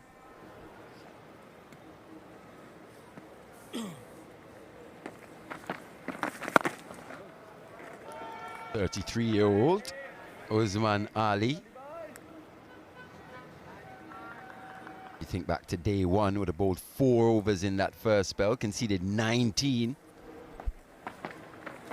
I thought he came back quite well yesterday, provided that holding role that allowed Babar Azam to rotate his fast bowlers from the other end.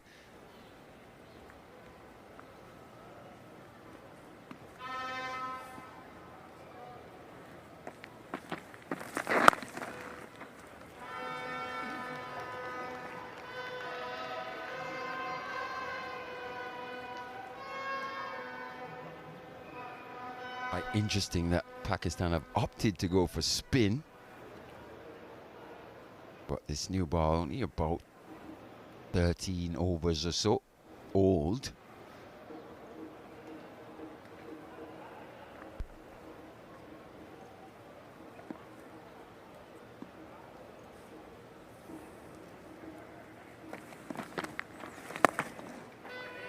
Has some company around him. Jamel Warrican, left unorthodox himself. And there's always that little, suppose, ego thing that you don't want a left unorthodox or a similar type bowler to get you out.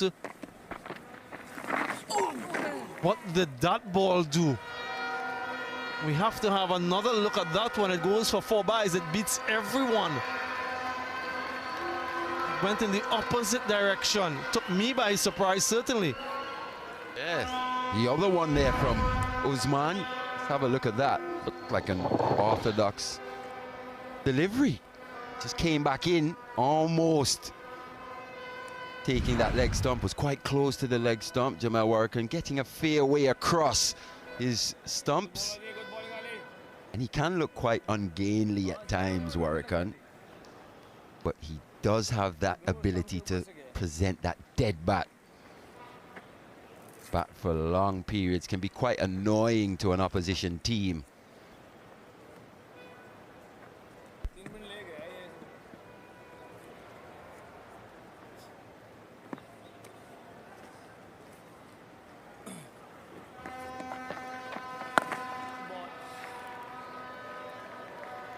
$311 for 8.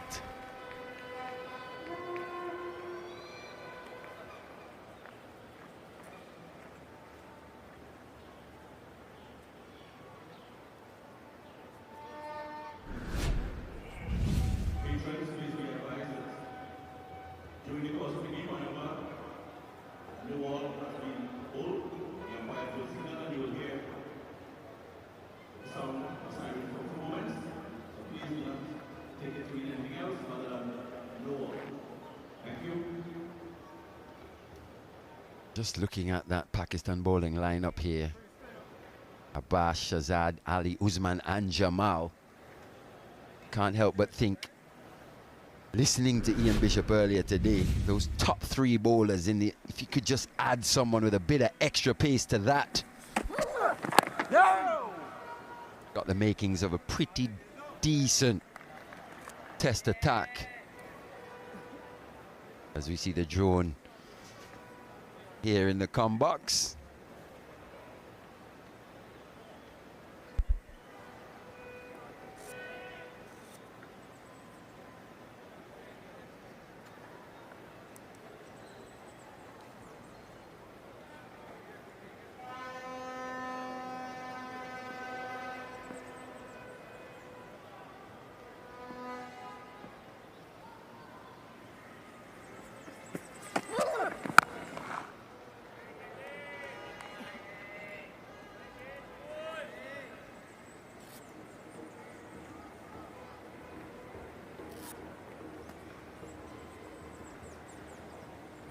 As we go deeper into this test match, everyone will be curious to see how this pitch plays. These kids at it again.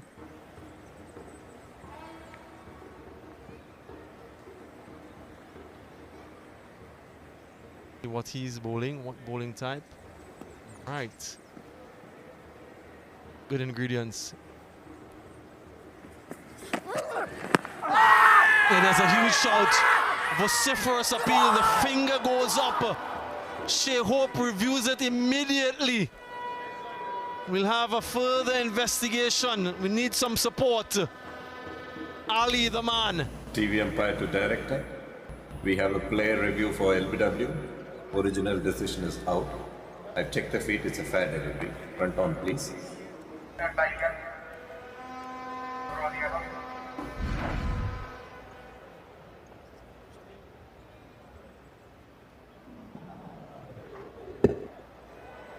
Ball is passing close to the inside edge.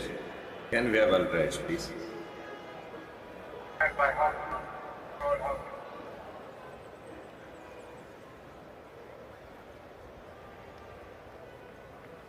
Flat line as the ball passes the bat.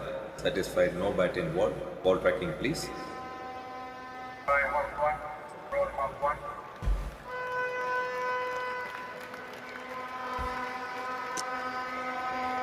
Pitching outside off, impact in line, wicket sitting, original decision out. Richard, stay with your out decision. Your on screen signal now. Decision upheld. Another wicket falls for the West Indies. Shea Hope agonizingly close to a test match century. Goes for 92-3, 11 for 9.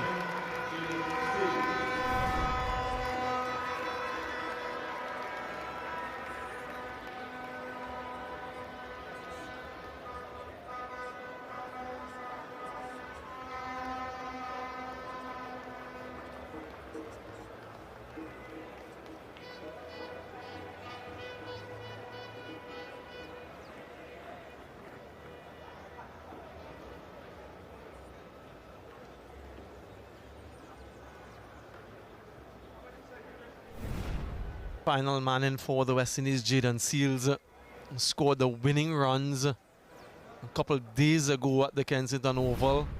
Different format though, different role required here.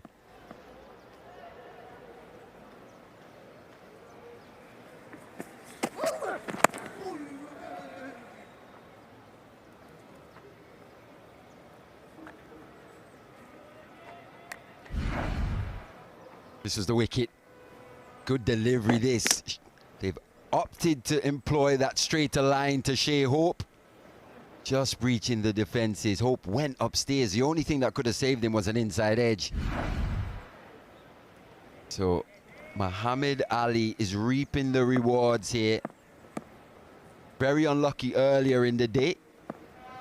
He's got 3 for 50 now and hunting a 4th.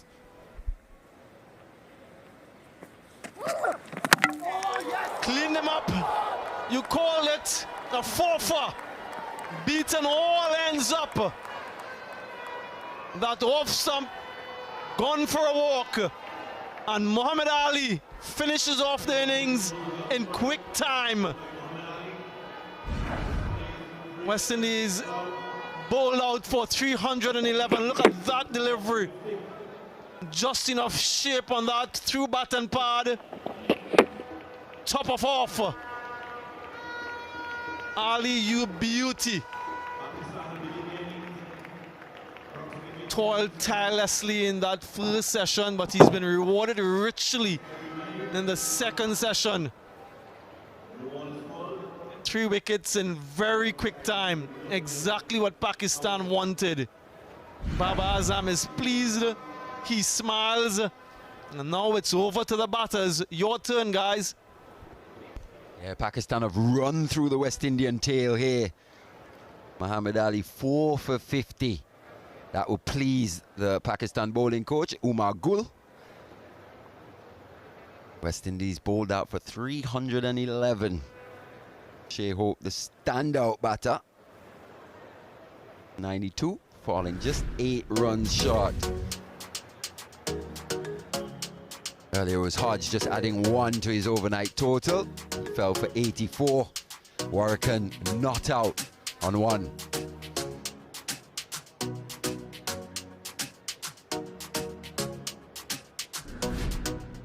Eight runs, 3 wickets in 2.5 overs. That's how things finished off quite quickly for the West Indians. 91 in that partnership between Hope and Hodge. Only one other 50-run plus partnership, but they've gotten up to 311. That's not going to be straightforward for Pakistan. Standout bowler now, Muhammad Ali, 4 for 50 in 21.5. Mohammad Abbas 3 for 63. Chief architect in this first innings, a couple for Shazad and 1 for Jamal. No wicket for spinners just yet.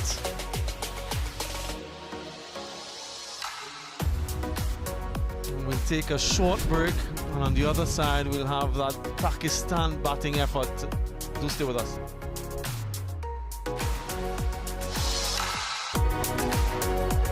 That is absolutely perfect.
is top class.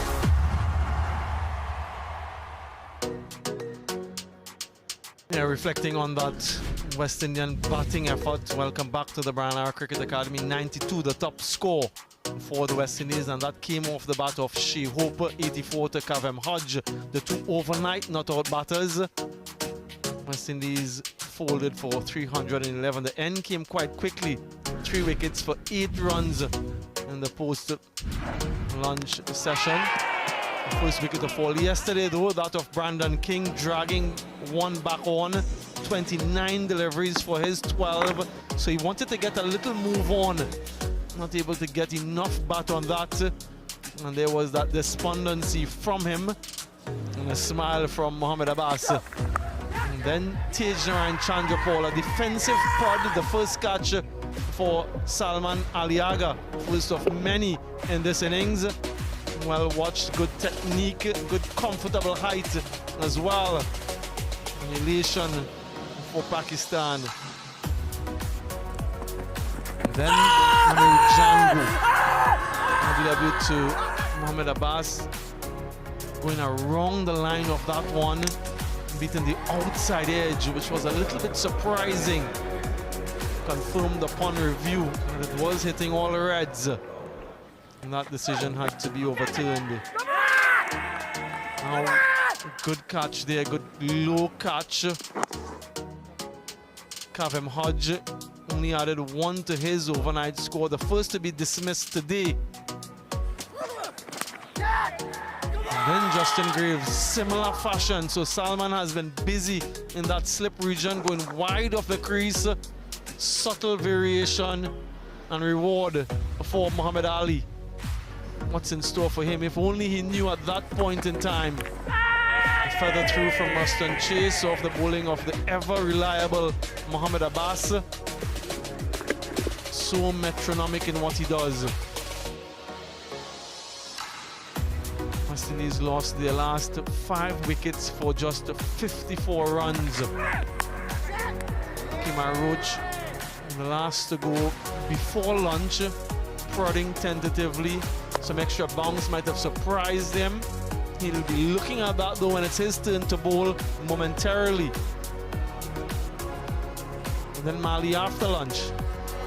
After lunch, he had a bit of Shamar Jersey prior to lunch, but the first delivery after lunch, he had to go short delivery from Ali. Taking the glove, a bit of handle. Easy catch for Aga, his 4th catch so far in this innings, and it needed something special to remove Shea Hope. And creating angles was Muhammad Ali, bit wide of the crease again, angled in, breaches the defensives of the set batter Hope. He fell 8 runs short of 100. And then through the gate, Jaden Seals, he showed some improvement in his batting, but that was way too good for him. Beautiful delivery that to wrap up the West Indies innings. 4 for Muhammad Ali, 4 for 50 to be exact from 21.5. Heavy roller being used, requested by Baba Azam and Pakistan as they get set for their innings. And we just saw the West Indian slip fielders going through their paces. And just have a sneaky feeling that they'll be a little bit busy in this batting innings. Just a reflection then of the Pakistan bowling effort. 4 for 50 for Muhammad Ali, 3 for 63 for Mohamed Abbas, and a couple for Shazad. 1 for Jamal. Took them 98.5 overs to get those 10 wickets. West Indian bowlers, they would have been looking on quite intently. They saw that lateral movement, and we've spoken about how prolific and skillful they've been in the recent past, led by that man to the left of screen, Kemar Roach. They are led by the man right of screen, the captain, Ruston Chase. Some last minute instructions and perhaps reaffirming their plans as they get set to bowl to Pakistan. Jaden Seals will have very fond memories of this venue against this opposition last year. Picked up 6 wickets in a one-day international. Right, so a new look batting lineup as well for Pakistan. Baba Azam, as captain of this team, has had a wonderful record. We'll delve further into that. Hassan Awais and Imam ul Haq will be at the top of the order. Shan Masood, Baba himself, Salman Ali Aga, and Mohammad Rizwan. So they've got some experience through the middle, solidity, and perhaps the engine room of this batting lineup.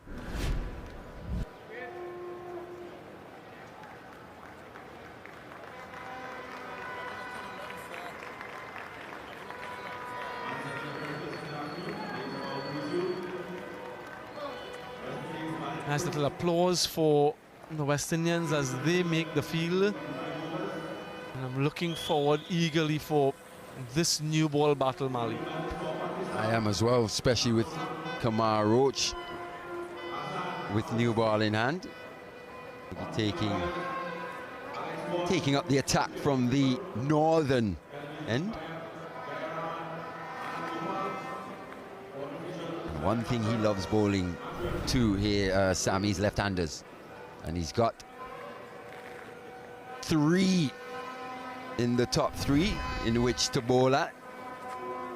Think about just how he's exhibited those skills around the wicket to the left-handers, angled in, taking it away. I think it'll be a very, very tricky opening spell this for Pakistan. And we know Roach has a knack of taking wickets in his first over as well.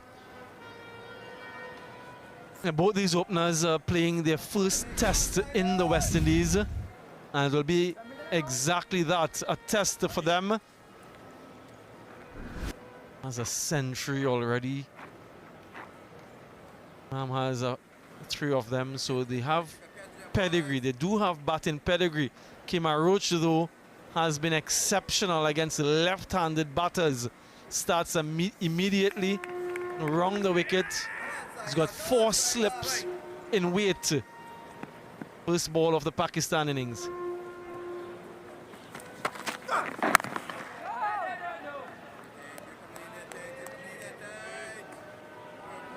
This is what he does generally. Angles in and then leaves the left-hander. He has that bubble seam delivery that goes straight on. So we'll see how he constructs his over and his spell. And I think the length for Roach will be key on this pitch. Be just a little short on that first delivery. Just allowed the batter to just readjust. But as he grows into his spell, he'll be a constant threat to these left-handers, that's for sure.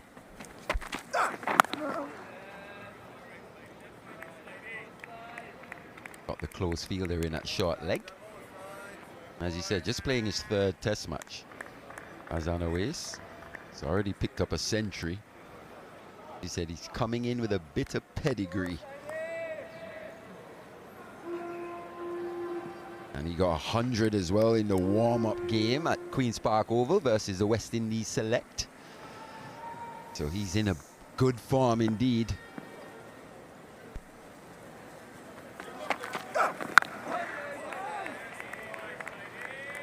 We'll have a close look at his technique as we go through this innings. As long as he stays out there, this is his first-class career, but it's a no ball from Kemar Roach. We saw some indiscipline from Pakistan when they bowled. See how far over it was. Yep, comfortably over.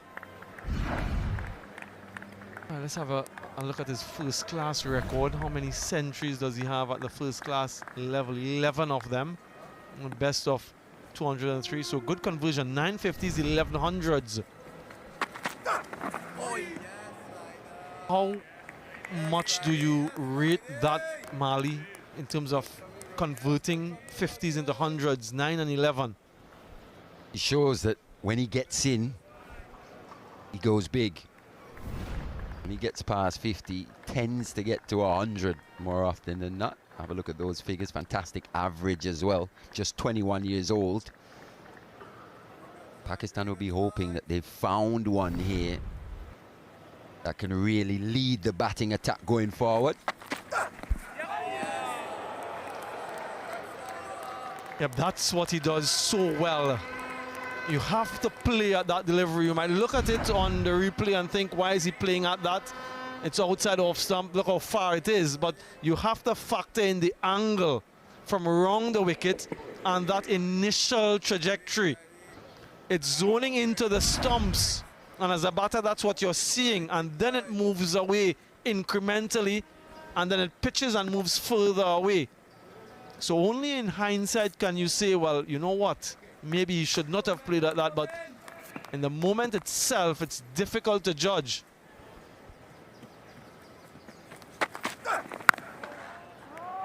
Similar to what we saw from Muhammad Ali, who created the angles, jumped a bit wide of the crease, angled the ball in, got it to hold.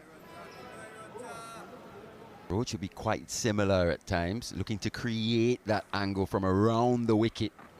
And as you said, with that wobble seam delivery, more often than not, left-handers would be drawn into playing at deliveries that they wouldn't normally do.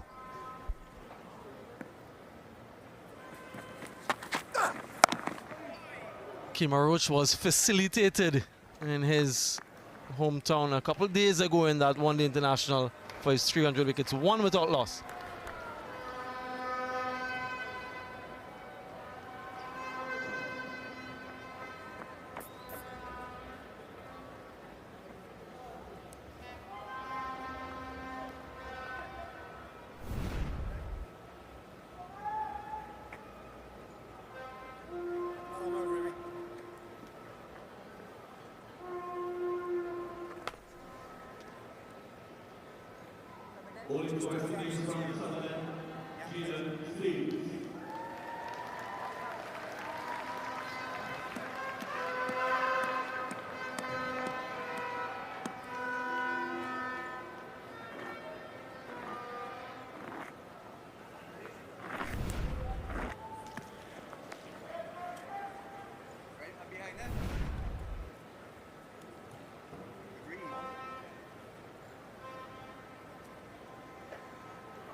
As I thought, Jaden Seals from the southern end, Roach from the northern end. A lot of that has to do with, of course, the familiarity with the conditions, but the wind direction more often than not aids the outswinger to the right-hander of Jaden Seals, or pushing it back into the left-hander in Imamul Haq. Whereas it will work for Roach taking the ball away from the left-hander and into the right-hander. That's two slips and a gully in place.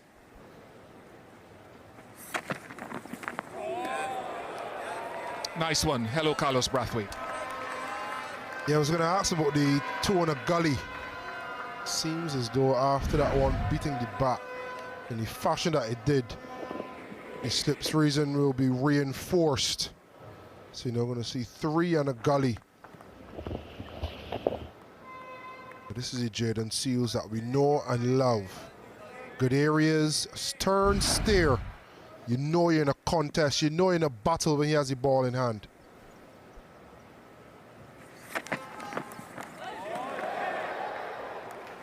Good again, nice lift.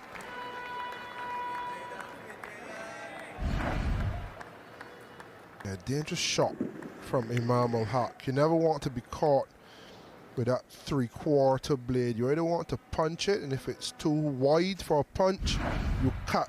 And if it's in between too wide for a cut and too wide for a punch, you have to leave it alone, which I suspect that one was. Force the ball to come to you.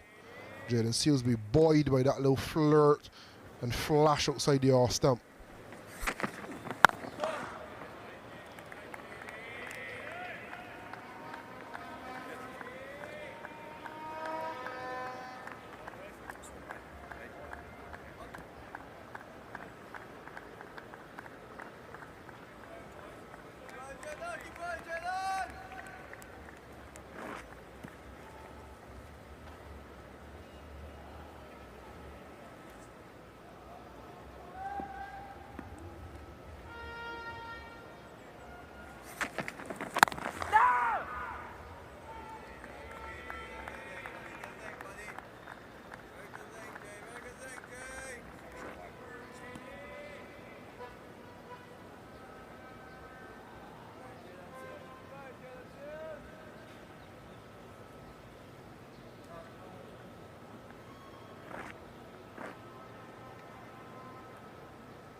Maiden over for Jaden Seals.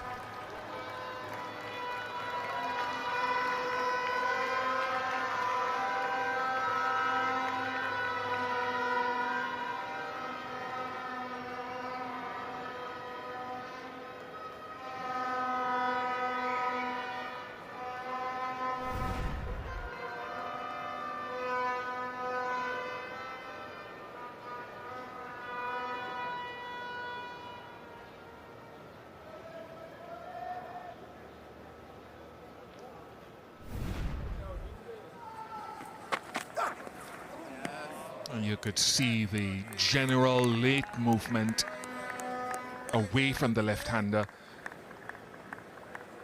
And in the couple of test matches, as Anawais played in Bangladesh actually earlier this year, 3 of his dismissals were from round the wicket. 1 from over the wicket, nicking off the slip. I think 2 from the spinner, Mehdi Hassan, and 1 from the seamer. He got hit on the head, flush on the helmet from Nahid Rana. First ball, Nahid Rana bowling over number 7. Beautiful! Round the wicket, works again. Wicket number 301 for the legendary Kemar Roach.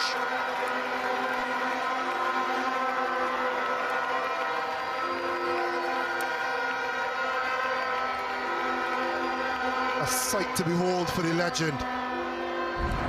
He's enjoyed as he's gotten older, working out and working over the left-hander. And a series of deliveries, challenging the outer edge, drawing the bat away from the pad, and finally being able to straighten one and sneak through bat and pad. And a punch to seal the dismissal. And first punch thrown by Kemar Roach. As Anawais gone for a duck. 1 for 1, Pakistan.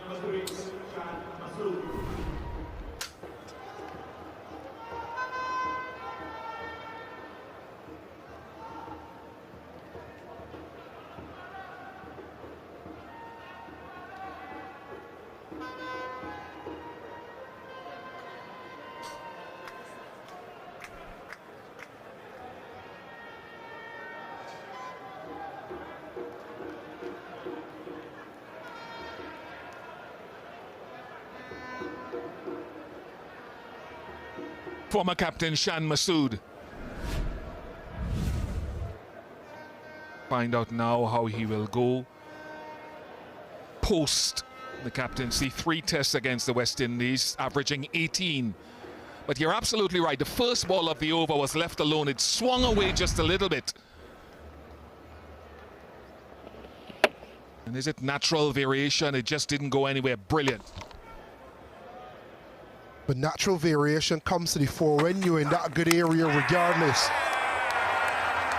And there's a proliferation of deliveries challenging that outside edge. So when it does have that natural variation, and we're yet to decipher if it was. Oh, again, such a threat to left-handers. And they can smile about it now.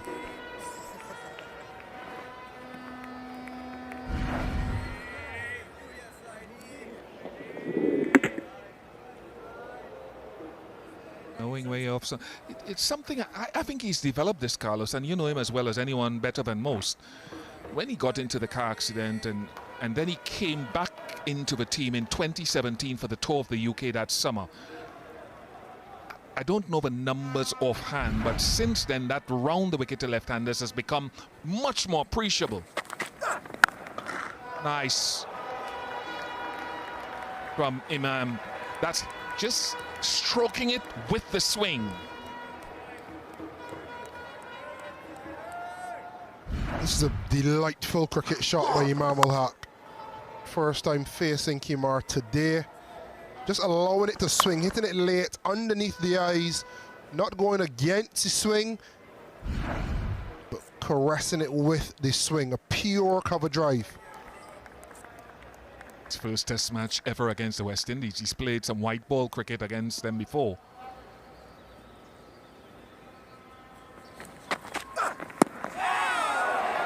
That's the one that will work, the one that just holds its line against Imam.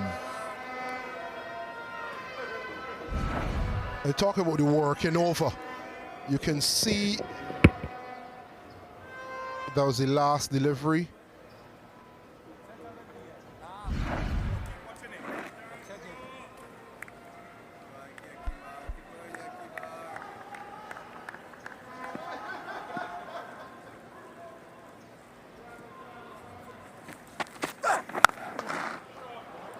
Full banger, full thrust. He never strikes the ball too hard, Imam ul Haq. 10 for 1.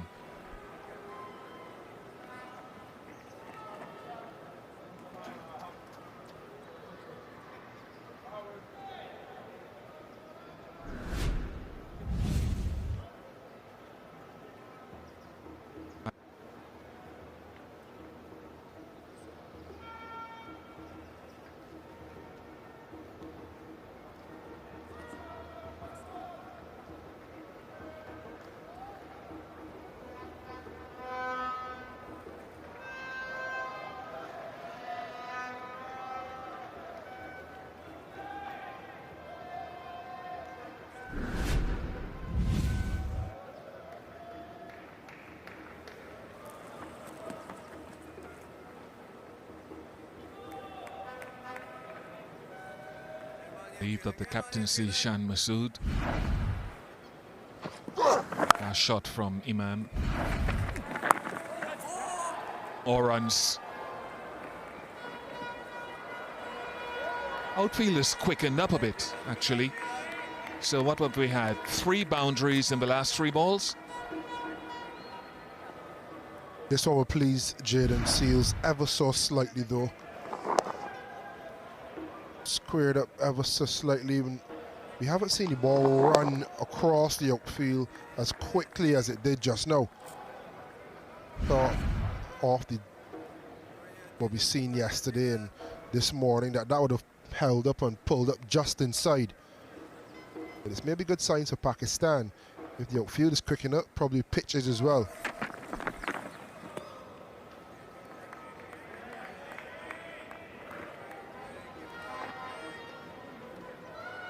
Carlos and I were discussing about the first ball that was left. It went away. And you're thinking with your left eye moving across the off stump to counter that. And then it doesn't. It just doesn't. And as you said, Carlos, the length doesn't give him enough time to adjust because it's full enough. Yeah, proper.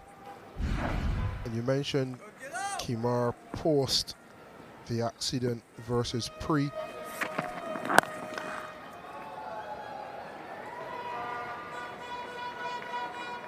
Punch through the leg side and it may run into the boundary, and it does.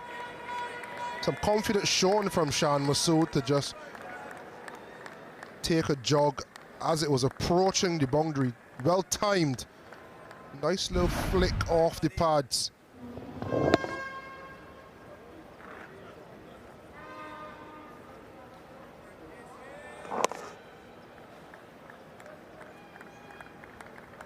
I think pre the accident, Kimar Roach was tear away. He would have preferred, without looking at stats in front of me, to bowl from over the wicket and angle it across the left-hander. I think once he came back after the injury, kind of accepted that there will be a loss of pace, and he then had to work out ways with what he always had as skill before, but now what he would lean on more so. Don't have the pace anymore to marry with his skill. It's all about skill. It's all about outfoxing, outthinking batters. How can I best use the skill that I have? And if you think back to that spell against Ricky Ponting with that pace, the ball swinging back into the right-hander, which is away from the left-hander. He saw the best use of his skill to go around the wicket to the left-hander and challenge the outside edge, much like Jaden Seals is doing here from over the wicket. In amongst the boundaries, it's been a good set of bowling, good exhibition of fast bowling from these two. Starting straight and just going away. Good catch from Shea Hope. Some swing after the bat that you're more accustomed seeing in England.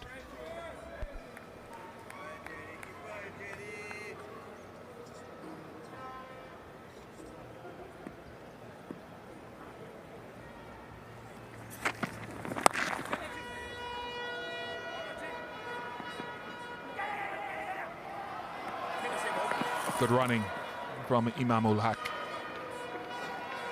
21 for 1.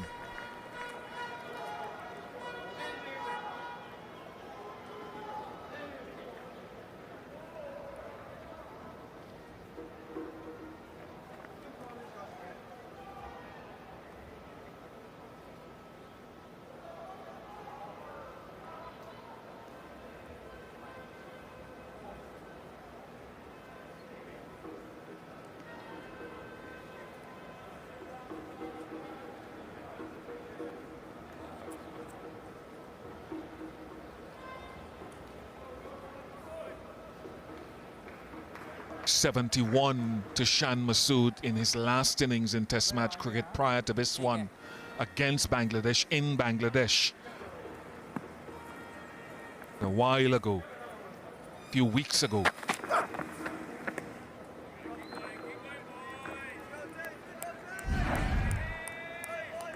You got to look at this last over as well. Full and swinging away. And then the wicket.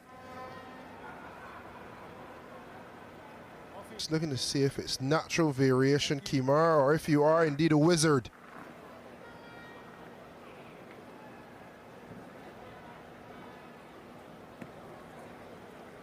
I'm going for natural variation, as I said. Two things can be true. It could be natural variation and he is a wizard. Yeah, I think it is natural variation, and it shows the reward for grouping deliveries.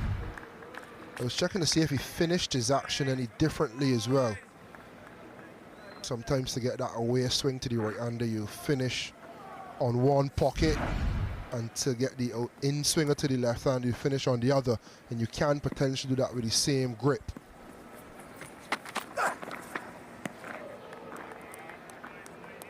Of course, the line for the wicket ball was a bit straighter.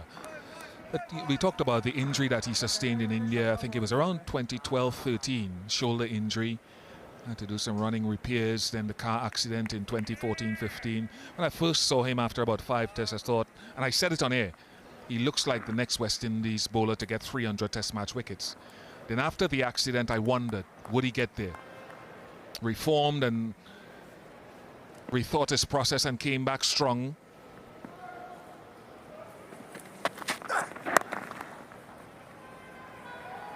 Could be a couple.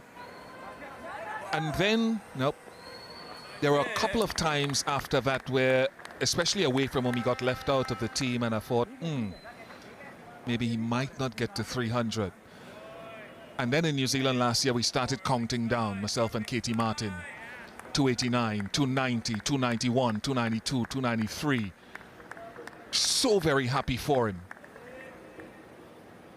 The brain and the skill to continually craft.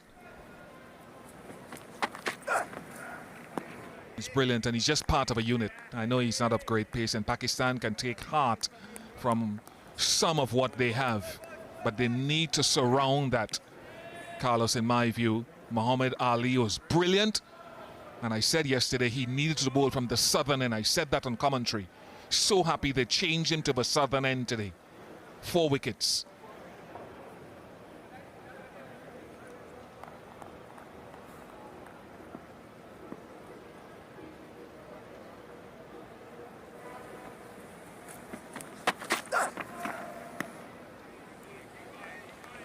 .22 for 1.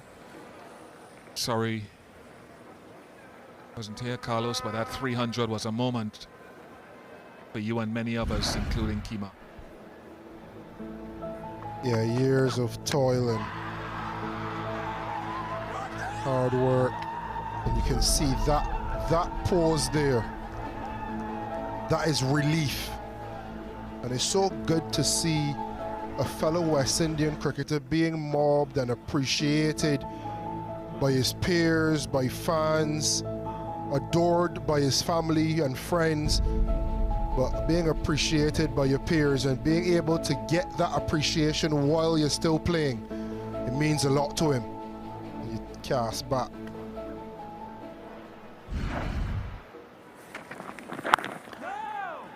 Cast back our minds of summer ago and he was left out of the Australia squad, and I think then and probably a year earlier I was just asking myself, are we going to miss the opportunity for Kemar Roach to bed in and bring along Jaden Seals, Alzari Joseph, Shamar Joseph? And funny enough, when you showed that piece at lunch with the win in 2021, Jaden Seals ran straight to Kemar when he was the youngest. Oh, I think it might be off the hips, 4 runs nevertheless, but yes, confirmed it wasn't a chance.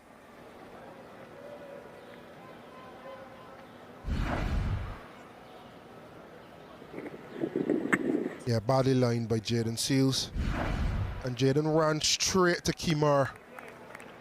Achieved the feat of being the youngest West Indian to take 5 wickets in a test innings. And I felt as though we missed the opportunity so often for players of one era to pass the baton on to the other era. And for me, that felt like a baton passing moment.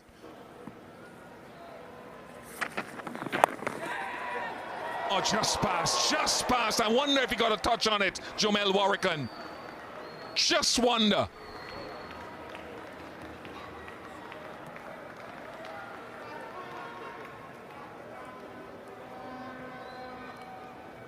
Warrican has worked so hard on his slip fielding. He even had time to take a few steps or one step and push off. It's a tough chance. You'd think a more seasoned campaign in the gully may have held on to it. It's normally a position for the taller fielder, and you would have needed all of his height, Jamel Warrican. Good effort. Could have been taken. Jury's out.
Shamar's quick.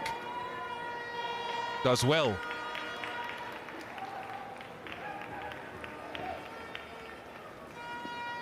$31 for 1.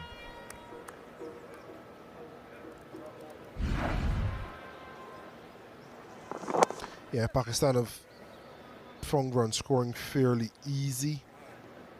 Run rate just over 5. With a good chase down from Shamar Joseph and a nice little back heel.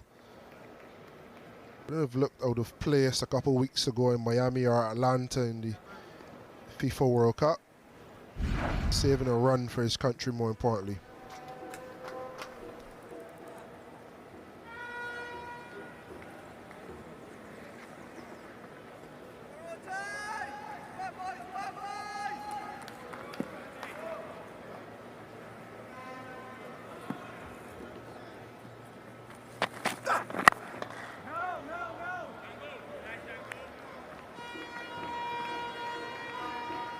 At least 5 boundaries have been hit so far, one of them 4 leg byes. So Roach and Seals and Ruston Chase will know that there'll be an initial hunt and maybe a hard hunt for wickets, and depending on how that goes, then you look to space it out just a little bit more.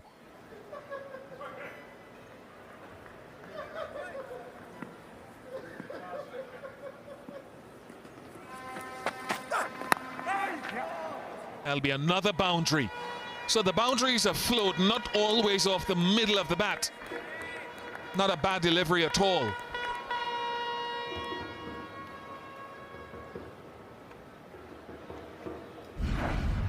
Chan Masood has been positive. Don't always hit out the middle of the bat. You'll be advised to open that face a bit more. But he's got reward and he's gotten a start. Up to 19 now. How much can he make of this? Some of the boundaries he would have scored would keep Kemar Roach and Roston Chase interested.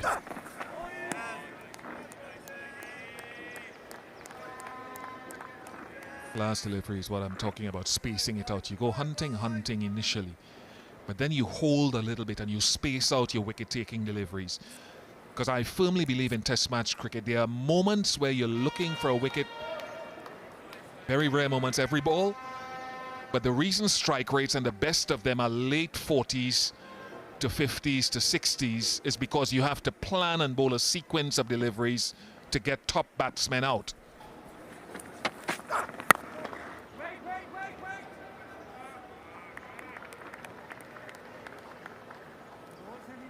So you just have to recognize that there are 6 boundaries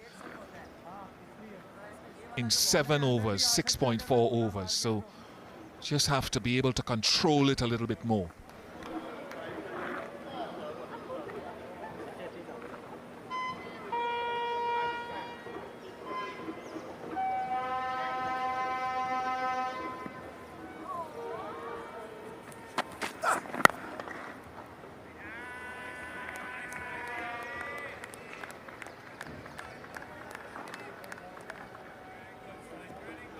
One of those intelligent cricketers, Shan Masood, born in Kuwait, very rare.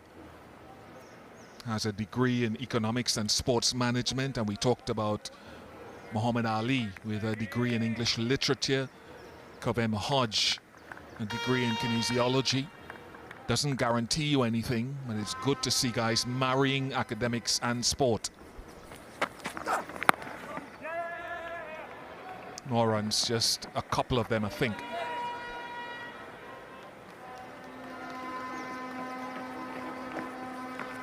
37 for 1.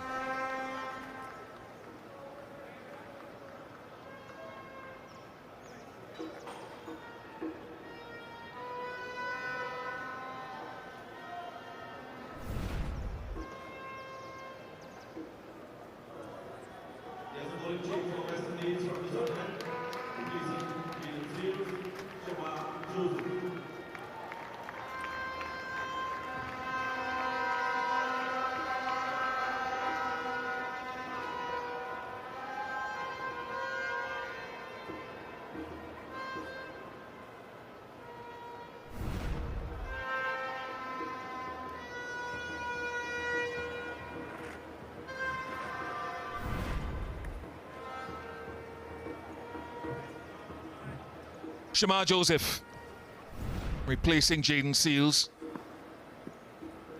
I wonder if Justin Graves is fit to bowl in this Test match.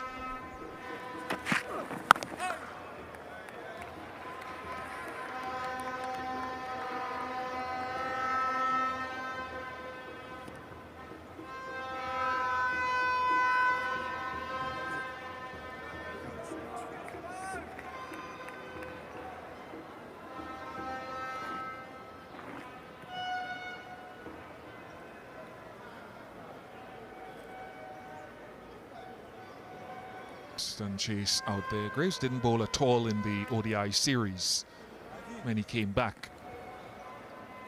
And if he's fully fit, the trundle in all departments, and Chase had that hand injury. Another boundary, it's flowing.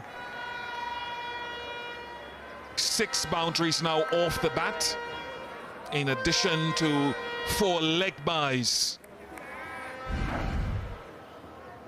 Yeah, badly lined again. What Imam Al-Haq has done well, along with Shan Masood, is pick off anything slightly off colour, in line or in length.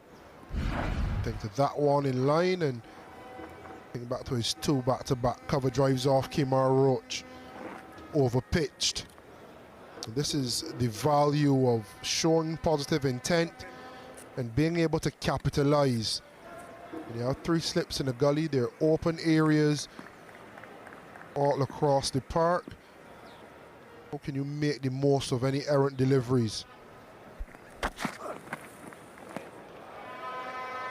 Moved around the wicket. I don't mind that, actually. Round the wicket early for Shamar.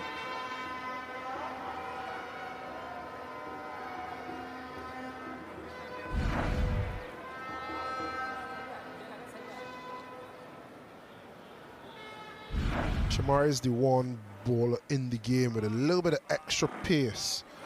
That last one, 140 kilometers per hour.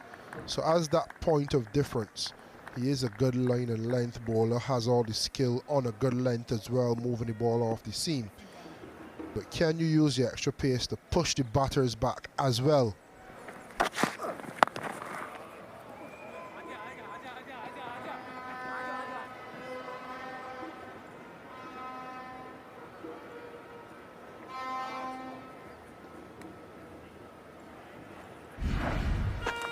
Boundary laden innings so far. Just a little bit of searching, trying to make a fast start. There have been some edges somewhere along the course of play. The West Indies would know they have to get a little bit better as the ball gets slightly older. Can they be a little bit more disciplined, restrict the scoring rate and build some pressure?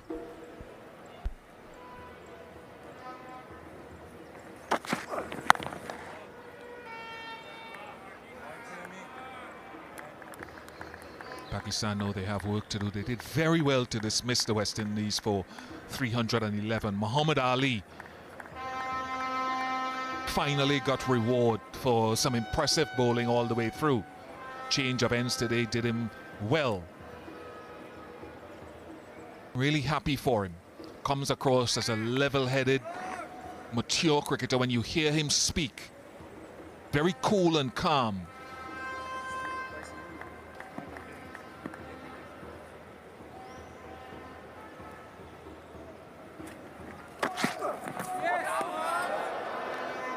I like that angle around the wicket. 43 for 1. It's just the process by which he operated today. In addition to the other bowlers around him, you look at the wickets that fell and the way that it fell, and apart from Shamar Joseph's wicket, even that one, there were wicket-taking deliveries. Shea Hope, the biggest of them all. Jaden Seals. So you don't always get the reward immediately. Muhammad Ali, man. Heavyweight champion. Bowled like it today.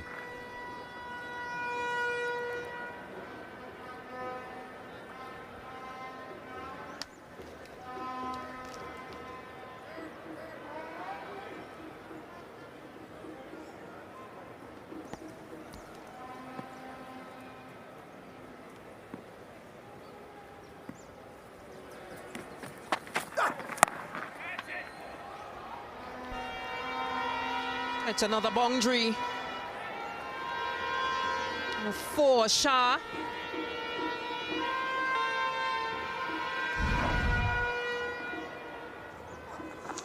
Yeah, he's been exceptional so far in this innings. 4 fours he has scored. Masood.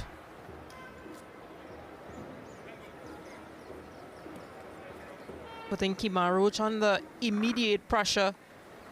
Boundary of the first delivery. He'll have to adjust. He need to pull that length back.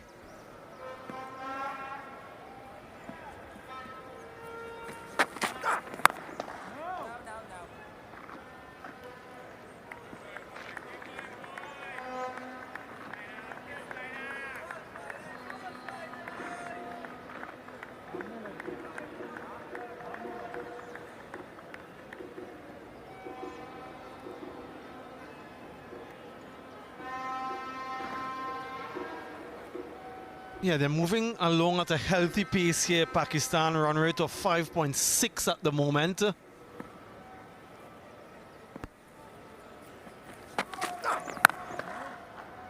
Which is a lot more than what the West Indies operated at for the majority of their innings. And some elegant strokes along the way, so good batsmanship, balancing risk with run scoring opportunities, and that's the hallmark of good test match batting. You want to protect your wicket, yes, that's the first port of call, but when you get run scoring opportunity, you must capitalize, because you never know down the line you get a delivery that's unplayable.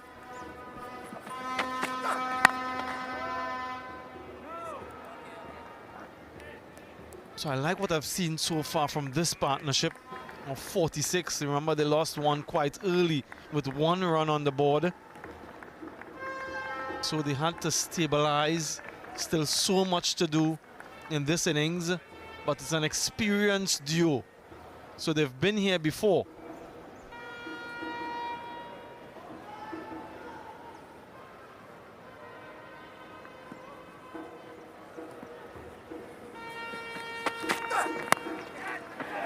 That's in the air. He's gone at it. He's brought up the 50 partnership, although in not altogether convincing fashion. But it's a flashing blade and it flies through that slip region. A high risk, high reward for Shan Masood. Yeah, delivery that is just swinging away and once again slashes hard. And it gets through that slip region. Warwickon, the vice captain, possibly coming off of his fingers. But the intent is clear from Shan Masood. Yeah, you hear batters talk about go hard at it, because you never can tell. If you do get an edge, it might fly over the slip region. Seen a few batters getting caught in that region with a defensive stroke. Not Shan Masood, 51 for 1.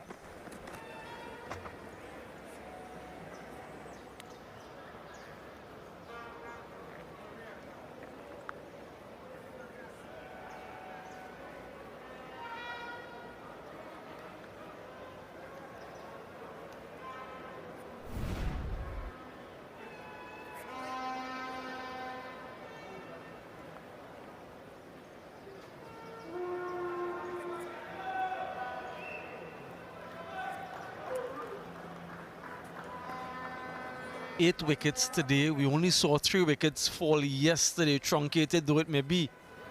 But a lot of activity has happened so far. We're still only into the second session. Still a lot of cricket left. Upwards of 55 overs.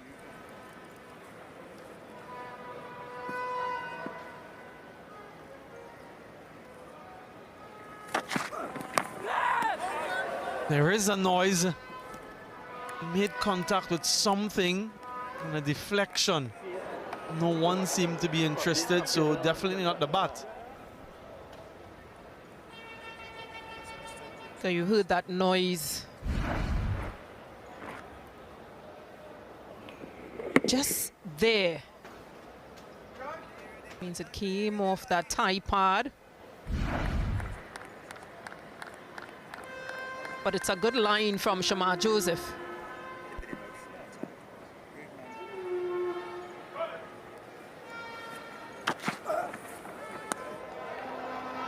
Yeah, just testing out the surface. Caesar. A hit the deck type bowler. Usually wicket to wicket. Yeah, that one flew past him. Really have to have agility and reflexes to even get your hands to that one. It might have touched it on the way through, but it came quickly. Go hard or go home.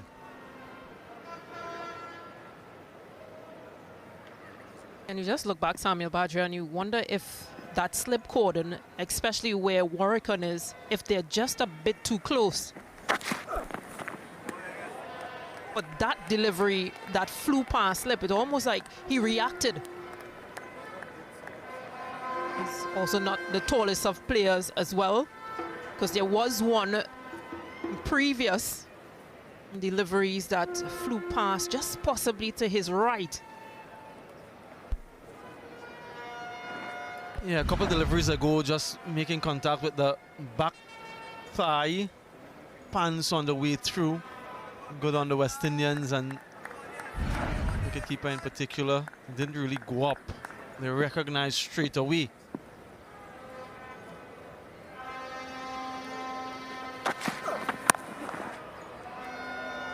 They will get another boundary. They're dealing in fours. Imam this time. A fourth boundary for him as well. And 9 boundaries in this batting display, this batting innings. Just riding the bounce, getting past that backward point fielder. Just a little wit on offer.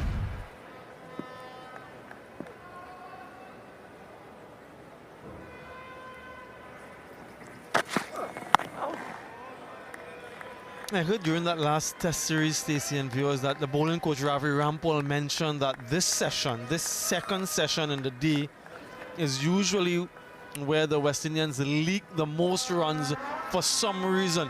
Not usually in this context because they were bowled out and they started their bowling innings, but when they bowl during the day and they start the first session, they're usually good. Then this session, they hemorrhage a lot of runs. It's evident again today in a different context slightly. Mentioned the run rate, it's very healthy for Pakistan.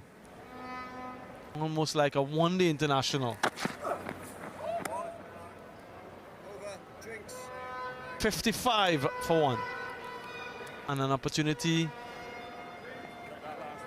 for drinks for everyone.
Partnership has been good between these two. 54 from 46 deliveries, so at a healthy rate. Stacey, what has impressed you the most? Yeah, I think just the ability and the intent to score from this pair. Would have lost Azana is a 9-ball duck, but they've been able to consolidate this partnership. A few chances in the slip region, but the intent is clear to score. And they've put the opening bowlers under some sort of pressure. Each bowler going at 5 runs per over. And Kema Roach with that 1 wicket.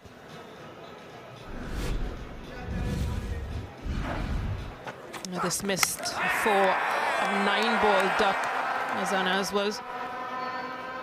And this was excellent from Kemar Roach in terms of the line, the length, and the execution of bowling round the wicket to the left-handers. Something he has worked on. Got through the batsman's defense.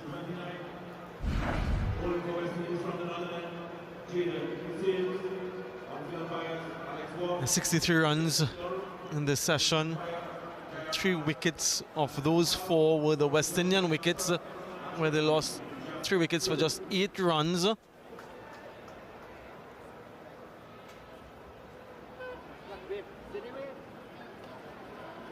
Yeah, these young fans have been in since the start of play, now recognizing themselves on the big screen.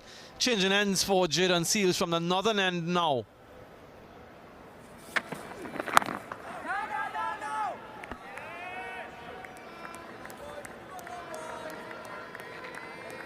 He didn't quite get his reader right in that opening spell. Conceded 15 runs in that 3-over burst. Generally prefers the southern end to get that outswing going. Might just be a different plan of attack from him from round the wicket.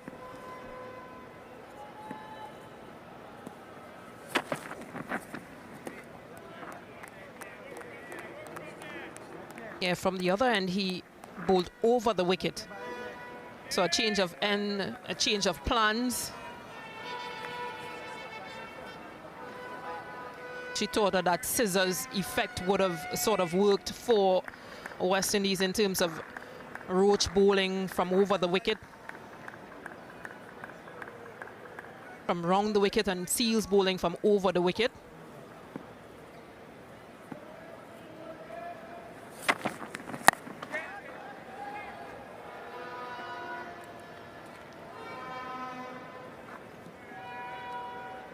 Yeah, for some reason, Stacey, I'm not seeing as much lateral movement as we saw when Pakistan were in operation. Higher pace, yes,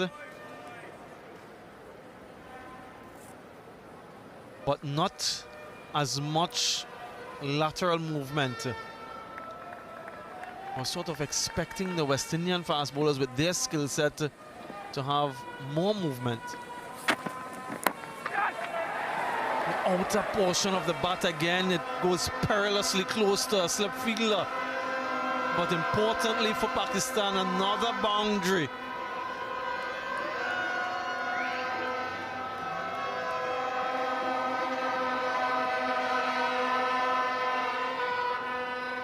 And 10 boundaries now in this innings. And pitched up, and just in time, that bat coming down.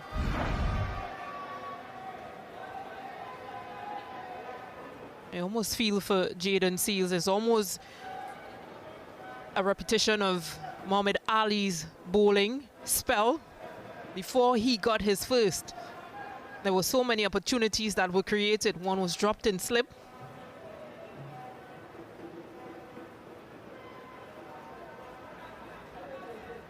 The bowling coach not pleased with the efforts from the fielders.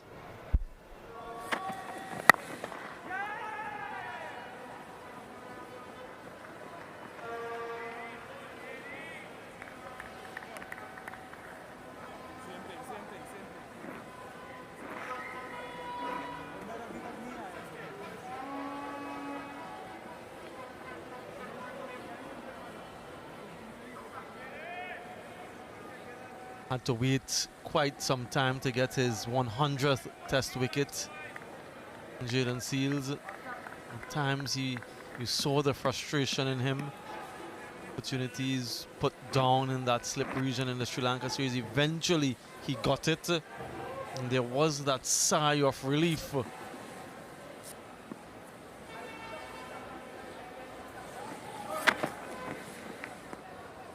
Yeah, he's struggling. He really is struggling to get that line going. Jayden Seales, 60 for 1.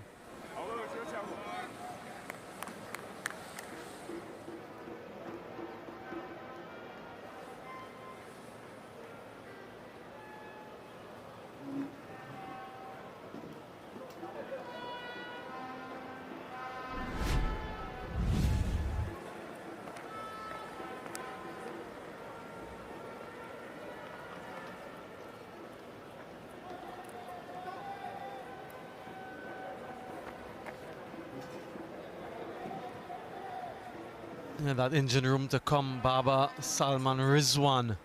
They'll be hoping that they can put their feet up for the rest of the day.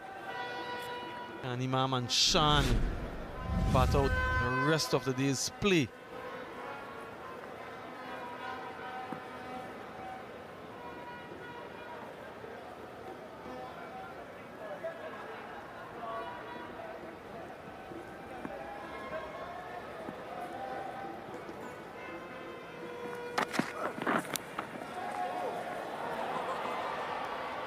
Should just be. Oh, it goes all the way for 4. I thought Jaden Seals had it covered because of the touch that she hoped got on it, but wayward. So we saw an errant delivery to end the last over and an errant one to start this one. They're just continuing with the line and hope, just getting a touch, but not enough.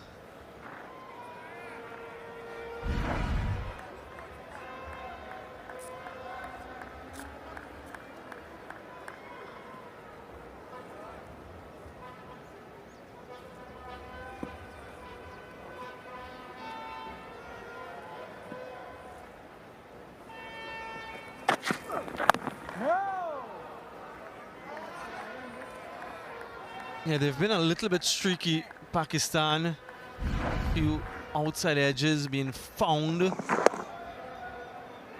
Jamal Warrican was diving away to his left fingertips. That went quickly towards him as well, raced away for 4. Then another one, diving away to the left. Saw some brilliant slip catching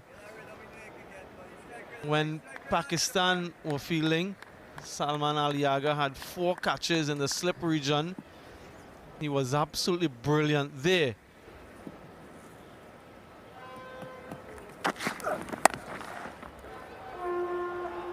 Right, that's well controlled all along the ground for 4. So just uses the pace, pivots nicely, and they continue to hemorrhage boundaries, the West Indies. Yeah, this is test batting made look very easy by this pair. It's a short delivery that is just tapped away on the leg side. Partnership rolls on to 67.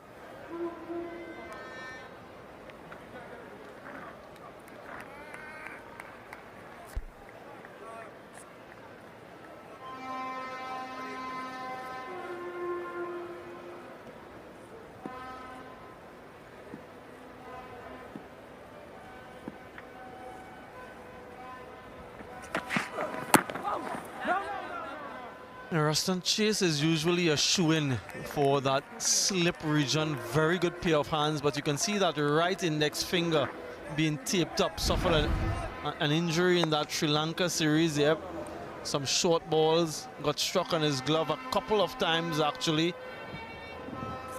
And that actually ruled him out of the subsequent series against New Zealand. Was a doubt even coming into this first test. But he soldiered on, and there are different persons in that slip region now.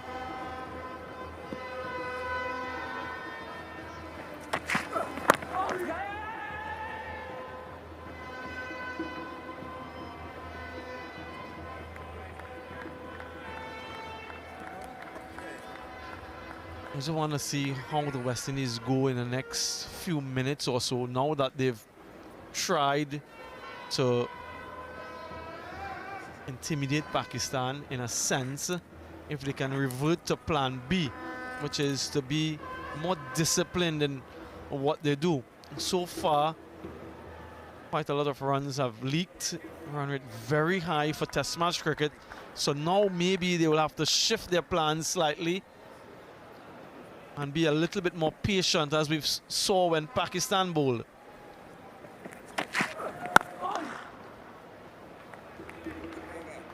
.69 for 1.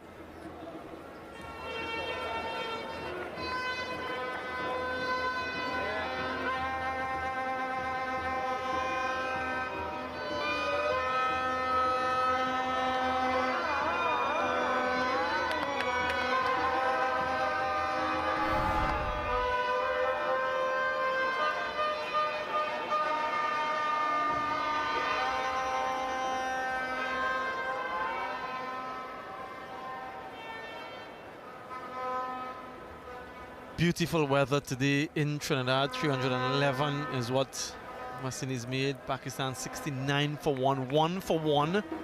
So a 68-run partnership now.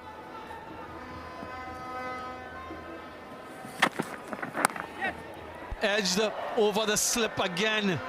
The value of going hard at the ball and not defending. Yep, that's what he's saying.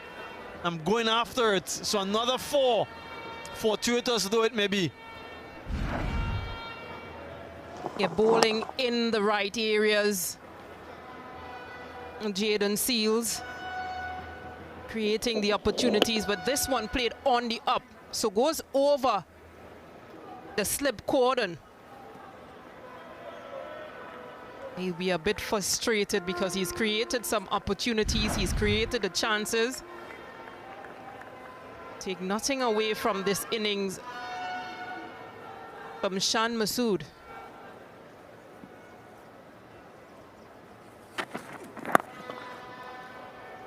Through the one side now, and guess what? Another 4. This was much more confident and deliberate.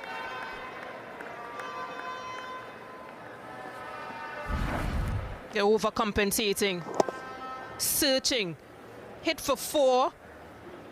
It's over the slip region, and this time driven through that mid-wicket region.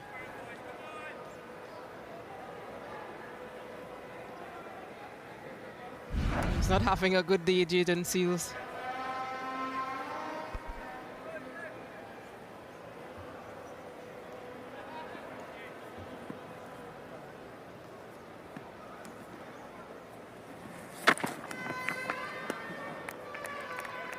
Yeah, that's the area just there that they haven't found consistently enough. And that is what we've seen from this bowling attack in the recent past. They've been very disciplined and skillful, but for some reason in this innings, they haven't quite found that rhythm and that level of accuracy, at least not often enough.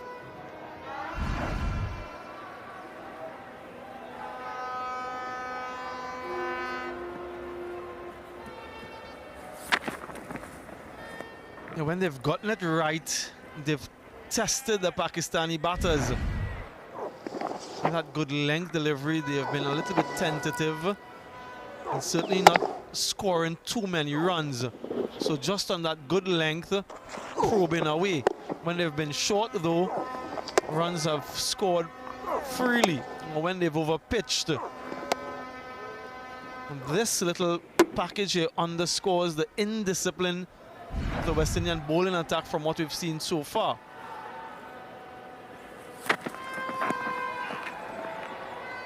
There again, very good couple deliveries.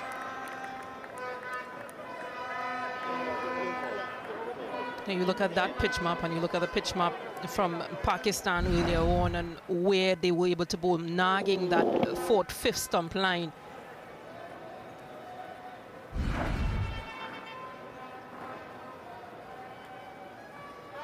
It's a good comeback in the over so far after being struck for 2 4s.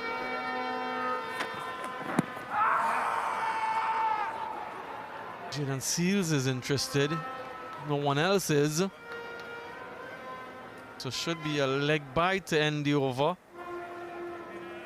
78 for 1.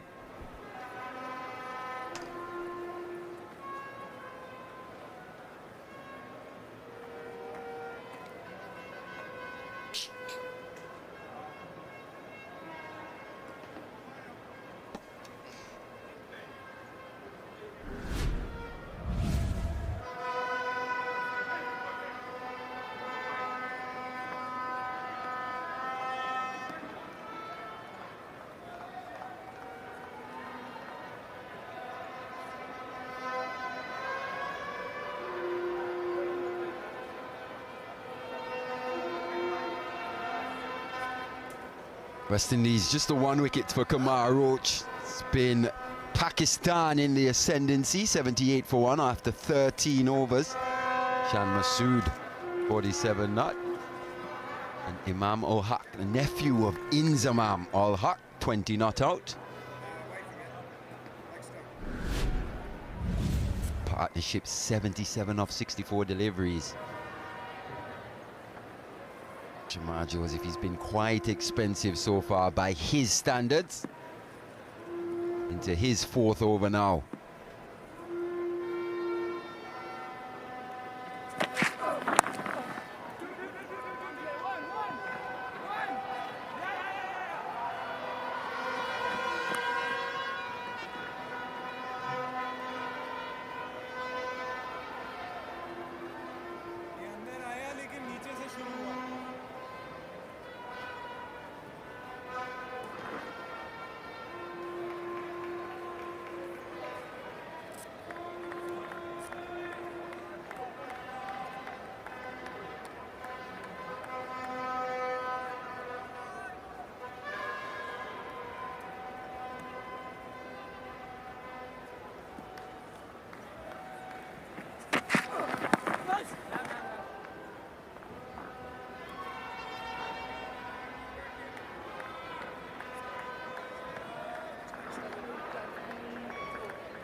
Shan Masood continuing from where he left off in his last innings in Test match cricket in Bangladesh, where he got 71.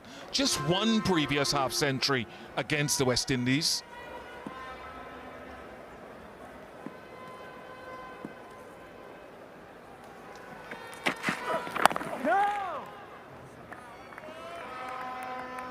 Number of eyes will be on him for several reasons. How he reintegrates back into the ranks with the captaincy off his shoulders and onto that of Babar Azam. Will it then give a consistency of scoring lift? He's had a little bit of fortune, but he's gone flying.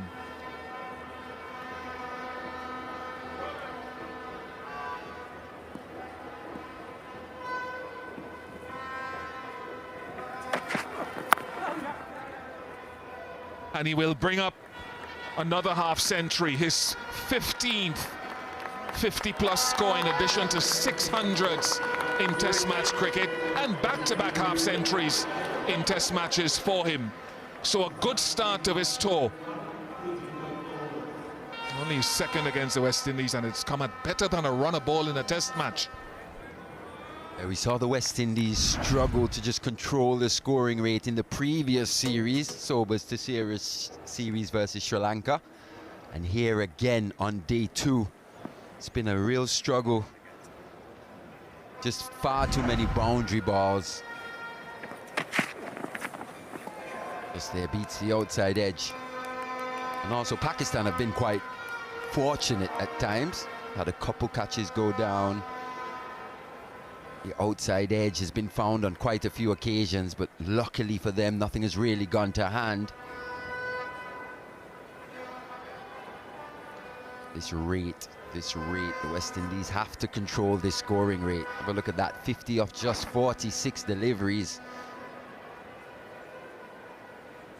When that last wicket was taken by Pakistan, the West Indies would then have had their opportunity with this new ball. It's been quite surprising from my vantage point. I don't know if Ross and Chase will think about changing up the bowling combination. 81 for 1.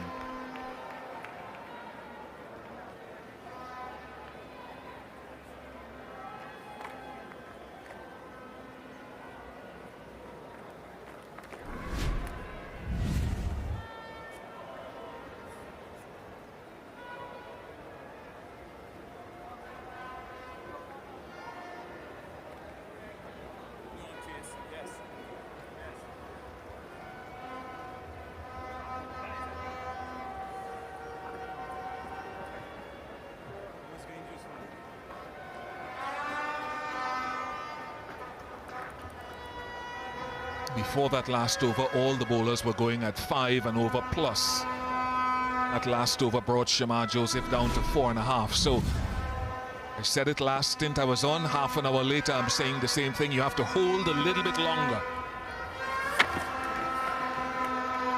Don't mind seeing a couple of balls go through to the wicket keeper, but Shan Masood has been exactly what Pakistan needed right now. Yeah, the former captain coming in at number 3.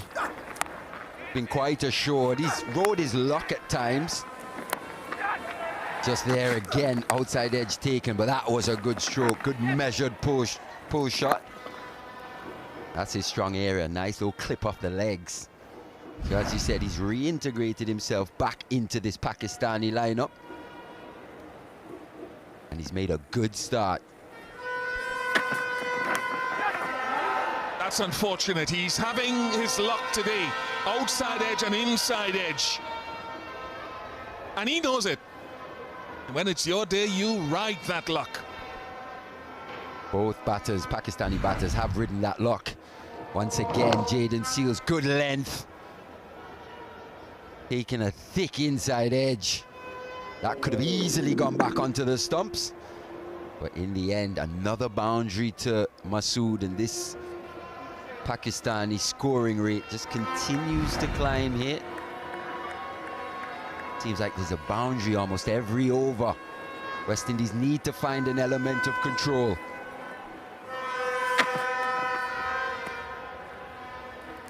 Don't mind the last one. Was fortune. But again, Courtney Walsh always used to say, just dry it up when we played under his leadership. Maybe aim for the keeper's left leg, get a few through to the keeper, regain a little control of the pace of scoring. You're still looking for wickets, but spread it out a little bit. The wicket-taking attempts, just space it out a bit for now.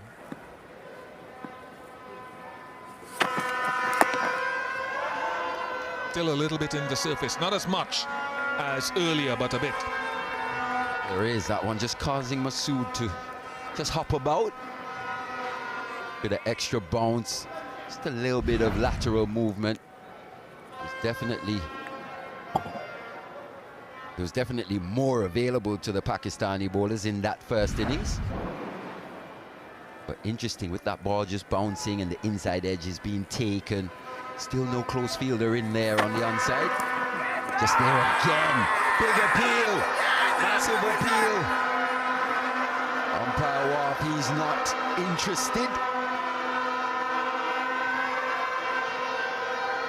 Bit of deliberation going on. I think the timer will just count. In fact, he goes upstairs. So Roston Chase opting to go upstairs. We'll have a look. TV umpire to director. We have a player review for a cut behind. Original decision is not out. I've checked the feet, it's a fair delivery. Front on, please. Copy reverse coming up.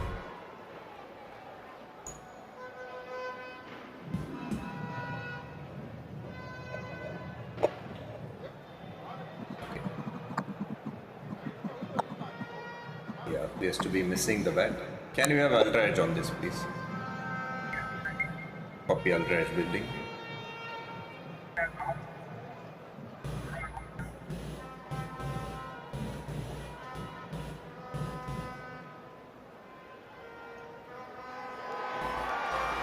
Can you give the Aldridge from behind, please?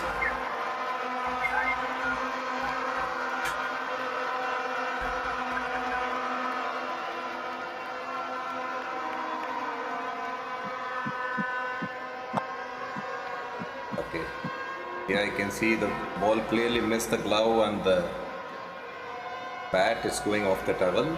Can you now go back to the Aldridge, please? Copy Aldridge rebuilding.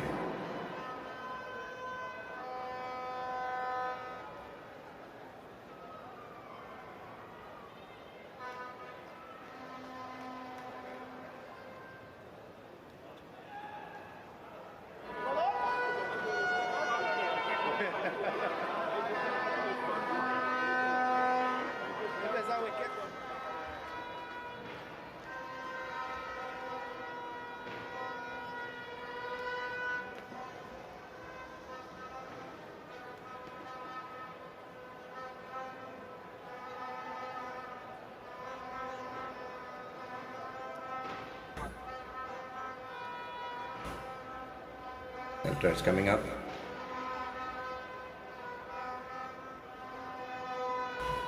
Okay, I can see clear gap between bat and the ball is well past the glove.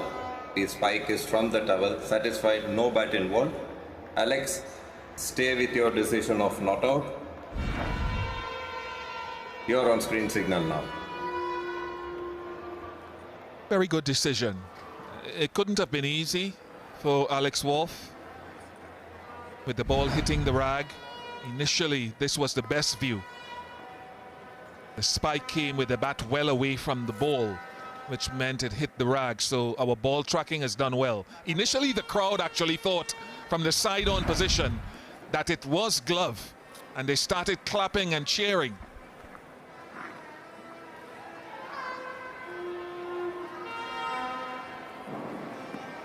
If they can change up the pace of the bowling from one end. That's better. In spite of the edge 4, that's a better over, 85 for 1. Don't know if Ruston Chase is fit. I wouldn't mind seeing some off-spin of these two left-handers. I know Justin Graves has been declared fit to bowl.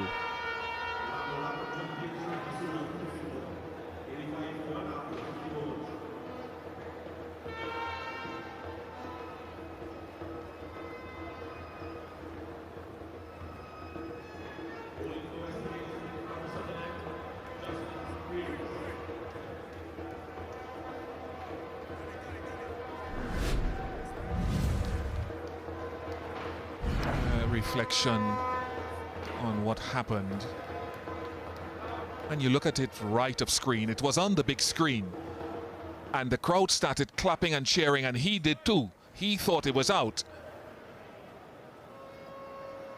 They were clapping, they thought so. He didn't think so in the front. He's a Pakistan sweater on, so nothing is out for him. But this was the best view. Marry the two views. So well done to ball tracking. Change of bowling. Justin Graves into the attack. Good cricketer, Justin Graves. Good all-round cricketer. More of a batting all-rounder in this setup at the moment. But he's a decent, very decent fourth seamer. Have a look at that record. 24 wickets in 17 tests. That 3 for 39 came in that first test versus Sri Lanka. The recently concluded Sobers Tesaris series.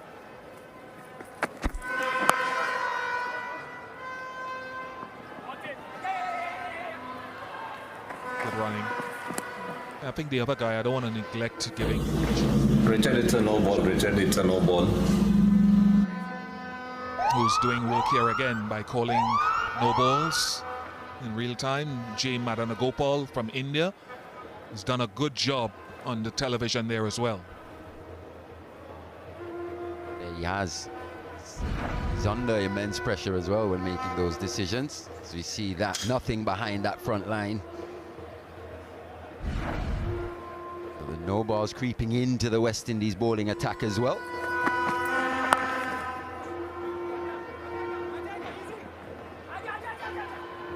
Good hustle. Very good hustle.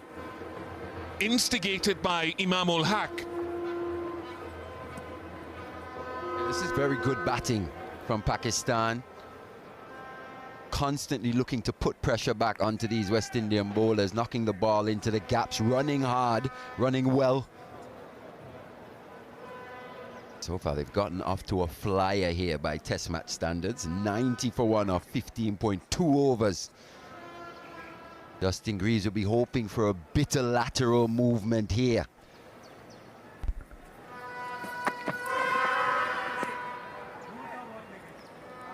We just had a shot there of Jayaraman Madanagopal out of Tamil Nadu, age 51, the umpire who's doing television today. 33 first-class games with 2 first-class hundreds for Tamil Nadu and a listy 100. So good to have past players, as always, with the 2 on the field as well.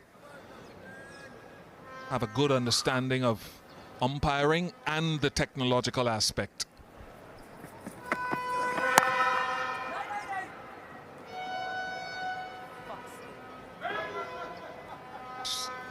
Sorry, hope you didn't hear that on television there. But as we head towards tea, 13 minutes, still wondering whether, I don't know if Ruston Chase is available to bowl. We haven't had confirmation of that. We did have with Graves. Just to find out before tea whether there is any grip on the surface. Interesting you say that, Bish, because he's bowled majority of his overs in Test cricket to left-handers. But you'd expect him to be a bit more successful. Nicely timed down the ground. Easy too. He's bowled 109.2 overs since 2024 to left-handers. He's only taken 3 wickets at a massive average of 155.33. Compare that to right-handers, 84.2 overs, 8 wickets, with an average of 39.62. So sometimes you hear a lot about matchups and the like, but so far, the last couple of years, it hasn't worked in Ruston Chase's favour, bowling to left-handers.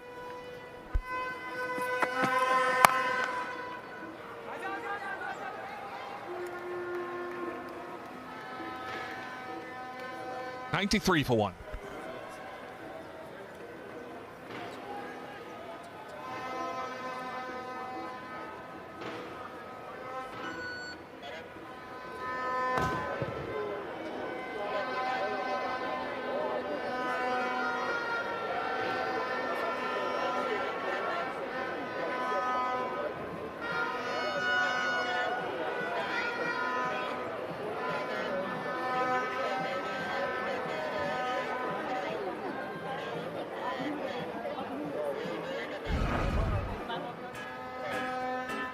Historic occasion of the first Test match here at the Brian Lara Cricket Academy in South Trinidad. We move to Port of Spain next for the second Test.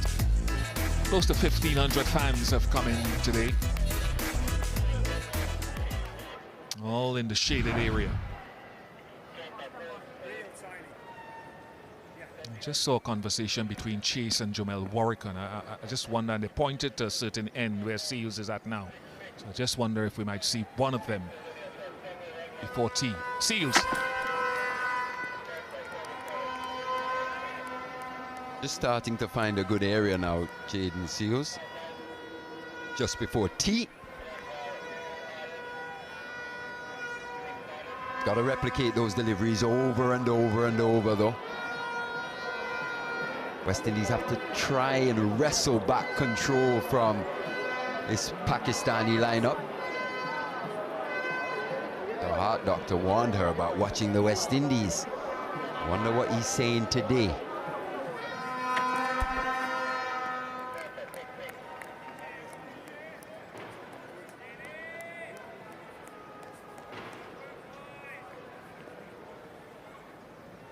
A few heart palpitations in the crowd, I'm sure. A couple of catches going down. It's been a very enthusiastic crowd here. Very colorful indeed. And they're making their presence felt.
Just the one delivery remaining here. Jaden Seals hasn't quite been at his best so far.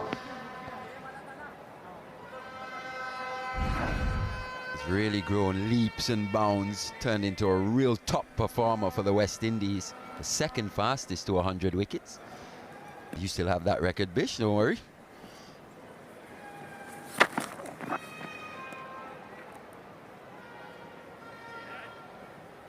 $94 for 1.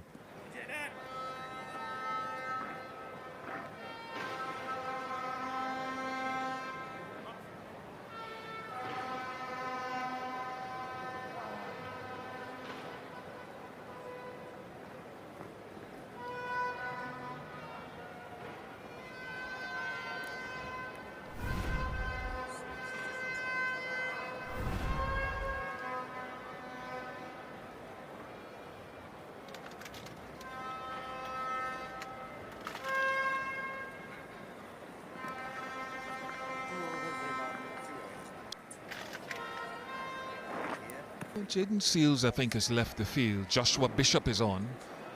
So I think that would usher in a change of bowling from that northern end next over as we head to T. Graves.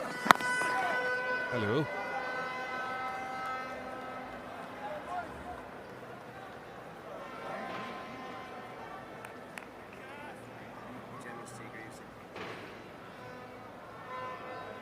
He slipped out.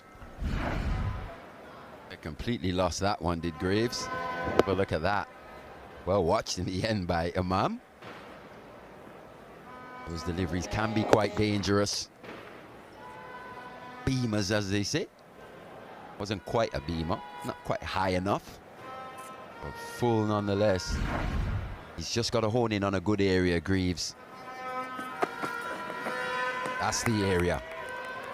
Look to dry up the run scoring here, going into T. Reassess. But look at that, quite high in the end. Well watched by Imam. Those deliveries are very unexpected. He did well to keep that one out.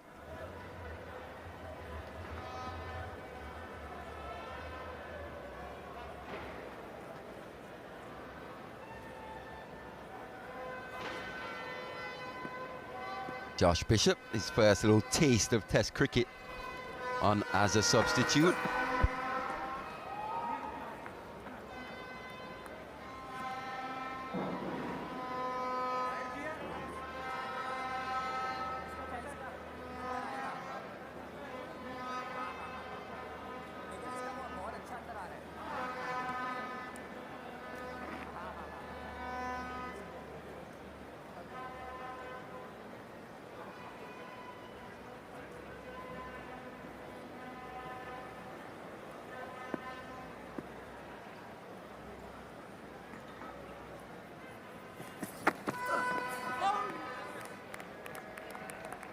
That's a lot better there. Strong wrist, keeping that wrist behind the ball. Not sure how much bowling he would have done in between Test series.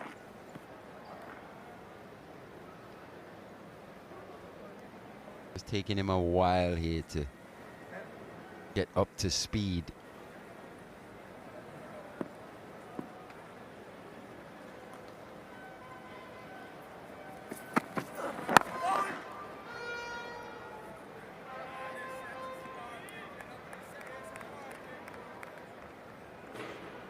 Imam felt he should have closed the face of the bat on that a little bit more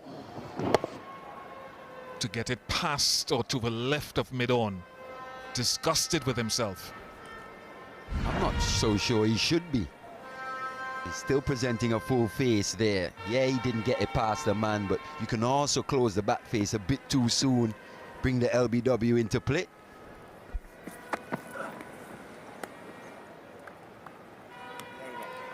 Two balls. The spin from this end. 94 for 1.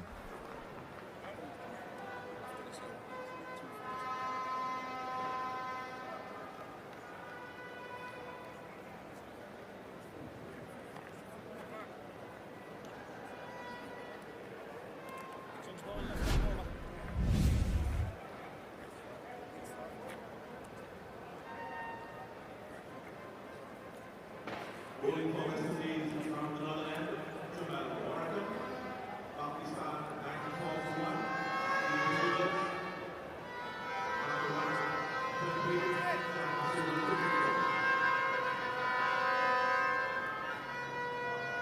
94-1. Last over before the tea interval, I would think.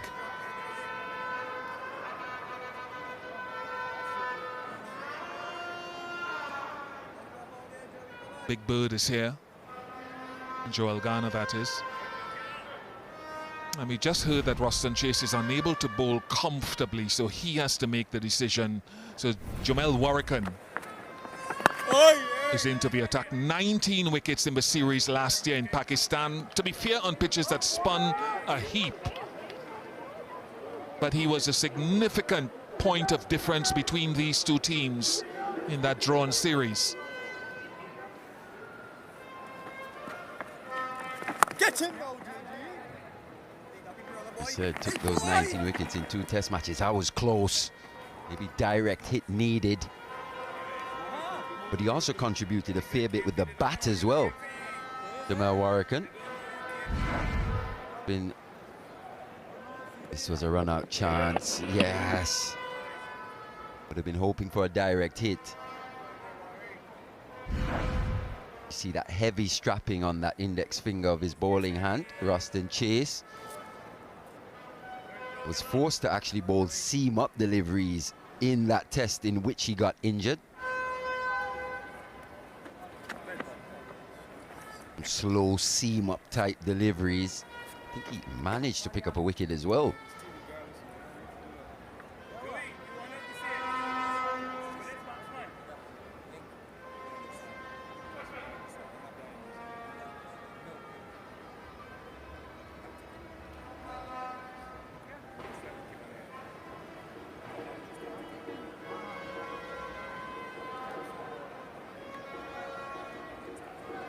And in Pakistan, it was because the difference between Moti and Warrican was that Moti obviously a little quicker through the air. And Warrican was slow, the ball spun, and he had a little sort of drifter come arm ball that just ran on when it didn't grip in the surface.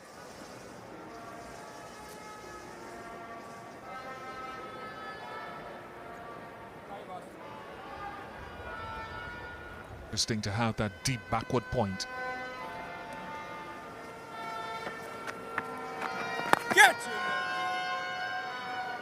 Just to touch on that point about the pace in which he bowled, it was stark how slow it was in comparison to Gudakesh Moti, but also just how successful it was. Spin bowling was almost trending more into the pitch, faster deliveries. But he was a bit more old school, tossing the ball up, luring batters out of their crease. Proved to be a real handful. 19 wickets in 2 test matches. As you said, yeah, spin-friendly conditions, but you've also got Pakistan home spinners looking to exploit those conditions as well.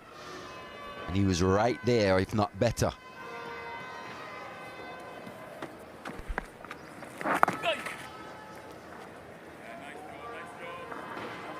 Ravi Rampal will have to have a stern word with his charges during that tea interval.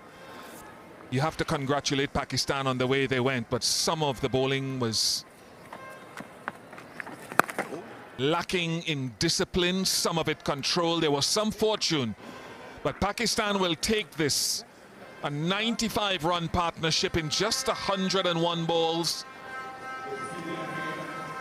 Here at tea, 3 times Shan Masood has scored a half-century in test matches at better than a run a ball. And Roston Chase is not a vociferous man, but he will, Ravi Rampal. Yeah, that shake of the head says it needs to be better after tea. But good on Shan Masood and Imam ul Haq, 96 for 1 at tea.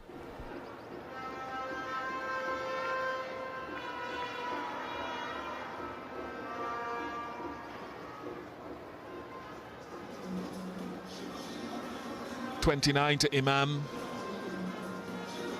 was trying to make a fist. He just held his end up. There was a little bit of fortune with edges going to the boundary.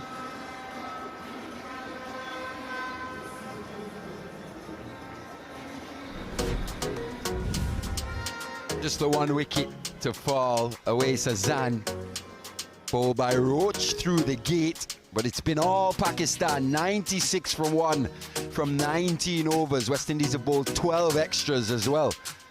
Shan Masood not out 55. As he said, just the one wicket for Roach. It's been a spotty bowling performance so far, lacking consistency. As he said, West Indies will be hoping to come out post-tea much improved. So Pakistan trailing by 215 after some good work in the field with the ball this morning. Bowling out the West Indies for 311. Muhammad Ali with 4 for 50.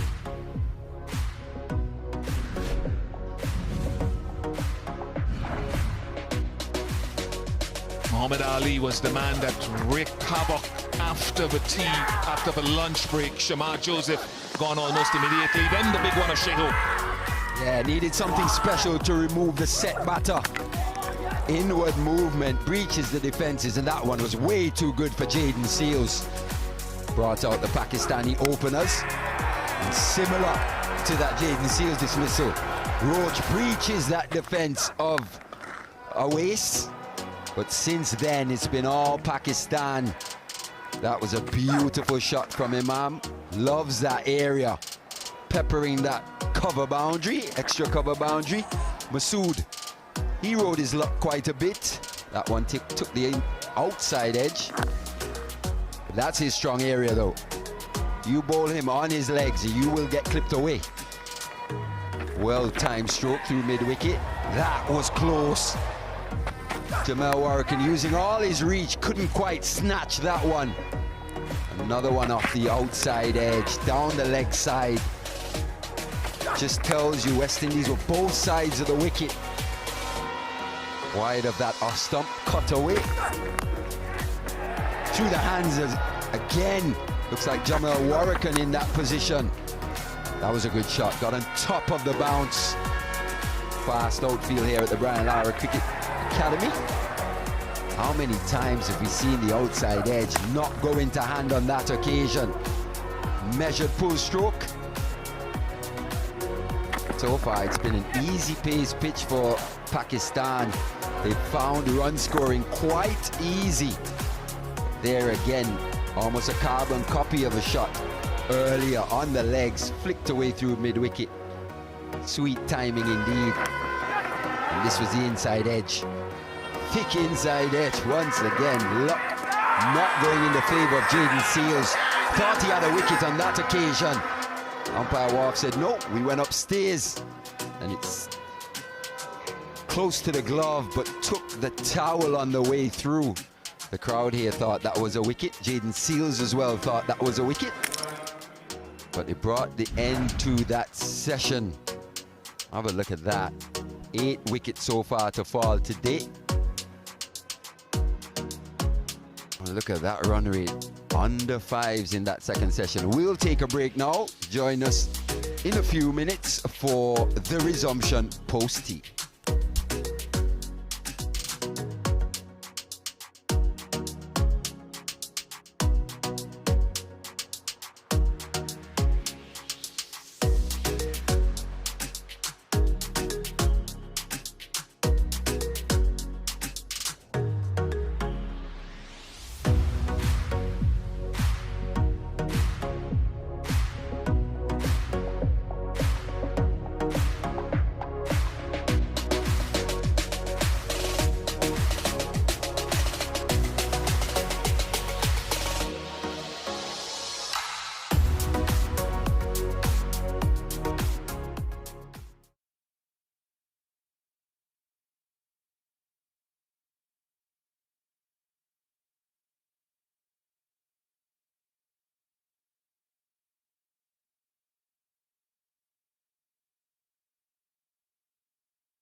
is top class.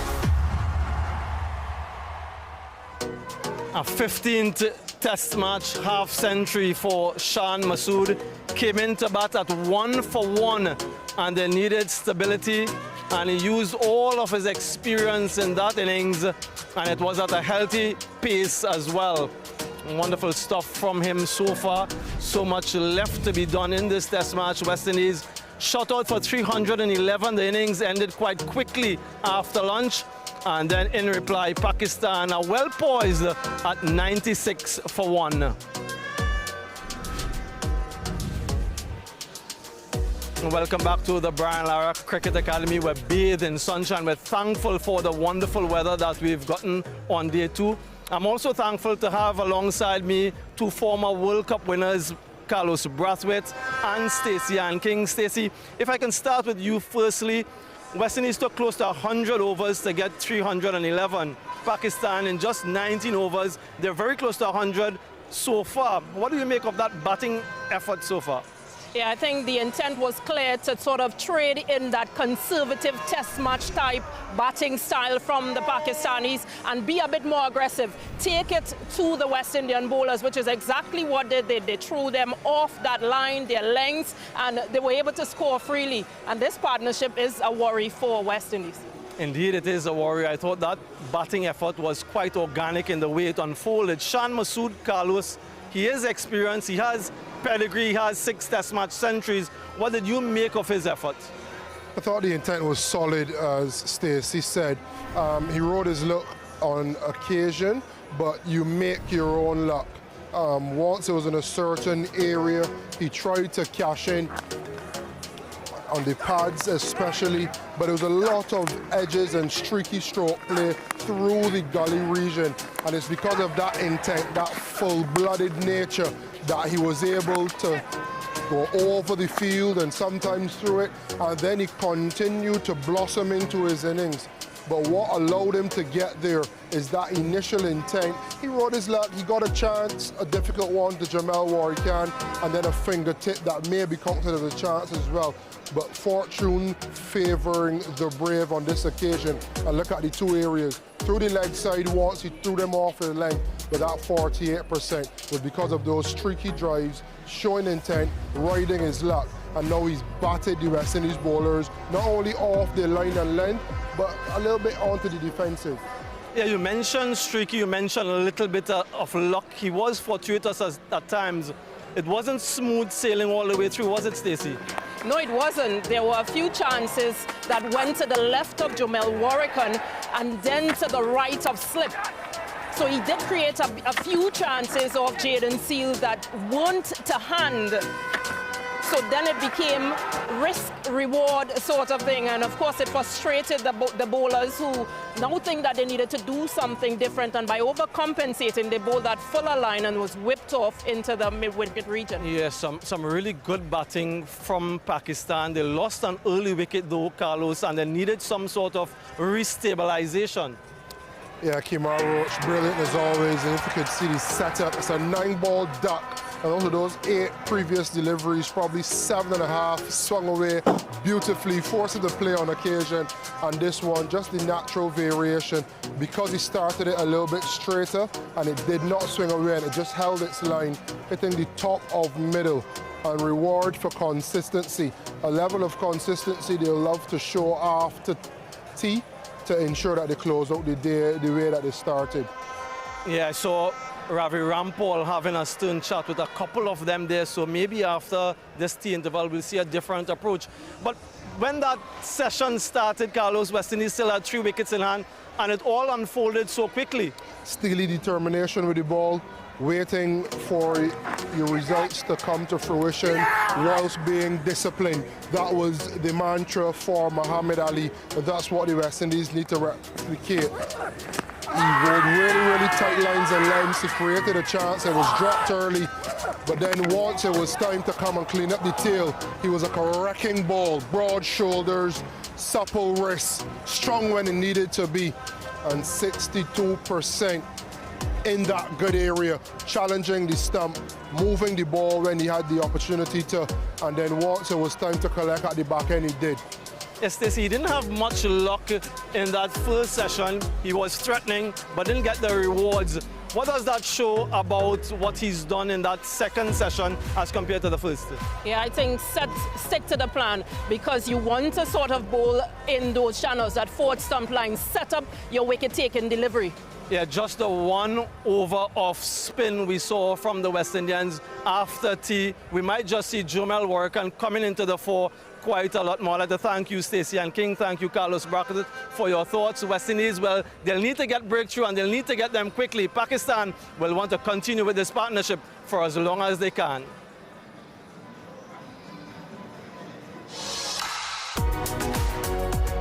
That is absolutely perfect.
That is top class.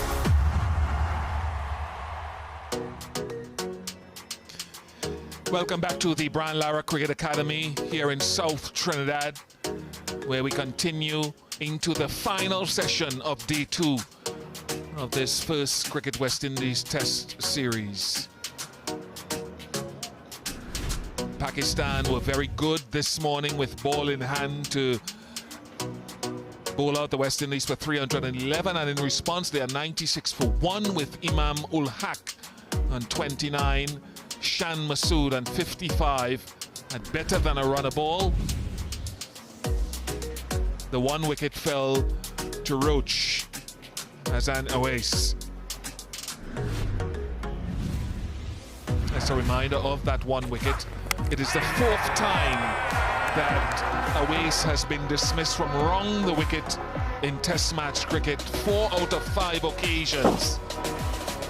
from both spin and seam. This time it's Roach. So there's a challenge there for him as he goes forward.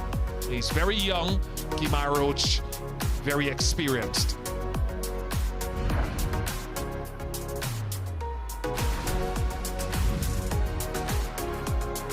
So in this final session, Pakistan still trailing by 215, hoping to make this second day their own.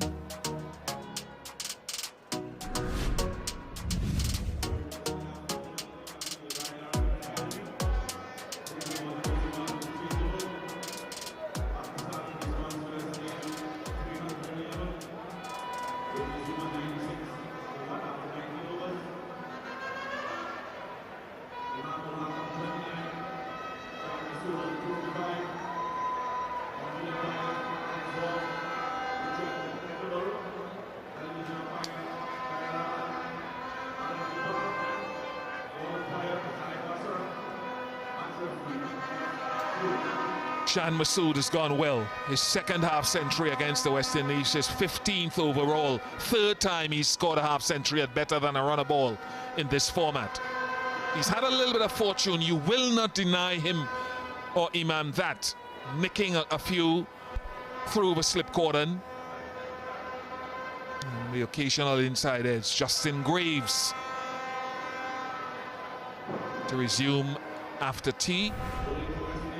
Carlos Brathwaite alongside me. We just heard the news that Roston Chase has still experienced discomfort in his bowling hand, and it will be his call whether he bowls or not.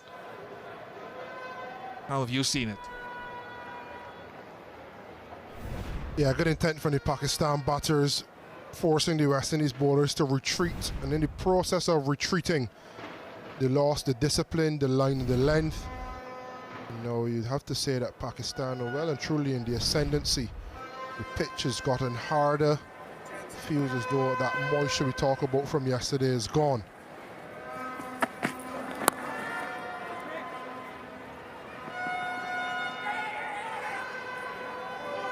I love the energy that Imam ul Haq has brought with his running between the wickets. He's initiated a number of these tools. He's not the boundary hitter, perhaps, that Shan Masood is. But he knows the value of each run and squeezing. Yeah, it's been good. And that intent and intensity is not only limited to stroke play, but how much can you squeeze and eke out of your running between the wickets?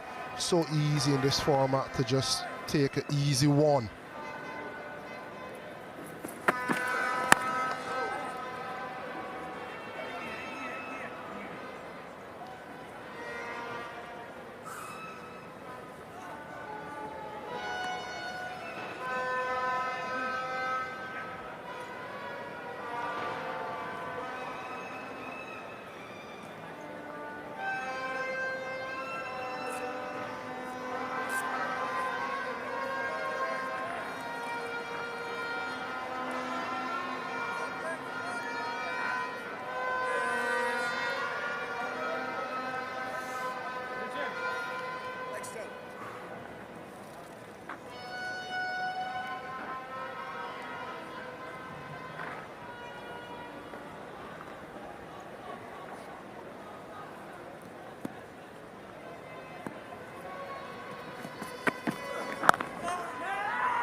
Interesting to see the formation of the slips.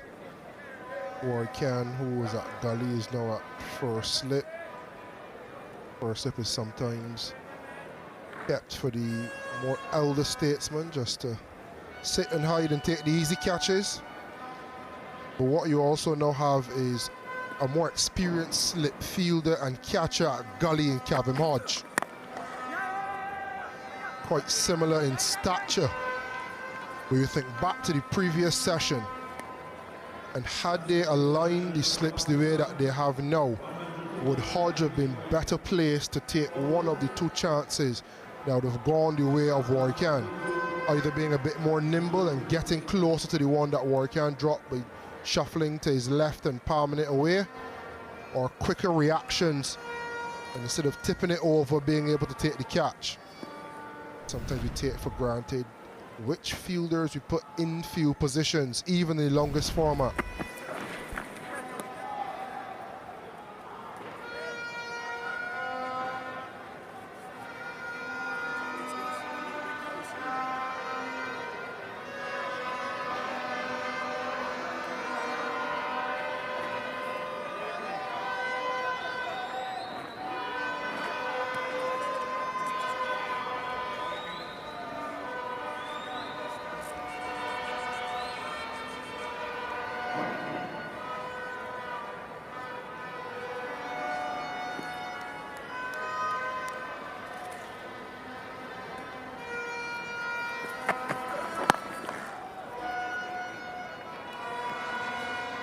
The 100 partnership comes up. And again, Imam ul Haq with pushing for an extra run where others might have settled. 103 for one.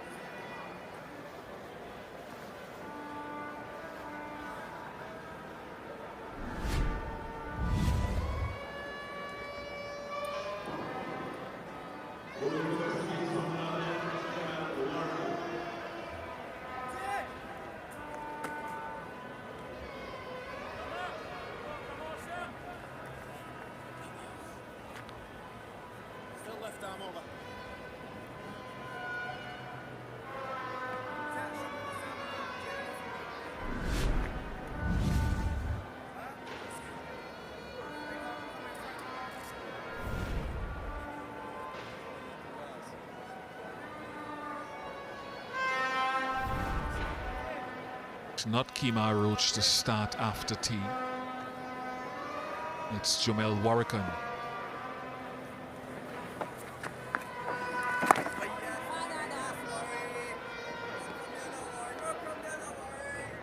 Suppose it could work. And there are options. I wouldn't mind having seen Kemar Roach actually from this end bowling a couple of overs, but again, that's just another option.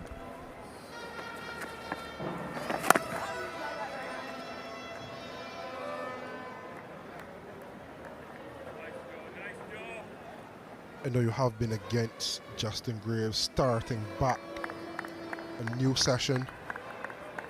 To some, you look in the bowling ranks and you see Roach, Seals, Joseph. Probably not Seals, he bowled an extended spell. Roach having only bowled 5, Shamar Joseph only having bowled 4. You wonder if they were to start or partner one of these two, if it had a little bit more potency to the beginning of proceedings.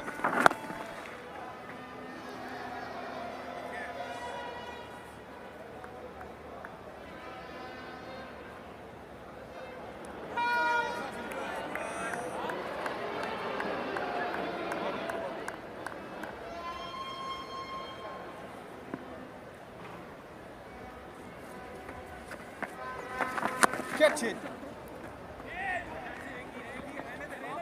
It's a little bit of bounce and just a little bit of spin on that last one from Warrican.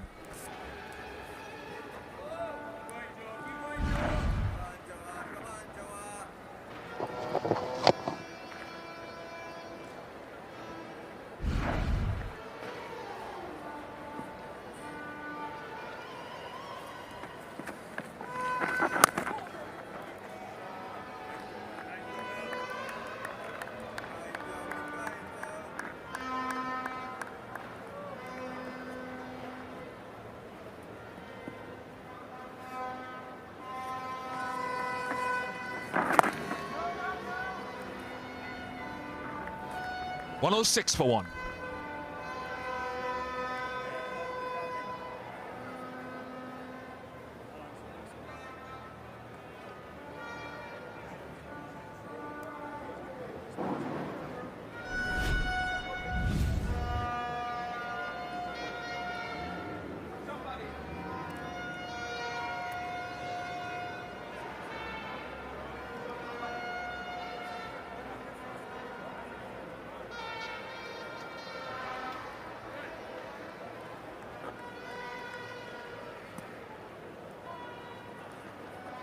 Pakistan trailing by 205, a real opportunity if batting conditions have eased a little bit to have the best of it over the next 4 sessions.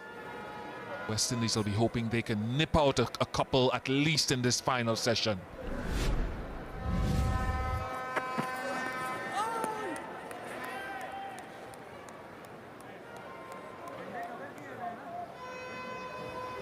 Challenge Justin Gravesale. I want to see how many deliveries he can line up in and around that spot. How much patience has he got before he goes to variations?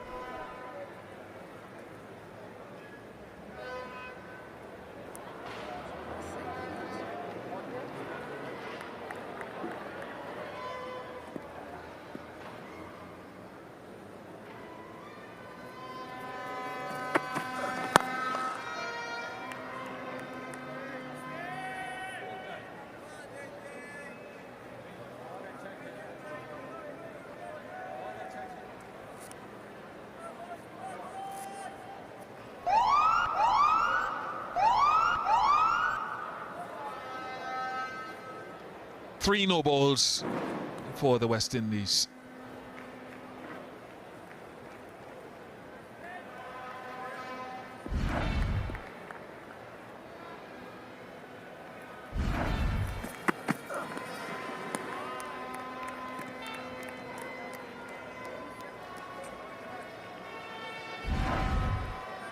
When you're looking for where to bowl and how to bowl, history often is the best way to view it. And my maths, if they're not failing me, 55 and 36, 91% of wickets so far. And I think the only wicket would have been that short ball to Shamar Joseph. Ball being on a good length. Talking about hugging that 6 meter mark.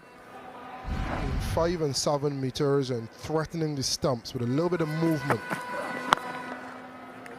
And the challenge as thrown down by Bish is how long can you operate around that area on that length and on a good line off stump and just outside.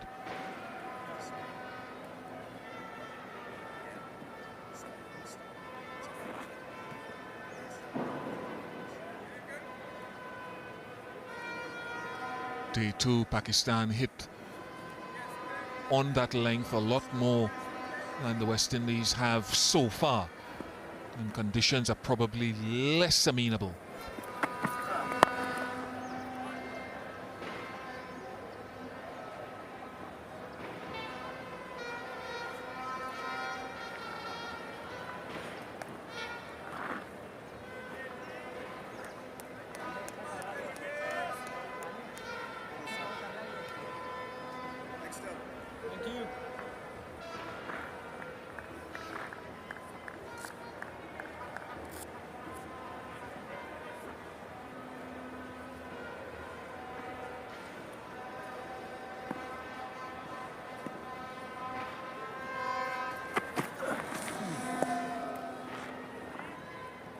Not bad so far with one delivery to go. Apart from that one, that was 2 straight. He's honed in and with the ball.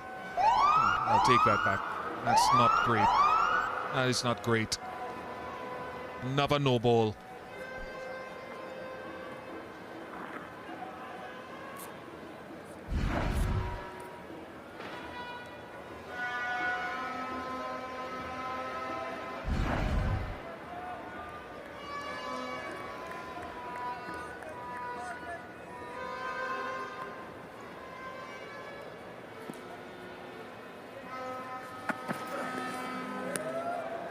So that's the area I'm talking about. That's where if you'll get reward if you can live in and around there for long enough. Delayed gratification. How long can you build until you reap that reward of a nick and a catch or even a drag on? That's the challenge. And if he can commit to that line and length and operate and live there You can then ask the skipper, can you move mid-wicket and put him into a second slip or into a second gully?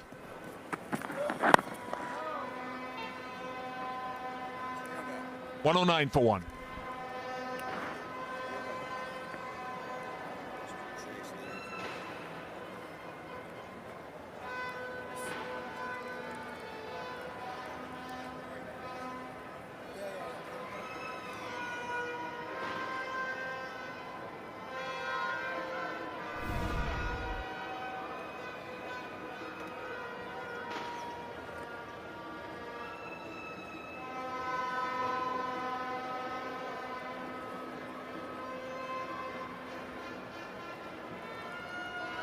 Captain Chase has left the field for the moment. Kimo Paul is on for him. Jamel Warrican will take over the leadership and continue his spell.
Change in the field with the short mid-wicket coming into a shortish mid-on position to stop that single down the onside.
Outside the line, way outside the off stump when he was struck.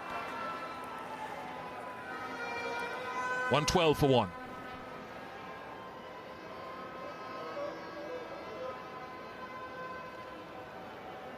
Talked about the passing of the Right Excellence of Garfield Sobers, the legend, a few days ago, early in the last week. Ambassador, and of course, player, friend, one of the best. Joel Garner signing the book, Vice President of the West Indies, Cricket West Indies.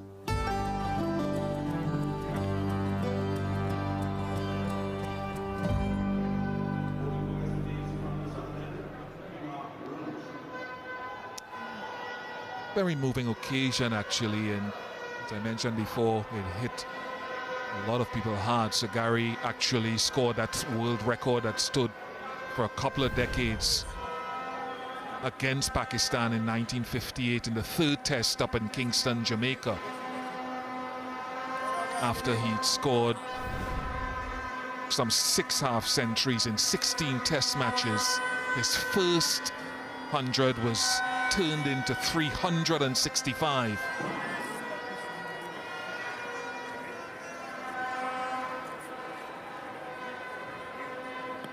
Pakistan had gotten just over 300 in the first innings then, and Sir Garfield, who started at 9 in the order, up to 2, down to 5 and 6, and then 3. Roach is into the attack.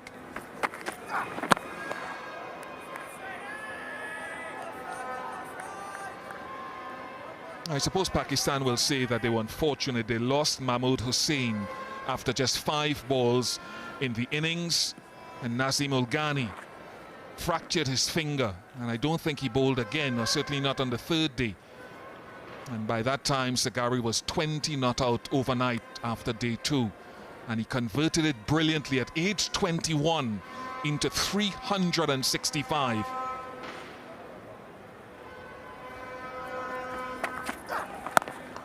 Stood for decades until Brian Lara broke it, that record of 365.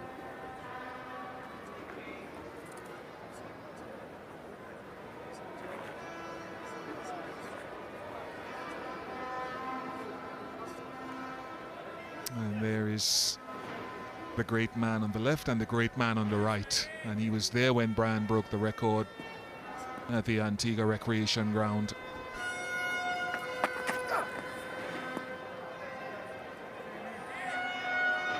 Sagari, of course, made the West Indies team initially as a spinner who would bat down the order at 9 and worked his way up the order, bowled medium pace, bowled left arm orthodox, bowled wrist spin, and was so gregarious and giving with his time and his advice to Lara, Carlos Brathwaite, Jason Holder, so many others, Jacob Bethel.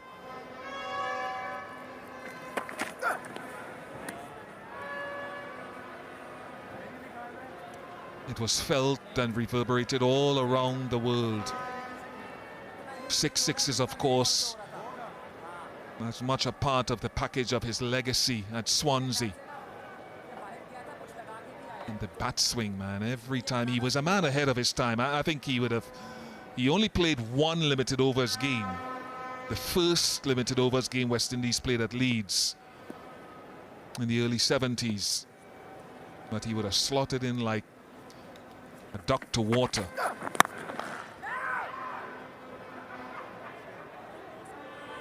We miss you, Sagari. The entire cricket world misses you.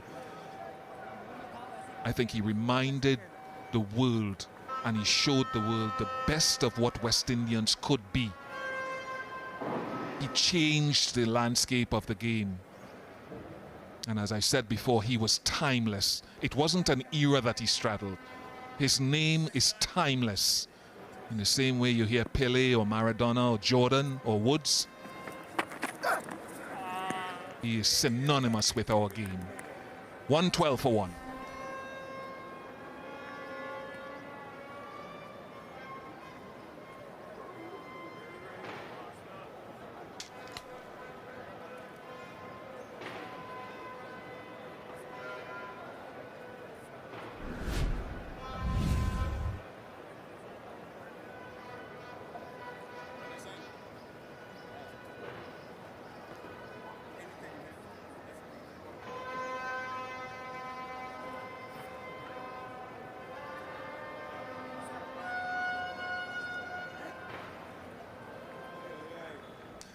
Legendary, esteem list. And remember, Sagari did all of this with the ball and with the bat, 8,032 test runs in an era when we didn't have all these strength and conditioning trainers. We didn't know as much about nutrition. We didn't have the technology. Remember that. None of the many advantages modern day players have.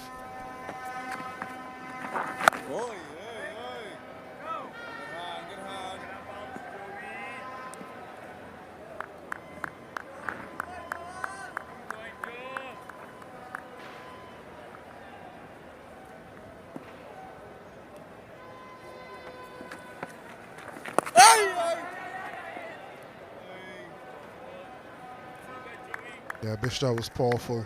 And you think to some of the names that you mentioned there in other sports, and one of the things that they all have in common is that they transcend generations. You always look to them and you think, what could they have been? A generation with technology, science. Just have to marvel, just have to appreciate.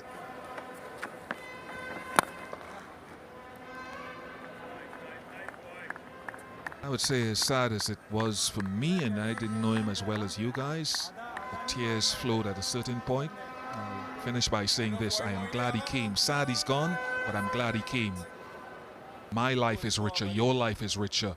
All our lives are richer in the cricket fraternity for knowing about him, from watching the highlights of him, and from the advice he passed on.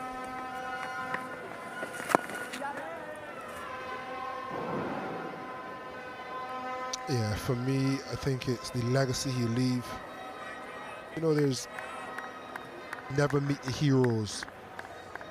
But for someone who's done so much on the field, I felt like his legacy is even more because of the man he was off it.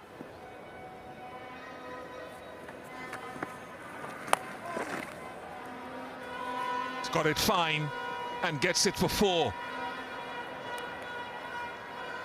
Boundaries flowed before tee, not so much after tee, so that's a rare occurrence, but a good shot from Shan Masood. Yeah, they've finally forced Pakistan to do something out of the ordinary to get a boundary. There's been a period of calm with the ball. And once again, I don't think Warren Khan will be too upset with the shot played to get the boundary. But he's plugged that hole from giving them the easy single. He's forced the sweep. He's building nicely, Warren Khan, and also Shan Masood. Then false start, just looking to see where he's going. Is he dragging that foot outside off to play the sweep again? Or is he making that trigger to assess? Is it premeditated? That was indeed the first boundary after tee. 118 for 1.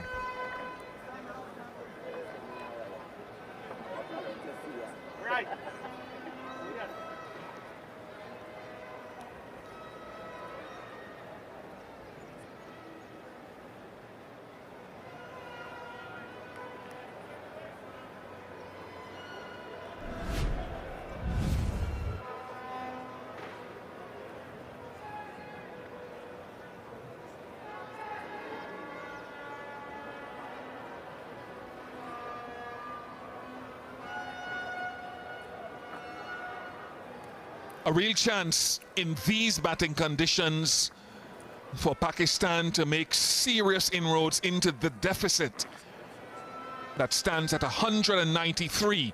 Babar Azam to come, Salman Ali Agha, Mohammad Rizwan, who averages 40 plus in test match cricket, Roach.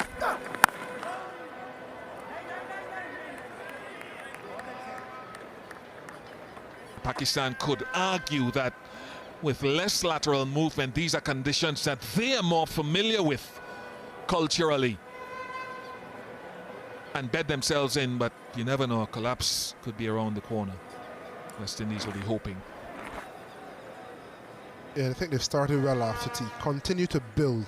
If you're Ravi Rampal or Darren Sammy, you're commending the effort so far and you're understanding that you're building pressure. No one digs the foundation of a house and expect to see the roof on a couple hours later. So can you continue to build now on the foundation that you've created from the beginning of tea? You never know, you just never know. Look at Muhammad Ali in the West Indies first innings.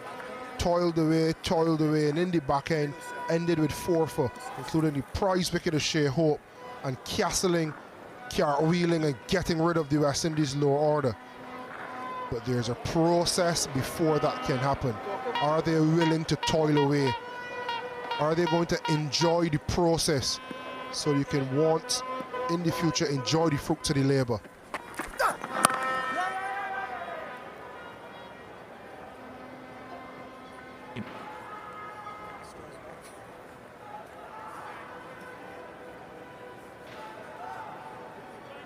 Had a lean tour of Australia, 94 runs in 4 innings a couple of years ago, and dropped and didn't play a test between December 2023 and October last year. Recalled against South Africa, and since then has had scores of 93 naught, 17 9, 45 and 2, 3 tests at an average of 27. So he will want to cash in and make up for lost time. He's a touch player, not a power player.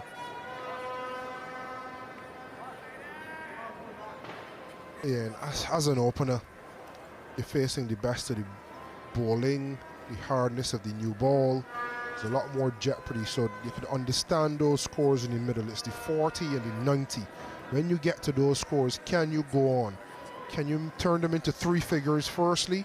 And then how much more can you add on? I really loved listening to Calvin Hodge yesterday saying the first set of runs are for me to persevere is for the team. Those runs are what takes the team out of precarious positions and puts them into match-winning positions. And Imam will know that because, again, his career numbers, he averages at home, I think, something like 55. 300s, I think. But away from home, away from Pakistan, he averages half of that, less than half, 25. No hundreds.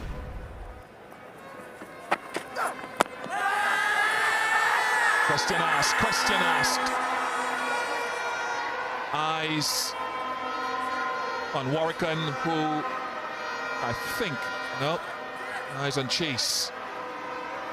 No, he says too high.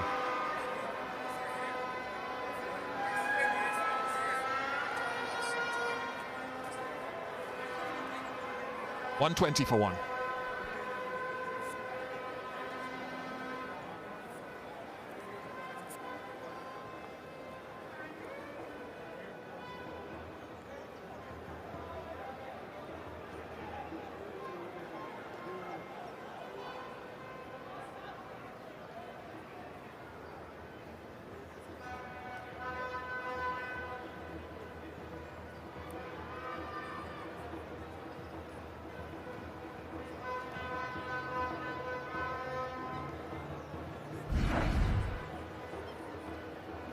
Roston Chase is stubborn, more often than not for good reason. We see on this occasion if that stubbornness is vindicated. He was adamant it was going above, and he was correct. Review saved.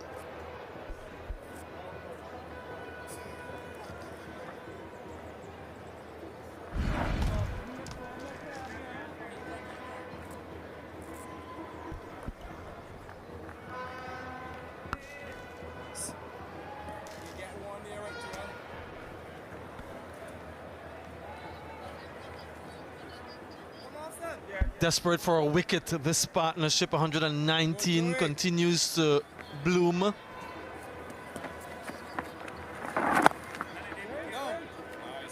Largely unbothered after the tea interval. Wonder how much of this has to do with the way they've batted as compared to the way West Indians have bowled, making it look all too easy. Stacey and King alongside me. Stacey, at that tea interval we spoke about the intent from Pakistan and organically how they've scored much quicker than the West Indies did. It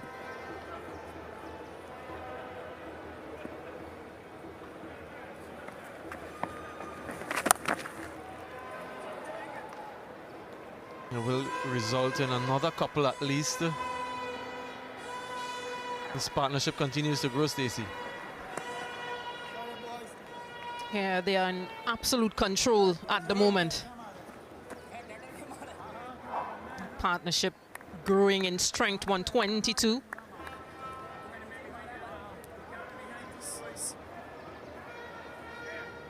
That pressure of taking on the West Indian seamers.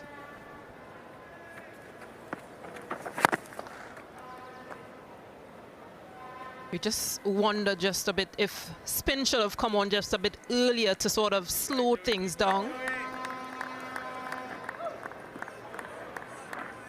And Carlos Brathwaite, one of our fellow co-commentators, paying his respects.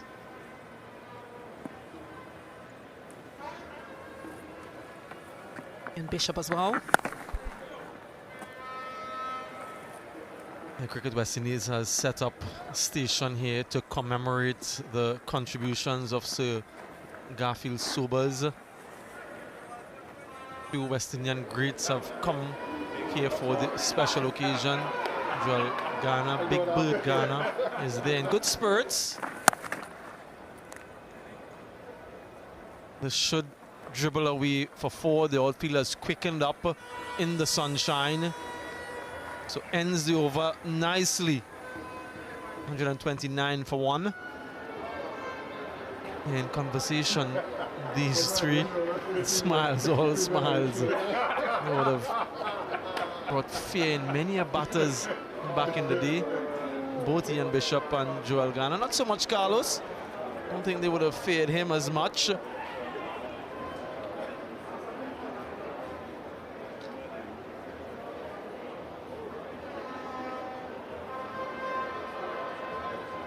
Different generations of West Indian cricketers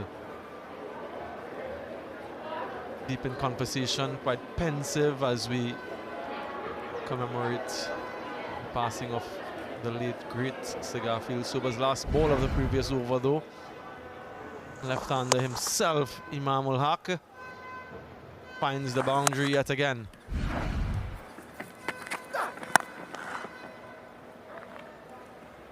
Has the pitch changed, Stacey, from what we saw earlier today when Pakistan bowled, or is it that their bowlers were more skillful? How do you see the way things have changed? It almost definitely looks as though it's a different track that Pakistan are batting on. When they bowled, it was much more about that fourth, fifth stump line. So trying to set up how they want to dismiss the batter.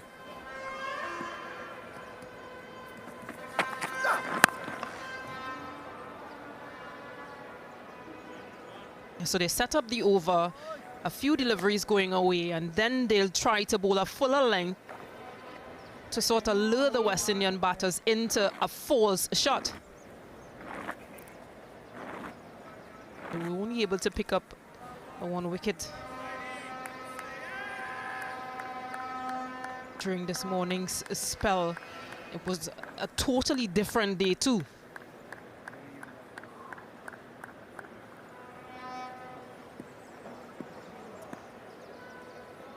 Imam Shah. 11th Test match half century for Imam ul Haq, and what a way to bring that up. 3 Test centuries as well. First 50 versus this opposition, and it's a historic occasion as well. First Test match here at this venue, so one to be remembered. He offered a full delivery and just using the pace, opening the face of the bat, and convincingly driven. Third half century, or 11th half century.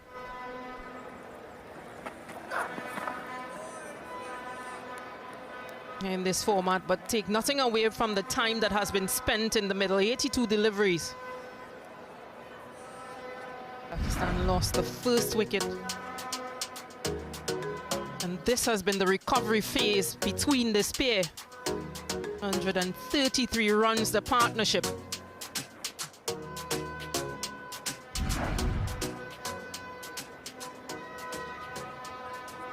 Yeah, they've blunted Kemar Roach, who is very good against left-handed batters. We've spoken about his prowess before, but not even him can dislodge one of these two. He's tried different ends. Southern end he's operating from now.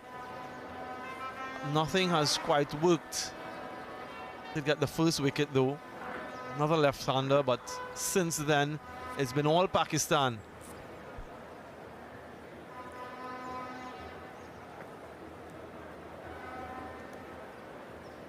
Looks very solid. Shan Masood, quite a technically competent batter. That's a wonderful delivery to end the over. Playing inside the line though. 135 for one.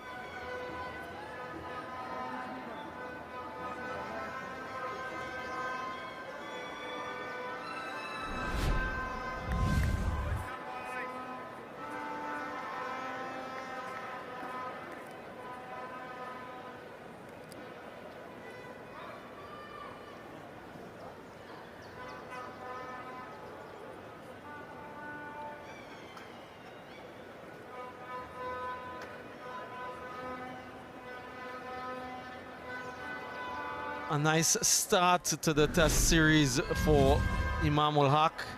Always good when you can get a score on the board early on in a series. Sets up the rest of the series quite nicely. Some crisp drives, a few full tosses in between, a few errant deliveries down the leg side.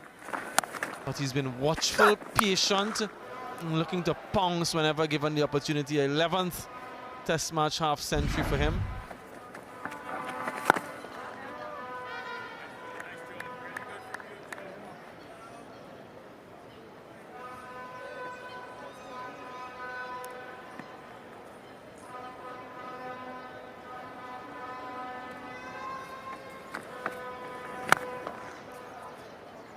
It was also important for Shan Masood, who was replaced as the test captain, replaced by Baba Azam, so he doesn't have that captaincy responsibility on his shoulders. Pakistan had a hard time under his leadership, so that's gone now, and he's determined to show that his influence has not disappeared.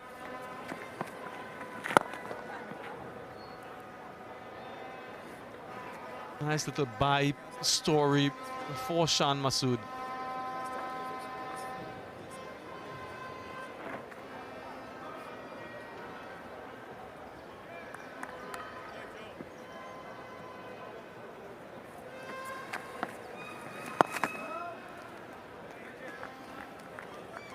could almost say that they're literally sapping the energy from the West Indian bowlers. He must have struggled to find line and length.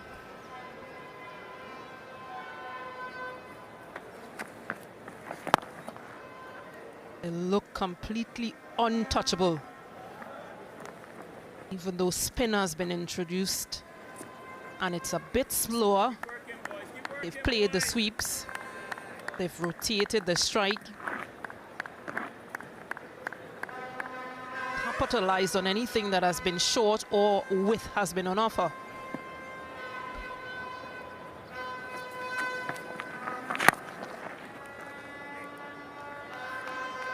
$138 for one.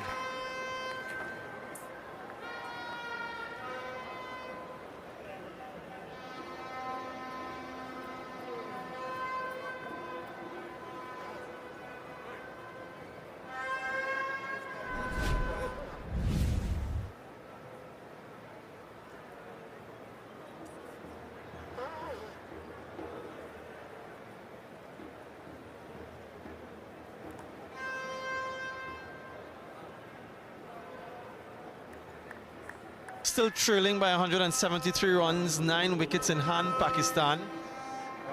Two well-set batters, have a lot of experience. They have test match centuries. And West Indies are trying another change from that southern end.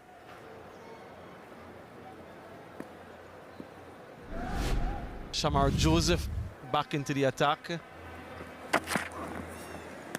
We've seen now everything that the West Indians have in their armory in terms of bowling options.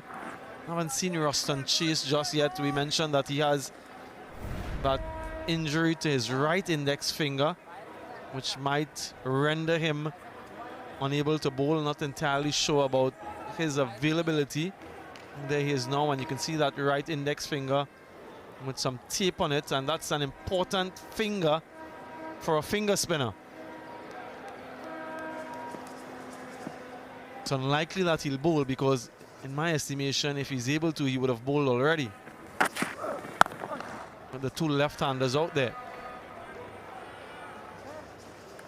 And this is possibly a good tactic. The tactical change, bringing Shamar Joseph in. And possibly with the intent to utilize some short bowling, especially at Imam.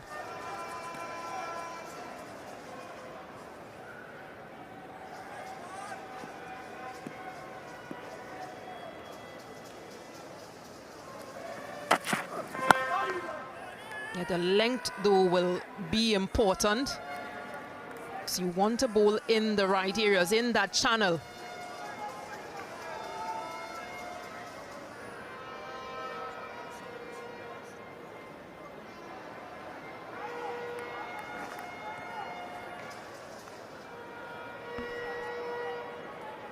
Has inherited a famous cricketer name, Imam ul Haq, trying to forge an identity for himself. Has done a good job so far.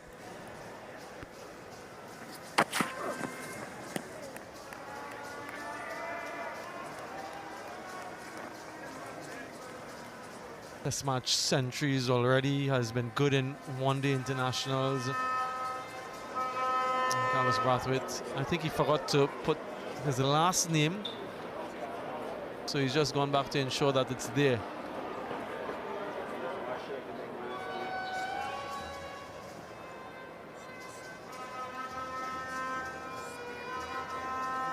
So that book is available to be signed by anyone who is so inclined. It's on the northeastern concourse here at the Brian Lara Cricket Academy. Nicely decorated little area there to commemorate the contributions of Sir Gary Sobers. A nice little crowd, a nice traffic passing through to get pictures of Bish and Carlos, but also to pay tribute to the great man. I just wonder if they're getting an additional payment for that, Stacey. Carlos and Bish.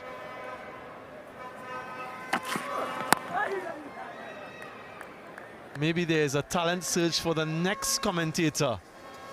139 rather for one.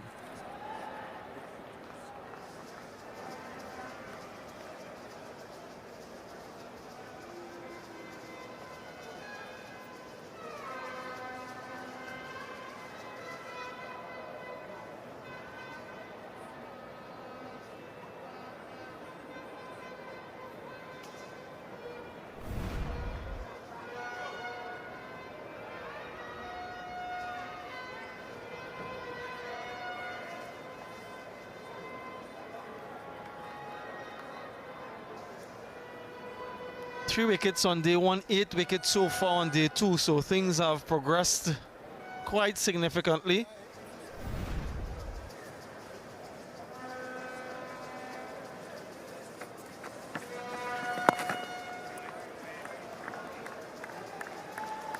Hurricane continues, he's looked largely unthreatening, operating from this northern end.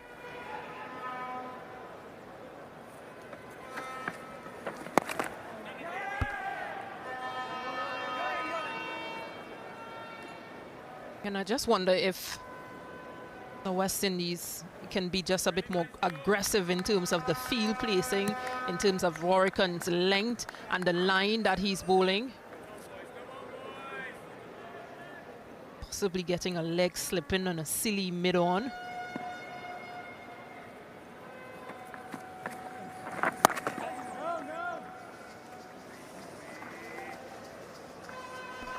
Restrict Imam's ability to easily score, easily milk those singles.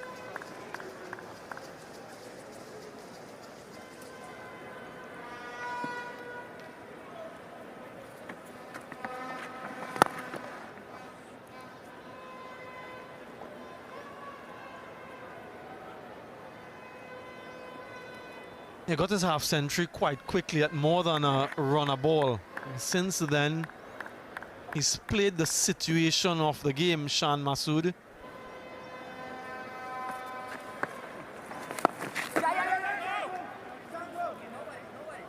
There's been good test match batting.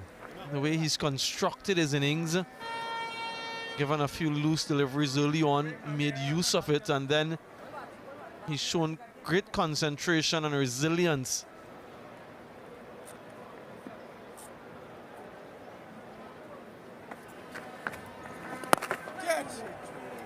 Almost pushing it back to work on 141 for one, and time for some drinks.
Pakistan still trail by 170. West Indies shut out for 311. 141 for one at the moment.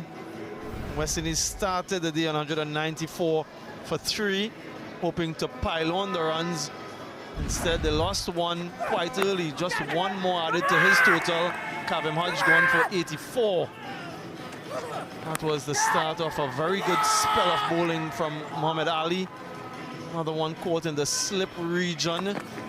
Salman Ali Aga was very good there. Ruston Chase got a feather through to the wicketkeeper. And Kima Roach, that happened before lunch on day 2. He was the last to go in that period. And then 3 for 8 in quick time. Shamar Joseph caught by Salman again. Muhammad Ali picking up all 3 wickets after the luncheon interval. The big fish of Shea Hope on 92, and then cleaning up Jayden Seals with an absolute peach, ending up with 4 wickets in the innings. It's a reflection on the West Indian batting effort. 92 for Hope, 84 for Hodge, and quite a lot of the other batters getting into double figures. 98.5 overs. All right, 4 wickets for Muhammad Ali. Was working unrelentingly during the bowling effort. 3 wickets for Mohammad Abbas, a couple for Shazad, and 1 for Jamal. And this is where things currently stand. 31 overs for 141, a healthy run rate. 98.5 overs for 311. Roach, the only successful bowler for the West Indies so far.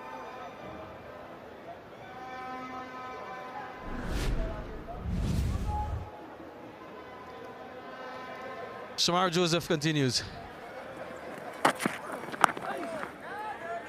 Pakistan lost one early, Stacey.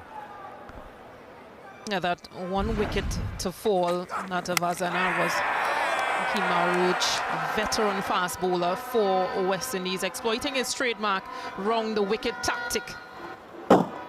Through the gates. One for 9-ball duck on debut.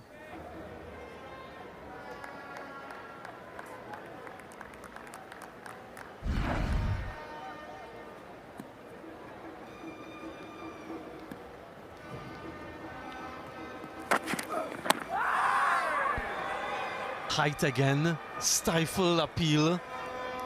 Right, can they produce something now after that drinks break? My oh my, another one, another no ball. For those of you who are wondering the reason for the delay in call, it's an auto no ball. The on-field umpires aren't making those calls. They're looking down the line for the LBWs, the caught behinds, etc.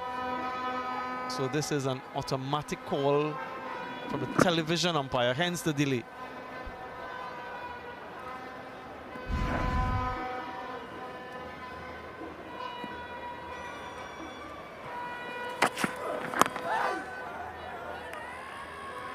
This is more like it from Shamar Joseph.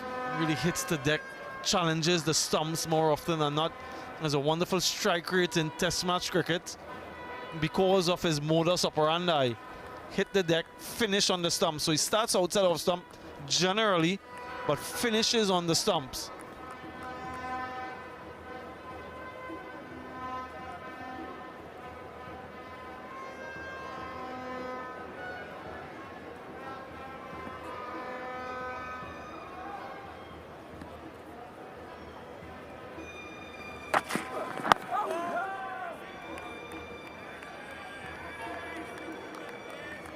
And that's sort of similar to what Muhammad Ali would have done in his spell.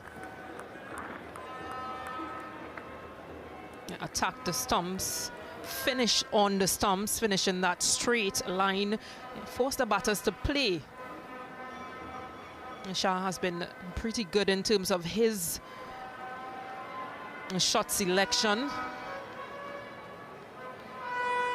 Batting just on the crease.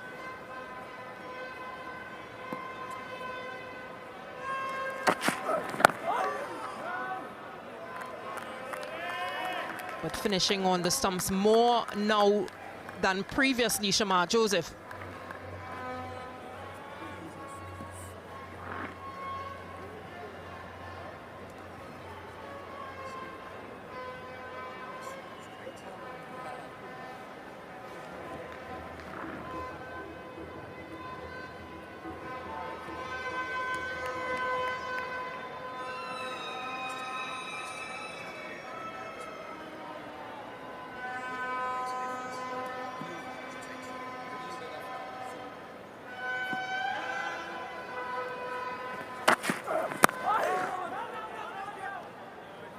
It's been a good over so far from Joseph. Other than that no ball on the second delivery. And guess what? It's another one. So transgressing that front line. Second now in the over, just striving for something extra. Long stride in, and comfortably over. So notwithstanding those two no balls, though, I like the areas that he's targeting. Keep that foot behind the crease and keep hitting that area consistently at top pace.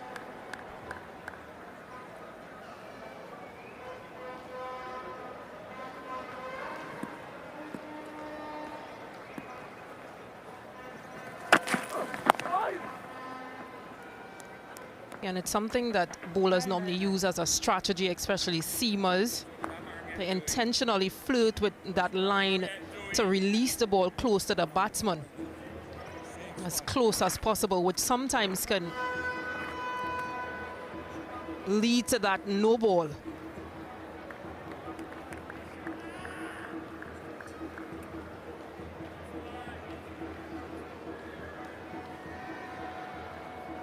Yeah, I wonder what they're thinking. I wonder what they're thinking in terms of how many wickets they need in this final session for them to be satisfied. Glorious. Absolutely glorious from Imam ul Haq. All along the carpet for 4. And a good end to the over. 148 for 1.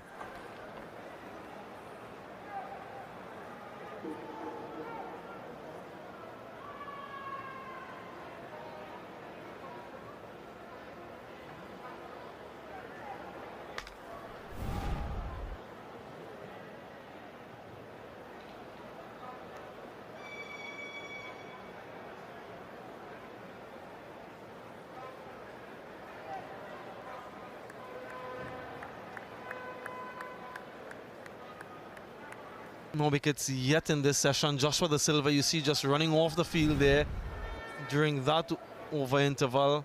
Was having a chat with Ruston Chase. Last ball of the previous over met with the full face of the bat. Stand for the pose. Imam ul Haq. Really good equilibrium in that shot. And bat presentation. But there was an obvious message sent out. Couple quite easily in the end. Avram Paul looking on. Yeah, just you can sort of gauge as the 150 comes up for Pakistan.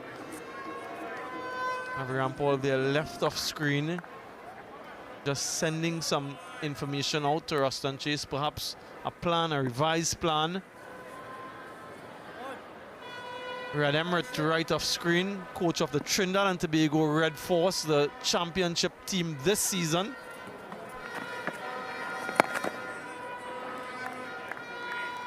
Part of the setup here as the team is based in Trinidad, so that he can get some, I suppose, experience and also lend some of his knowledge about local conditions.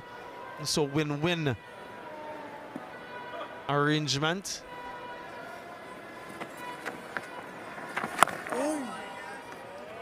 Well, we haven't seen any drastic field changes to think about what that message was. But it's a much straighter line from Warrican. It's pulling the length back.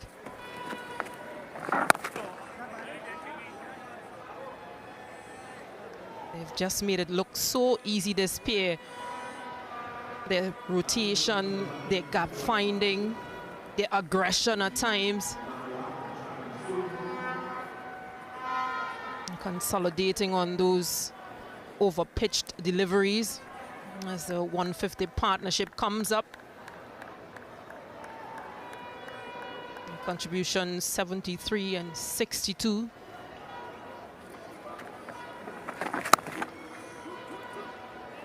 There's protection there, so should be 1 only. It is.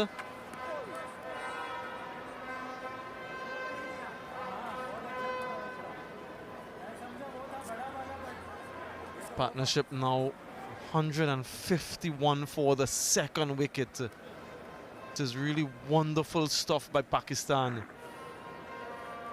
Setting up this innings nicely. West Indies will have to be careful. If they allow Pakistan to get to their total and get a significant lead, and they have to bat on this pitch on day 4, day 5, could become problematic. 152 for 1.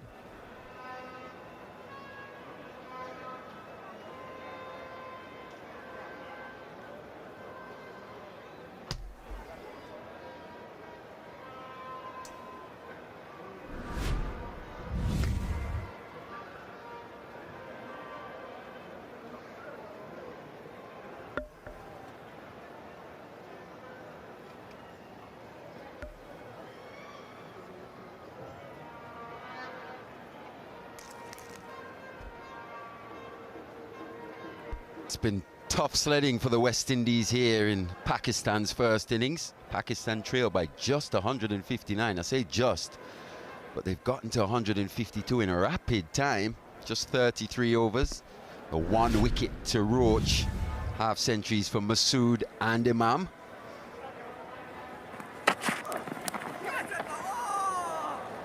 Once again, a poorly lined delivery. Signal leg buys by umpire Richard Kettleborough.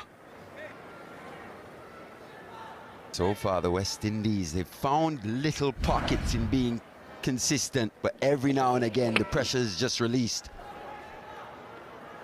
Yeah, you can see the grimace on the face of Shamar Joseph. He knows. It always feels as though they are in the process of trying to rebuild some pressure. They've never sustained that pressure for long enough to be able to capitalize on it. After another boundary, that rebuilding process will restart.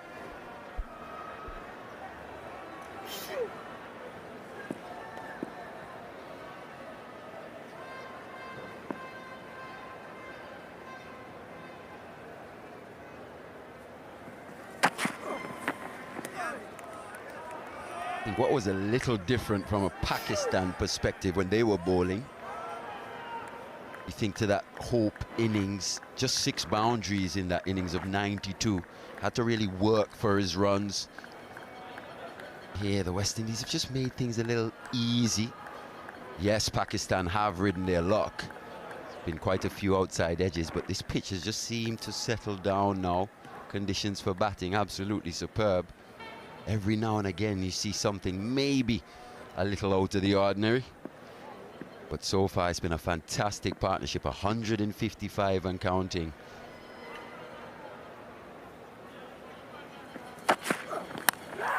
Nick, gone! Fantastic catch by Justin Greaves in that first slip. Healthy edge. And finally the partnership is broken.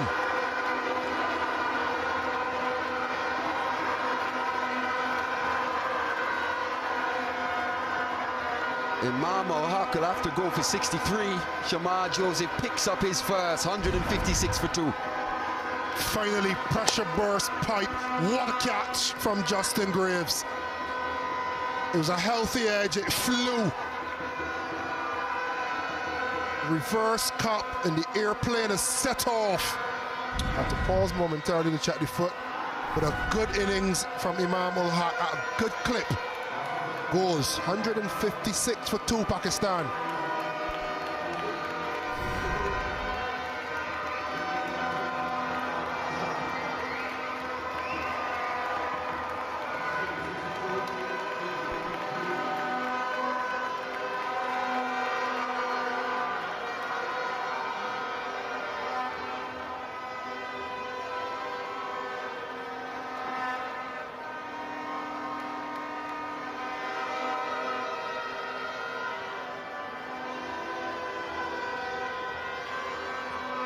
That wicket has just brought the crowd alive here at the Brian Lara Cricket Academy. The horns are baying.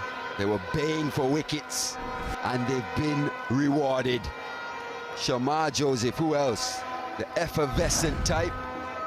Hasn't been his best bowling performance so far, but that delivery, bit of movement away, Lord Ul-Haq into that stroke, healthy edge, and a fine catch. It flew to Justin Greaves.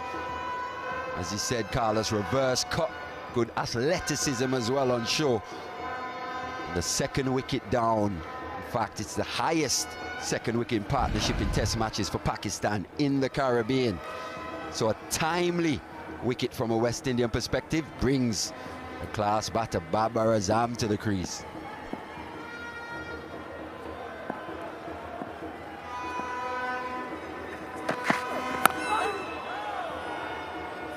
Yeah, this is the moment now. This is a period of the game where you've toiled hard, you've now gotten your reward. You have the best batter in the lineup at the crease, fresh. If you can go bang, bang and get a second wicket, especially the prize wicket of Babar Azam, it breaks open the middle order and it puts you into a position where you can try to claw back day 2. So far it's been all Pakistan, first with the ball, and then that partnership just broken with the bat. This is the moment for the West Indies.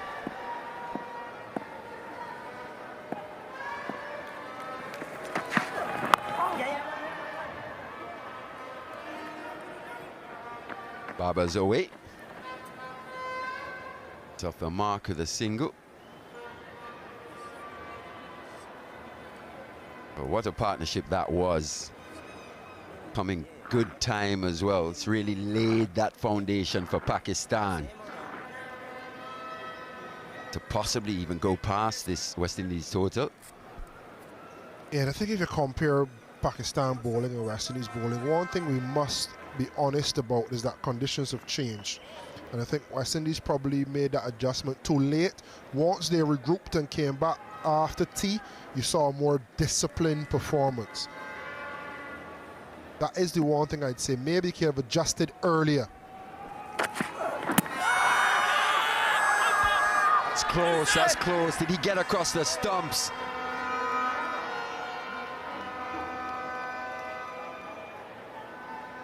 Hope thinks that one's just drifting down the leg side. There will be 4 leg byes. I think time's going to run out as well. End of that over. 161 for 2.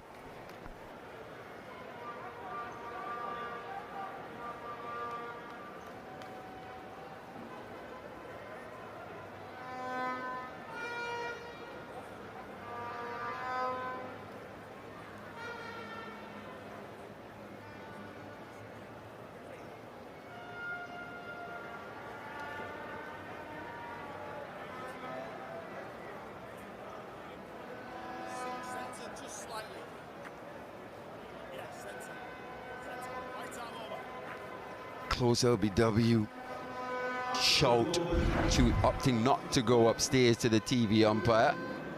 But look at that, gets across his stumps a bit, but maybe just sliding past that leg stump. It was close indeed. We'll have a change in bowling from this, the northern end. Have a look at that, it was clipping. It was clipping.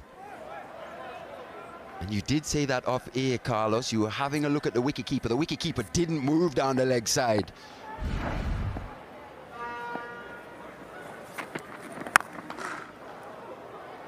But it would have been given not out. Yeah, but it's a weird sequence of events because the keeper does not move. Keeper is Shea Hope, obviously. And he's pointed that it's going down leg.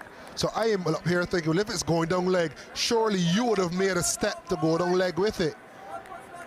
And obviously Shan Masood did walk across slightly. So he was right. It was going down leg, and you could say Shamar Joseph was right as well. It probably was hitting. But with the not-out decision on field, umpire's call would not have been enough to overturn the decision.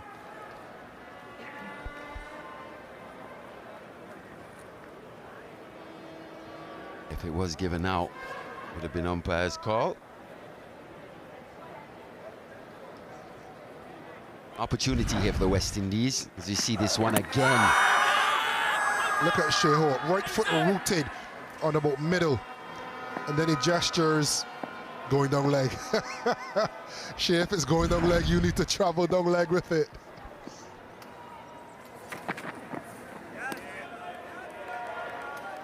An important spell this for Jaden Seals and the West Indies on a whole. Got the new batter in Babar Azam at the crease. He struggled a fair bit against the West Indies. In 16 innings, he's got 5 half centuries, averaging just 30. Still yet to score 3 figures against the West Indies, home or away. Don't jinx it, Mali, don't jinx it. Today the day.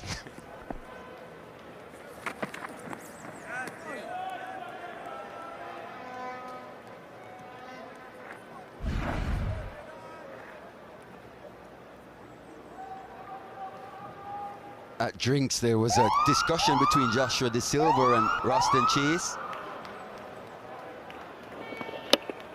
And then the wicket. Wide, hung outside, way outside that off stump, but there was a bit of movement away. I'm not sure that was a no ball, you know. It seems like there's something just behind the line when it touches. Yeah, that one was a wicket ball, and that is why there was a little bit of hesitation.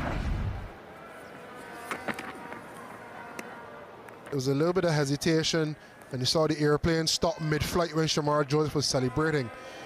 However, the previous delivery, nothing behind that white line. Yes, that one is in the ball, and rightfully so. The alarms were blaring seconds after. And you were a fast bowler as well, Carlos. We've seen quite a few no balls from both teams. What do you think it is here about the Brian Lara Cricket Academy? Fast is generous, Mali. Hammered. Absolutely hammered from Babar Azam. Stand and deliver. It was short, it was wide, and it was dispatched. Does love it in that area. A batter of his class will put that away 9 times out of 10, maybe 10 times out of 10. Very good player indeed. He's underachieved versus the West Indies. For long parts of his career, he's considered one of the best players in the world, Babar Azam.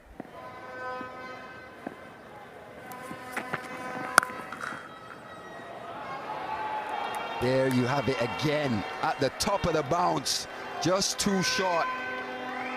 And he loves peppering the offside. 170 for 2.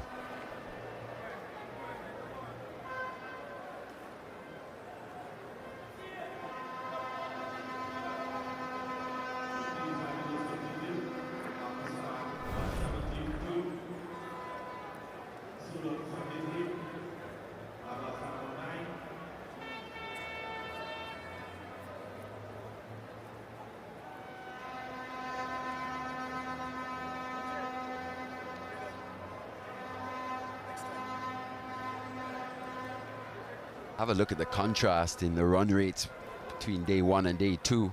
9 wickets have fallen in day 2, but run scoring has been a lot easier.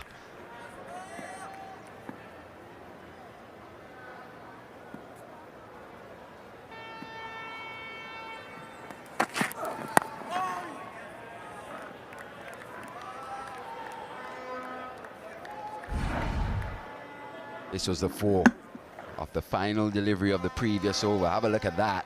All elegance and class from Babar Azam. Short and wide. Gets right on top of the bounce and hammers that. Must be said, Jaden Seals has been a bit below par. Have a look at those figures. That economy rate, 5.25. That's not something you see too often from the young seamer.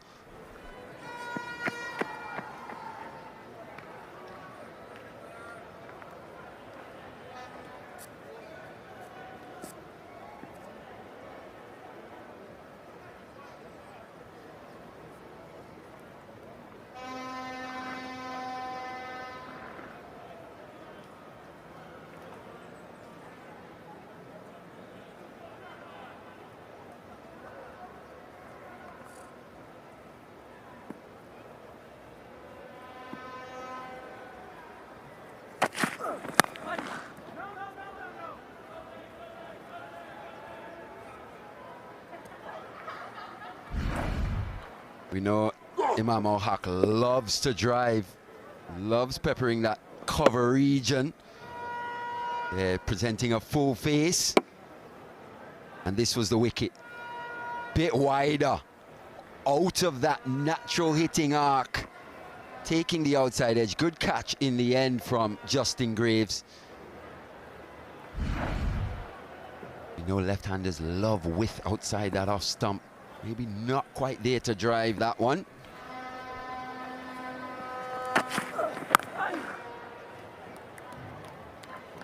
Also the pressure built up after tea. Because you were a batter, Mali, you know, if you are feeling ball on bat, you can kind of sense when that one is slightly wider and you refrain from letting your hands be drawn away from you. But when it's slightly wider or it's back and it's not the drive and it's a defense and it's a prod and it's a defense and a prod and it gets a little boring for a period of time and that pressure's built. When that same ball is thrown up outside the off stump, you see runs, you see a drive. And that's where you get your opportunity. So we always talk about earning the right to throw that one full and wide. And if you build up enough pressure and that one gets smacked for 4, you put your hand up to your team and you keep it stepping because you've earned the right to try for that wicket-taking delivery. Bish used a different term, spacing it out. How can you set him up, a bigger block of defensive deliveries, and then try for one that swings in, that may be clipped, or swings away, that may be driven, but it can also sneak between bat and pad or take the outside edge.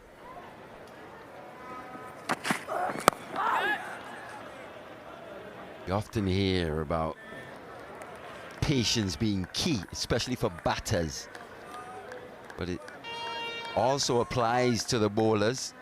Got to be patient, especially in certain conditions, maybe not the most helpful of conditions. Got to be able to apply pressure, as you say, space it out, and then you hang that one outside the off stump. The eyes light up, you're eager to score.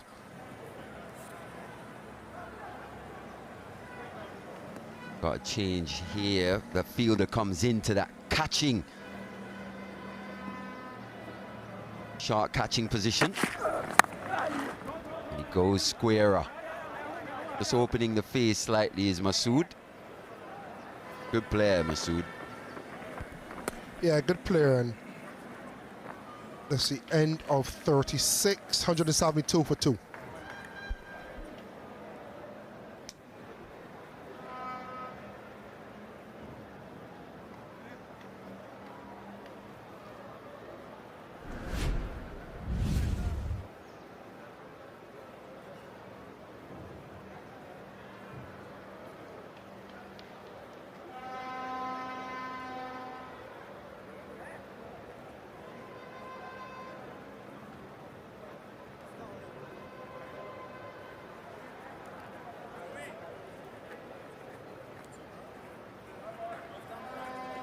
Pakistan 172 for 2 after bowling out the West Indies for 311. Shea Hope top scoring with 92.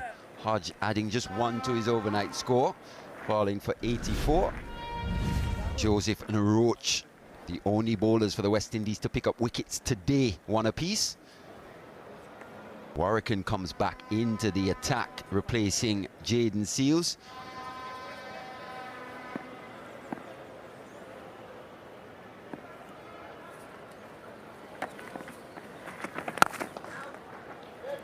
Just saying just how Jaden Seals has been a bit below par.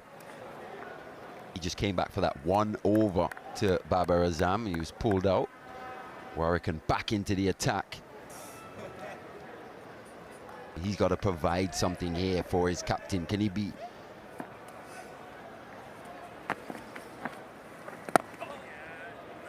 Got long off back on the boundary. What do you make of that, Carlos? No, I'm not a fan of it. But Razam just come to the crease. You have to know this is the moment. You want him to use his feet and get over long mid-off. That is more of a risk. You don't want such a good player to be driving to mid-off. And if you do have your mid-off in play, then you can take your 2 fielders at short extra cover and a slightly deeper extra cover, and you could bring them a little bit squarer, cover more of that offside ring.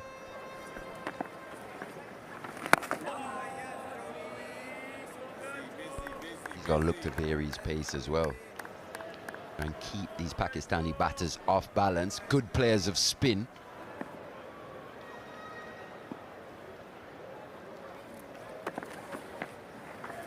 Oh, that one's turned. That one has turned. Lovely delivery from Warrican. Would give him so much heart to finally see one rip and grip. 75 kilometers in a good area on a good length, bringing him forward.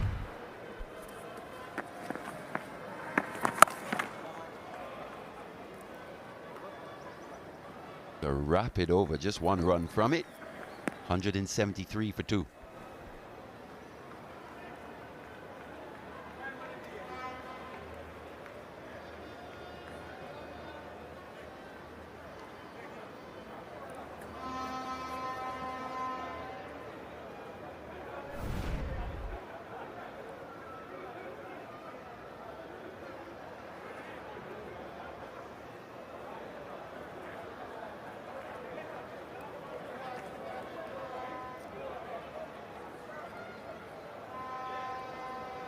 12 wickets to fall so far over the 2 days. Have a look at that run rate on day 2. 4.21. Run scoring has been a lot easier here today. It's Joseph back over the wicket.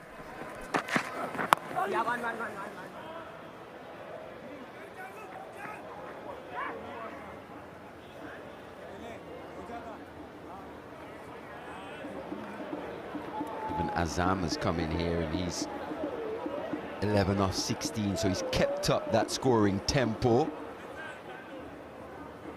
Partnership 18 off 23. And it's been an area of concern for the West Indies in Test cricket this year. Controlling the scoring rates of the opposing team. We saw that in the Sri Lanka series. Sri Lanka scored at 3 plus, 4s for majority of that series.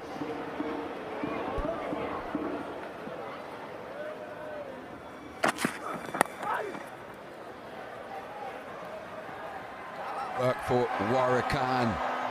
Does well enough. Come back for 2. I was just saying, it's been a struggle for the West Indies to really control scoring rates in Test cricket this year. As you see that save once again, almost getting through. Got enough on it. Save a couple runs. Yeah, I think back to last summer and the Australia Test matches, the pitches were a little bit more helpful for seam bowlers, and I just wonder if they've come into this summer thinking they'll get the assistance, but from watching the Test series from afar, wickets have looked a lot more placid, a little easier for batting, which has done well for the batters. They've filled the boots, but for the bowlers it now means you have to work a little bit harder to get the breakthroughs that they deserve. Another major difference is the fact that West Indies were taking wickets more regularly. Had a 155-run partnership for the second wicket. And found the wicket taking a lot more difficult on this pitch. So far, that is.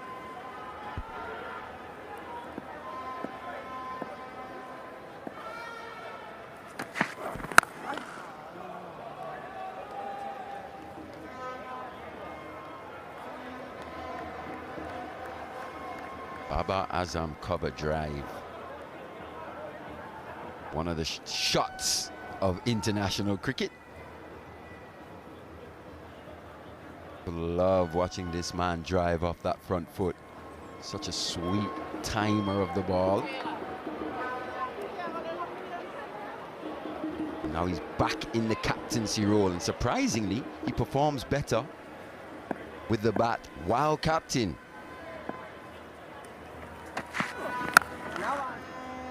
For a lot of players, it's the other way around. But for Babar Azam, the leadership hasn't really had that effect, the negative effect on his batting. Yeah, some players want to be the talisman. They want the responsibility and that pressure that you may feel as captain. Some may see it as pressure, some may see it as responsibility. Just how you react to it. History's proved that he reacts better with that armband.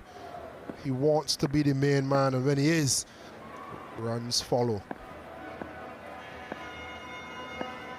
2 former captains at the crease. The present captain and the former captain. Dot to end, 177 for 2.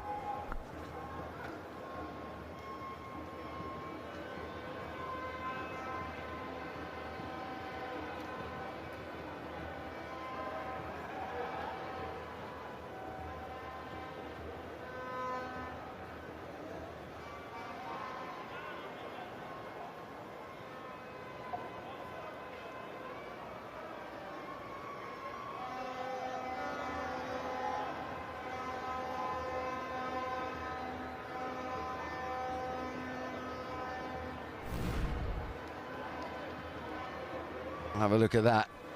As captain, averages 51 with 400s, not as captain. He does have more hundreds, not as captain, but he's played more matches, twice the amount.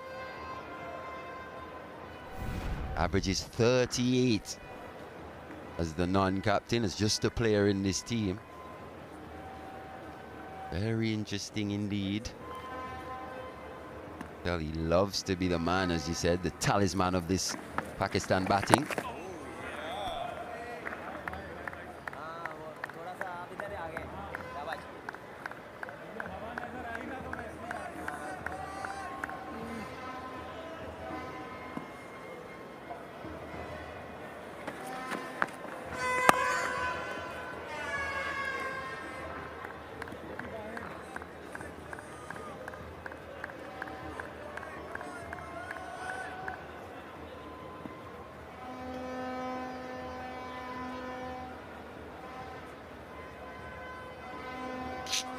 She forgot she has the poster. Here it is. She's here for Babar Azam.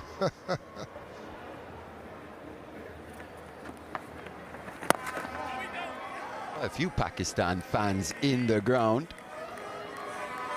They've been drowned out slightly by the West Indian support, but every now and again you see a splash of green amongst the maroon and yellow.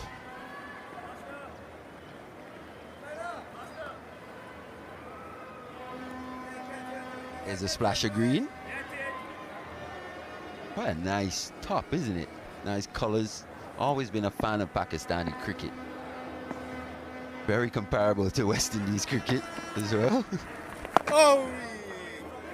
For all the good reasons and for all the bad ones.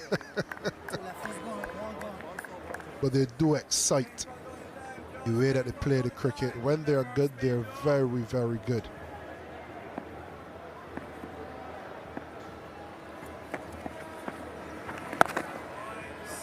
Both these teams just trying to find an element of consistency. We know the talent that's available in Pakistan, also in the West Indies. Both teams play with a bit of flair as well. It's all about consistency and replicating the good things over and over. That easy single could be stopped with mid-off in, and those two fielders a little bit squarer. 39 gone, 179 for 2.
Jaden Seals taking over from Shamar Joseph.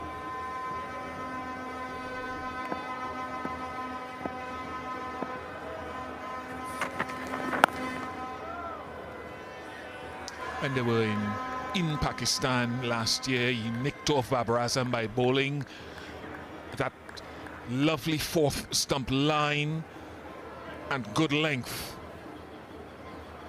He bowled the initial spell from the opposite end and was punched square by Babar Azam a couple of times. So right now he's searching Stacey Ann King generally for that leg cutter, and occasionally he'll try to nip it back.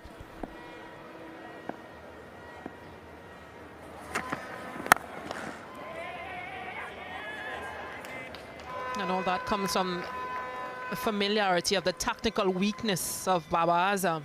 Loves that flashing drive early in his innings, and then that in-swing delivery, sort of vulnerable to it. Yeah, searching for a Yorker length delivery, searching for that swing. But the pitch has not given any sort of swing during this period.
We talk about Shah Masood and just how he has gone about this innings. He's played with a lot more freedom. It's previously mentioned that he's not had the pressures of the captaincy. So playing without burden. So his clear singular focus is to score runs.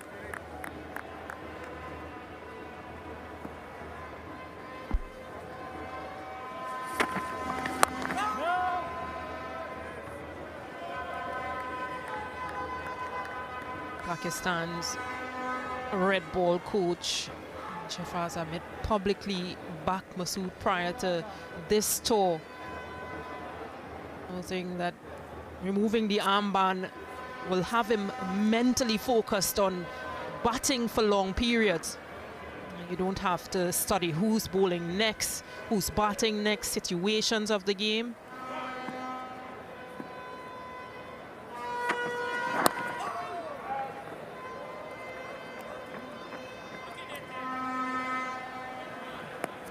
You also think back as to when he came in 2 for 1 in Pakistan. I'll come back to it, 181 for 2.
And just to continue on the point of the freedom that he has played with Shah Masood, it was clearly shown when he came out to the crease to bat, losing the first wicket and coming in with the score on 2. The aggression in which he played, his shot selection, a few chances in the slip region, a few lofty drives, just the aggression. As captain, you wouldn't have seen that sort of innings from him, or that sort of start.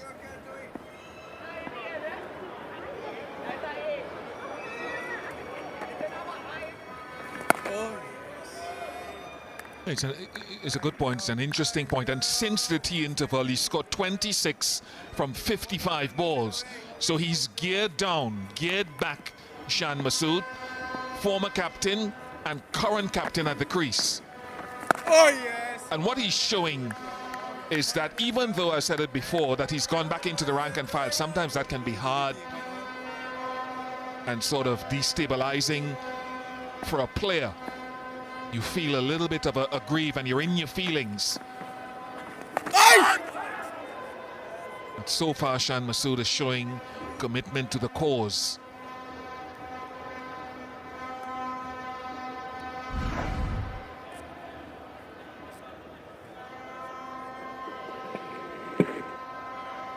And just that inside edge.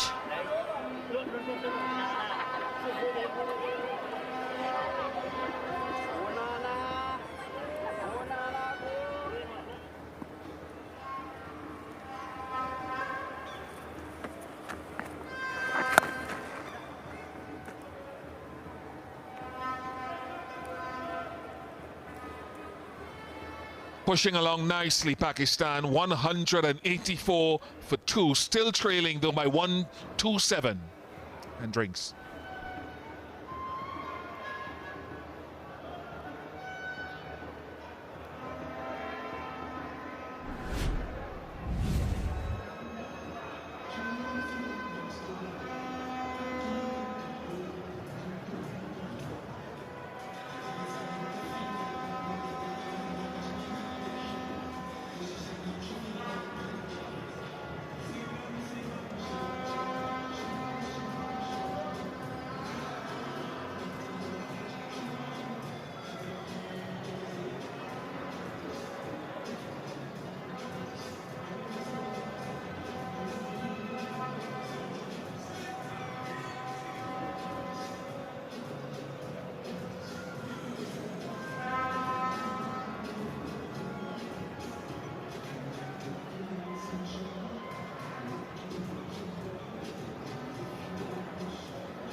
Pakistan lost the first wicket.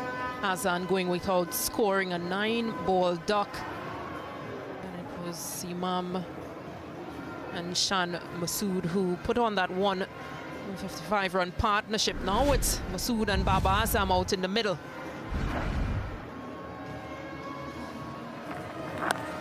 He's played really great innings so far for that 82 from 115.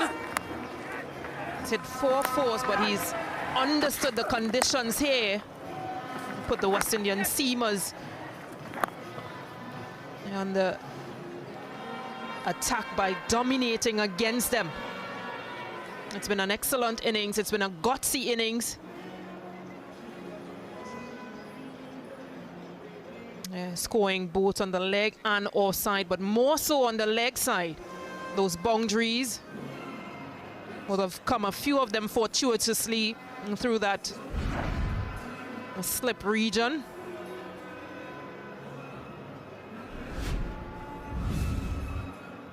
It's been a struggle. It's been a struggle for the West Indian bowlers after picking up the first wicket in the very first over. Kemar Roach. Jamal Joseph, the only other wicket taker.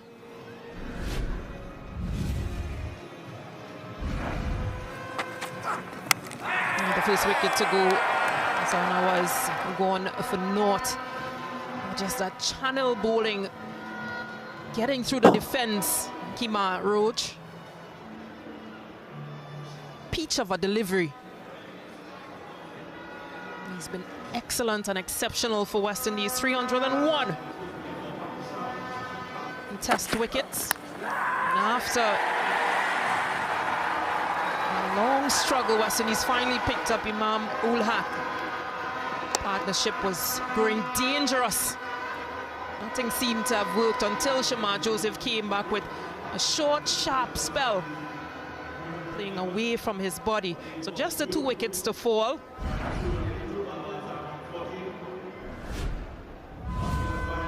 And this is where things stand at the moment. Pakistan trailed by 127 runs.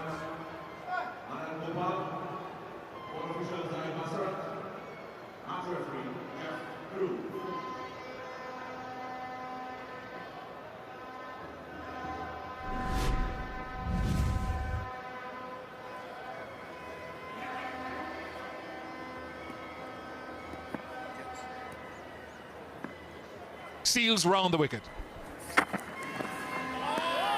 They haven't been able to string.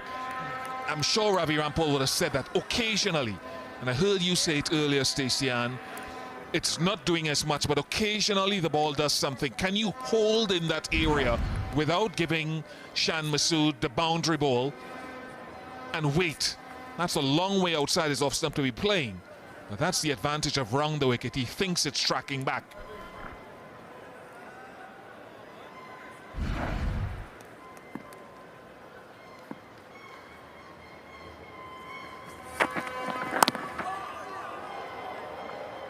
And if you go back to day 1 where there was swing and seam on offer,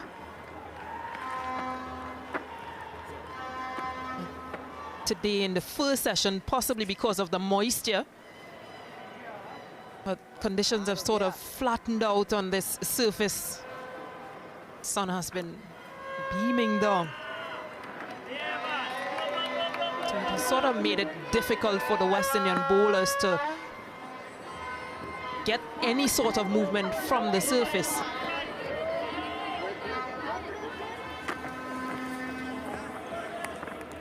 So again, it comes down to the lines.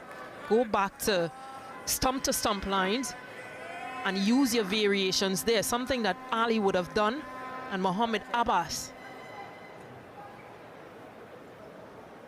These were a bit guilty of possibly just trying to knock them off quite early and not sort of set a plan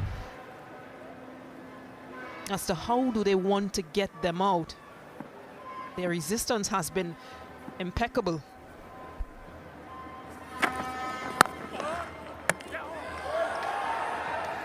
Baba's got back, he's got back. I think we might have to check it though.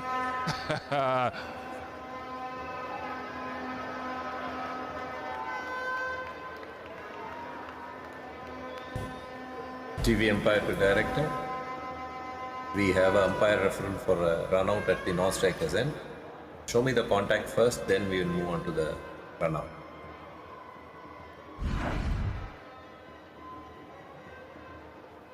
Okay, clear contact. Can you give me the run out? Side on, please.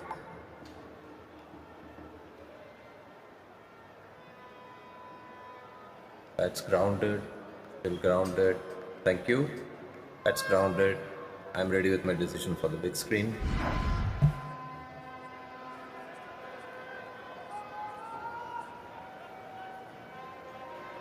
And not out the decision. Abbas just got his bat down in time.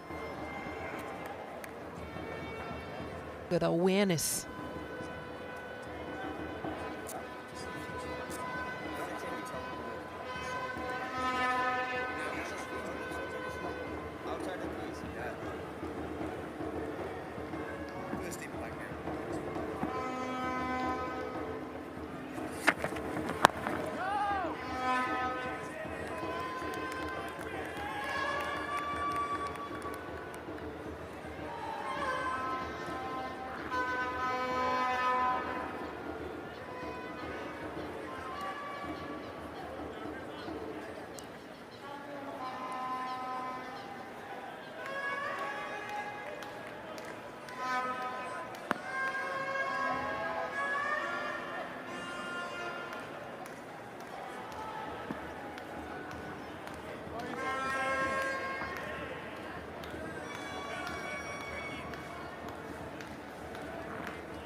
cusp of a second maiden over. And that to me as a bowler is important. 184 for 2.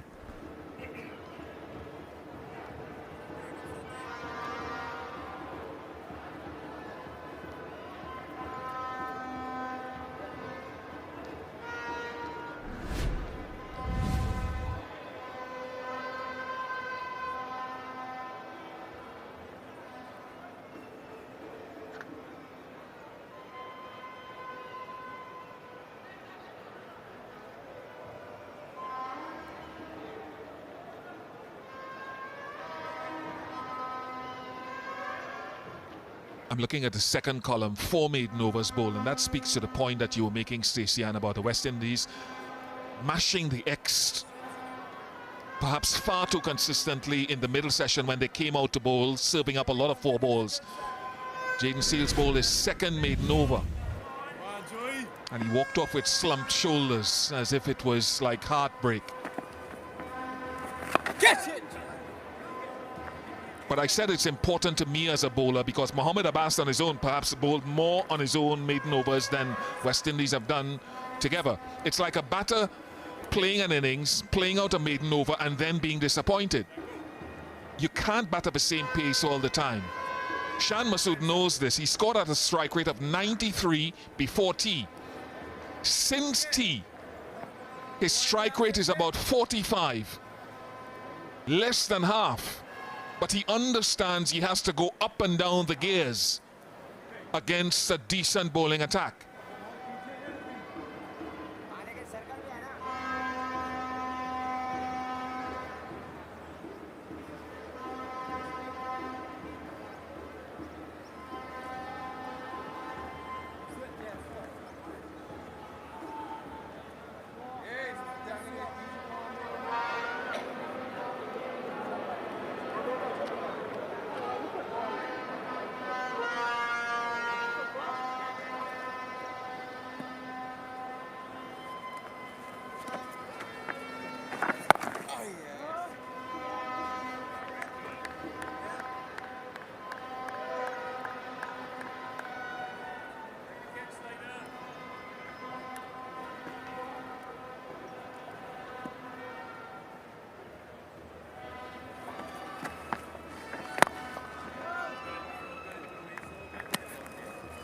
And he won't mind this too much, Shan Masood.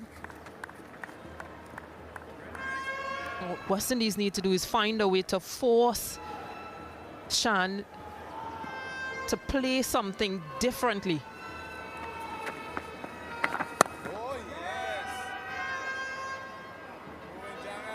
Everything is going to his strengths right now. In terms of the length, he loves to drive through that mid-wicket region. And he'll pounce on anything that's over-pitched. So he's wearing down the West Indian bowlers.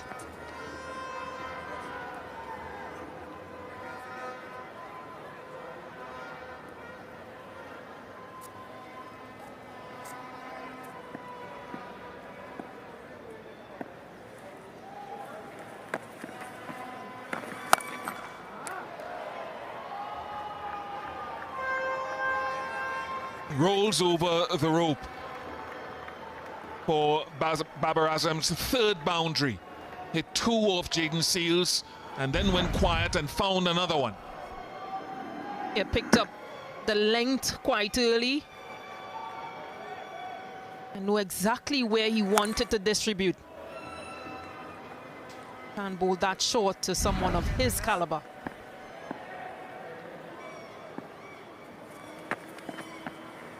Oh! 190 for 2.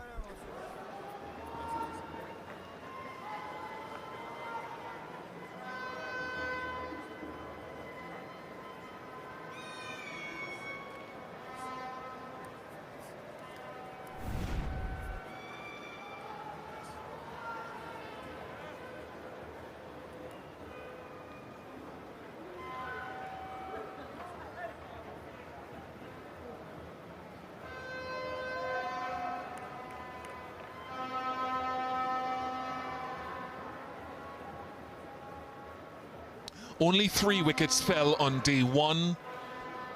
It was an attritional battle, but Pakistan came back strongly on day 2.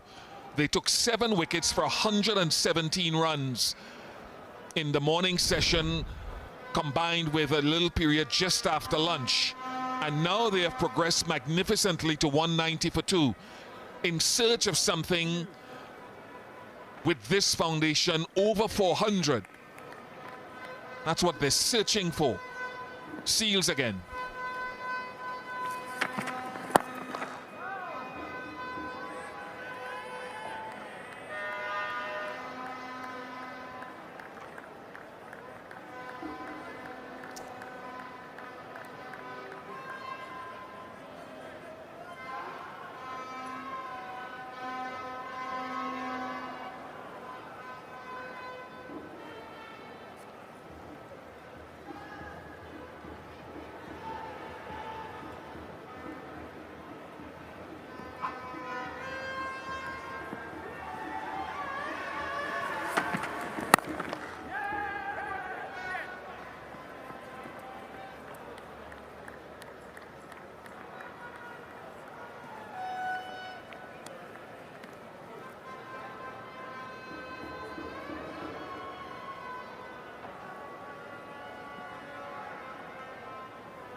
A few more messages possibly being sent out or transitioned to Ruston Chase.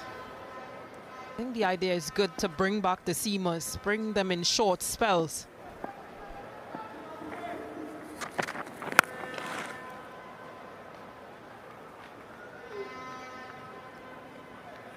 You can operate or be asked to operate in a couple of facets. If you're the fastest bowler, then your captain can say, you come in, you give me a short, sharp, aggressive spell.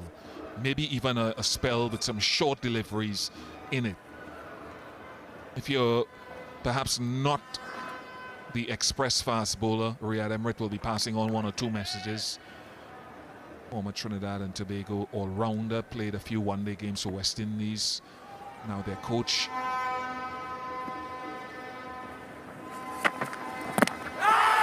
Very good, must be close, must be close. Review, he wants a Jaden Seal straight away, unless there was some bat in it.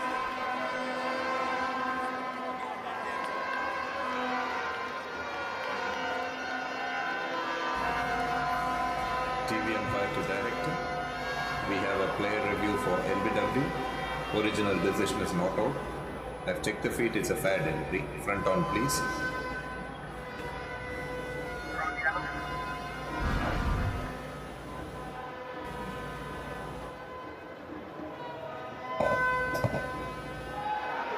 Okay.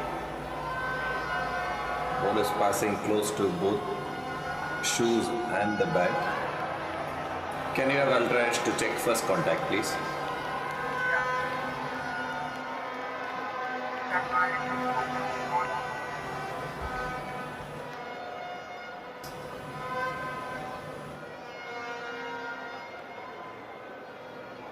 Okay, satisfied first contact on the shoes.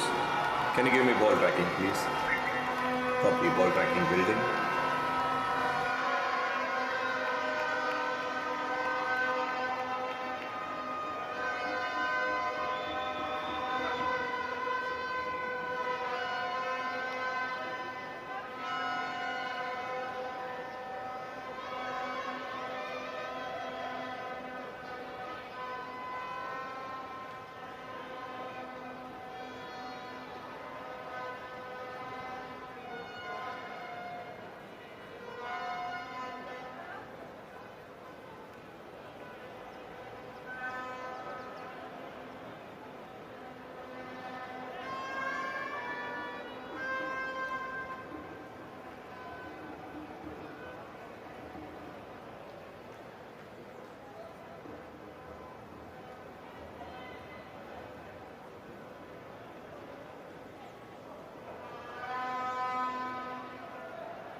Ball tracking coming up.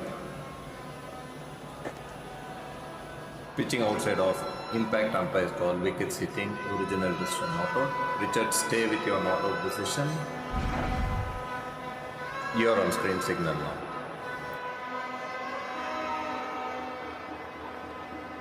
Well, another good decision by slim margins. Just. He still cannot believe it, Jaden Seals. Yeah, and disappointment because the umpire's decision would have meant or made a very big difference. Shah Masood bats on, but Jaden Seals, he's disappointed.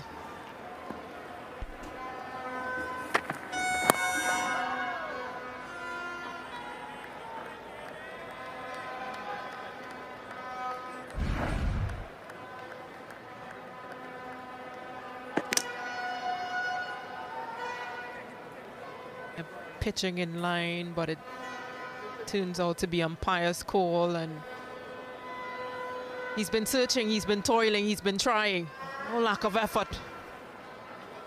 You can tell why he's disappointed and why there's the few exchange of words, all in good faith. Chan Masood, all smiles, he's out there batting.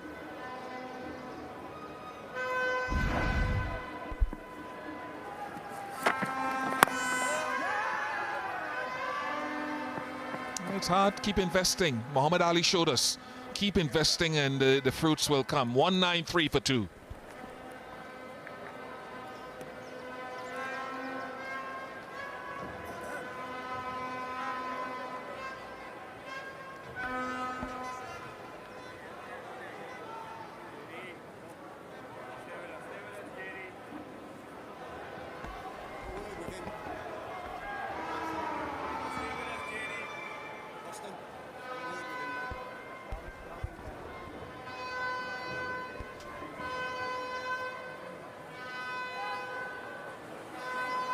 Very close.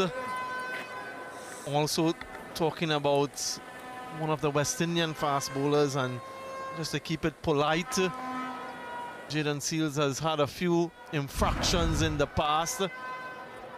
Yeah, just look at the hand gesticulation. Yeah, too much of chatter. Nip it in the bud. Good umpiring.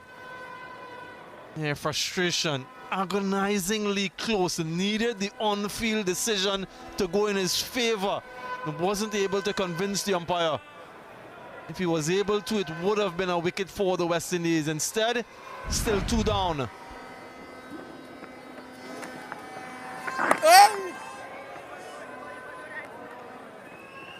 Shahan he's really tempted fate throughout this innings. He's still there though, importantly. Will he be the first to etch his name in that column of centuries? A former national cricketer, Nathan Stewart, in the house, looking on at the action. Hails from Tobago, so Tobagonian who represented the Twin Island Republic.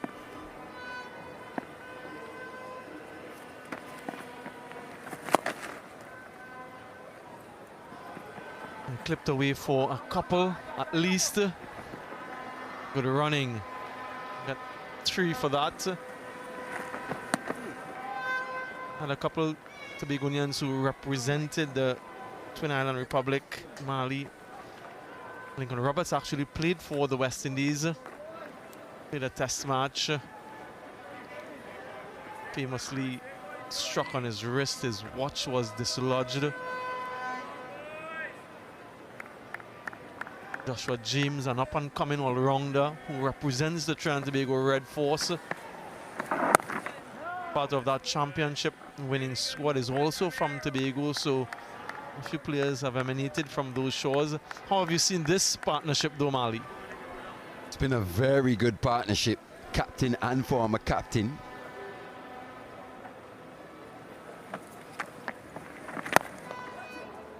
Baba has looked the more assured of the pair. Shan has ridden his luck quite a bit. Played some good strokes as well in between. But Baba has looked largely untroubled.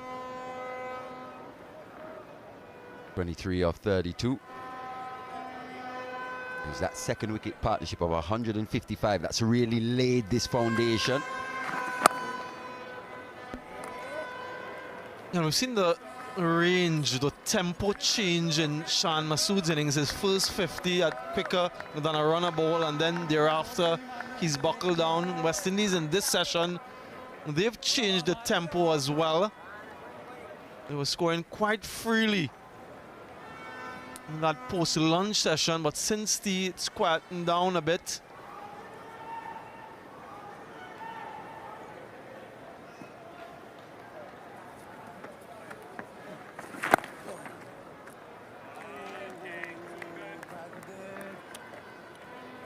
$197 for 2.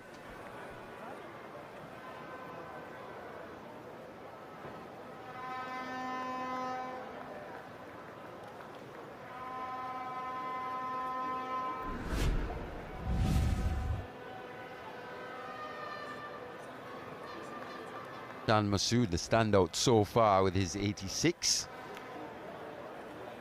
Shared a fantastic partnership with Imam.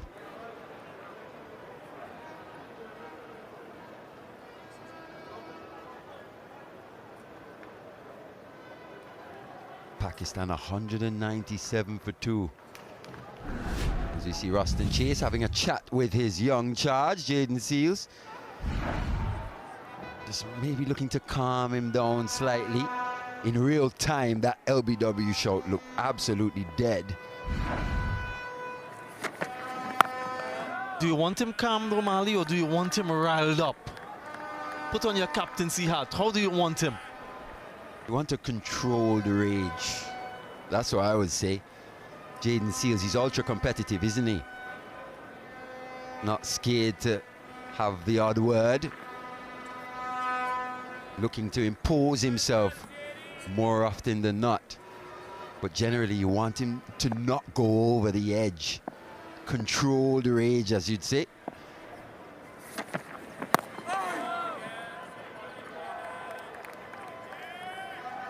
Body language has been a little off. Normally very positive, effusive. But he's conceded 47 from his 11 overs. He's been a little expensive by his standards. That wicket would have really done his confidence the world of good in this test match. Have a look at him though. There's a lot to like about Jaden Seals. And as Carlos was saying earlier, it's like a torch has been passed from Roach to Jaden Seals to take on the mantle as the leader of this West Indian bowling lineup.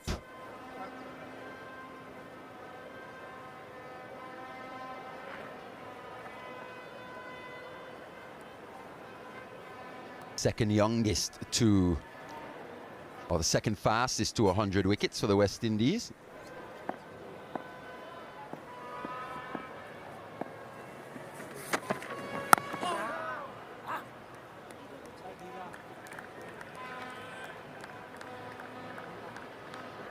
Also the youngest West Indian bowler to get a 5-wicket haul. He did that against this opposition actually, against Pakistan in 2021 at Sabina Park. And I think it was Kemar Roach who took the catch for him to get that 5th wicket. So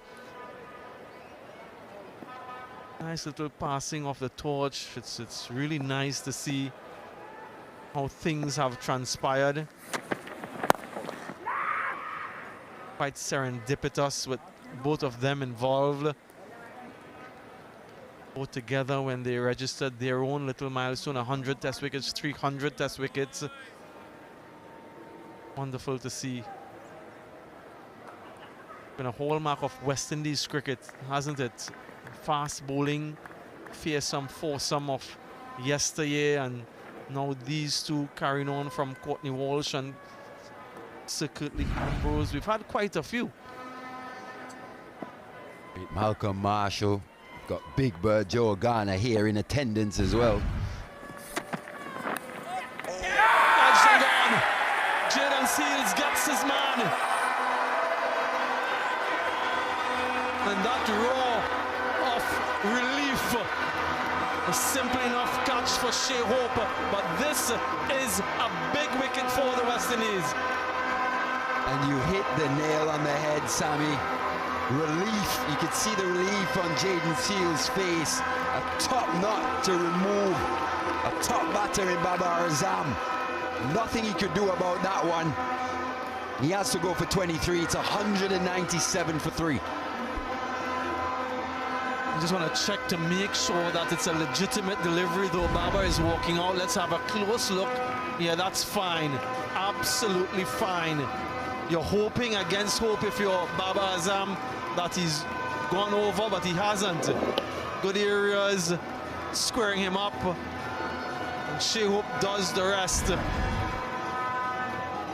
Baba goes for a well-played 23, but not enough. 197 now for 3.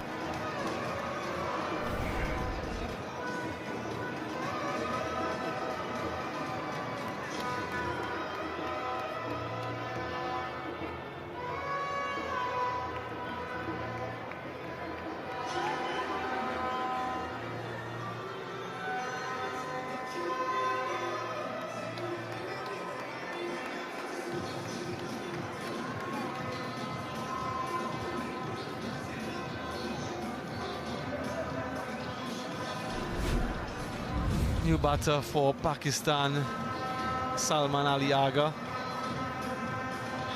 Part of their leadership group in different formats, so he has had responsibility on his shoulders before. Great line here from Jaden Seals. Defensive prod. Nice healthy edge through, good enough carry. Shea Hope does the rest. Yeah, there at the very end. That's more of what we've come to know and expect from Jaden Seals. Sun partly hidden behind a cloud, so it's gotten a little bit darker out in the middle. Yesterday we had to abort play due to fading light. Don't expect that it will cause too much issue at the moment though.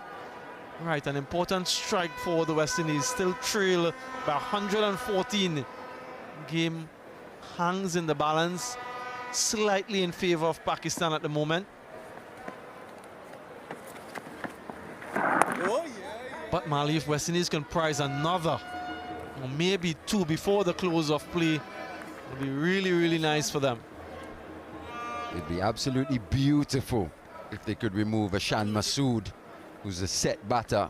Ali Agha will be facing his first delivery. He'll be at his most vulnerable here. West Indies will have to be on top of their game tactically.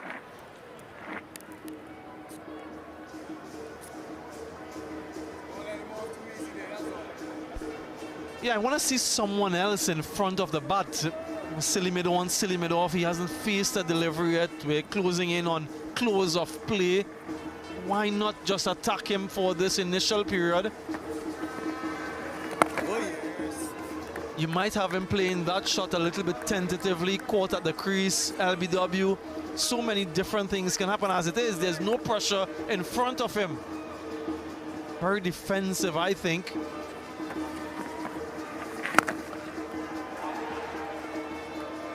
Almost a trend of the modern game. Bowlers not really looking to be that attacking or putting that pressure on that front foot defense. As you said, just might be able to catch him on the crease slightly, misjudge the length, may go back to one where you would normally just lunge forward. Got to be giving yourself the best opportunities in which to pick up wickets. Yeah, he's not there for the catch. That's maybe part of it, but just to get him a little bit tentative in his stroke play and his feet movement.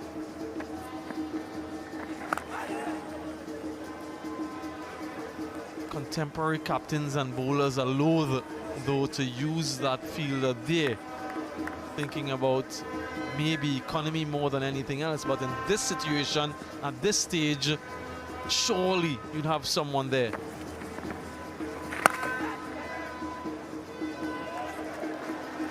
Just the one run from that work and over. 198 for 3.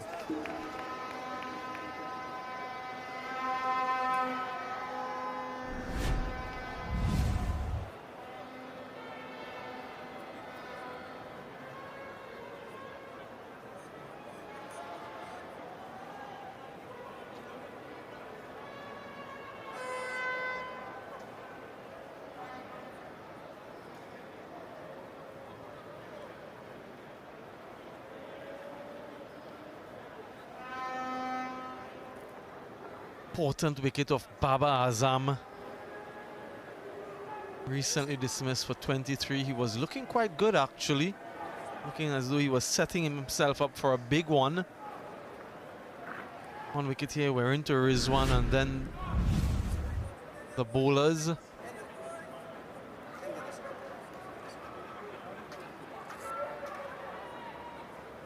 Right, Mohamed Abbas is padded up as well. Maybe to perform the role of night watchman depending on if a wicket falls or when a wicket falls. Jalen Seals, he's had some sanctions before in terms of demerit points.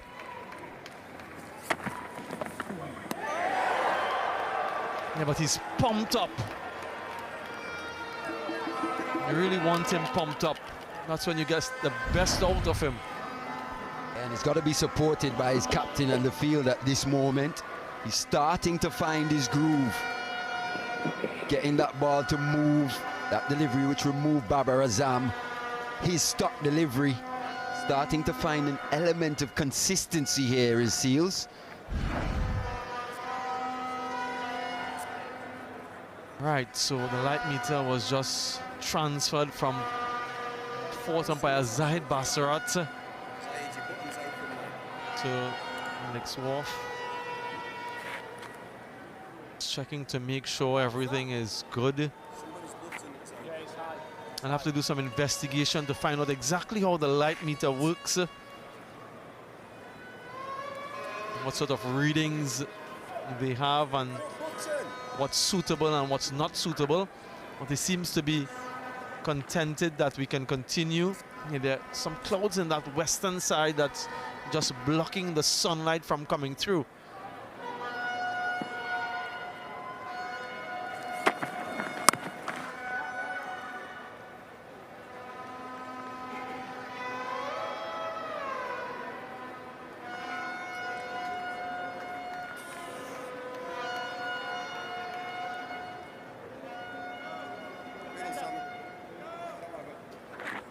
Tricky period to bat, isn't it, Mali? Very tricky indeed, especially with the light just starting to fade. West Indies need to see this as an opportunity. You're saying Seals has to be supported here. He's got a second slip and a gully in. Mid-wicket fine leg, mid-on, mid-off, cover, and point. Yeah, they've had some batting collapses in the past. Pakistan, quite a few actually. So they'll be mindful of that. 2 wickets in this session, 103 runs.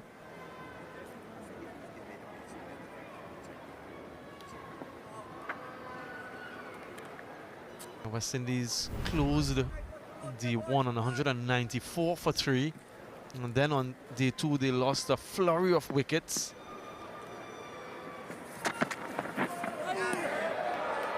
Beaten on the inside edge, so a batting collapse is not something we haven't seen before, Mali. Salman Ali Agha is up against Jaden Seals here, who's starting to find his groove. Missed that by a long way, didn't he? But he's played 3 matches versus the West Indies, Salman Ali Agha. He's got a best of just 15, averaging 10. But this is an opportunity for the West Indies for sure. New at the crease.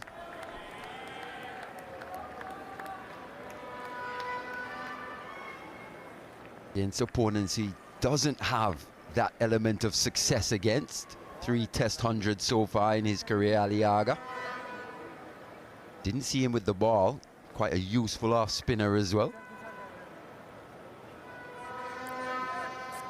This has been a good over from Jaden Seals. He's in a good area.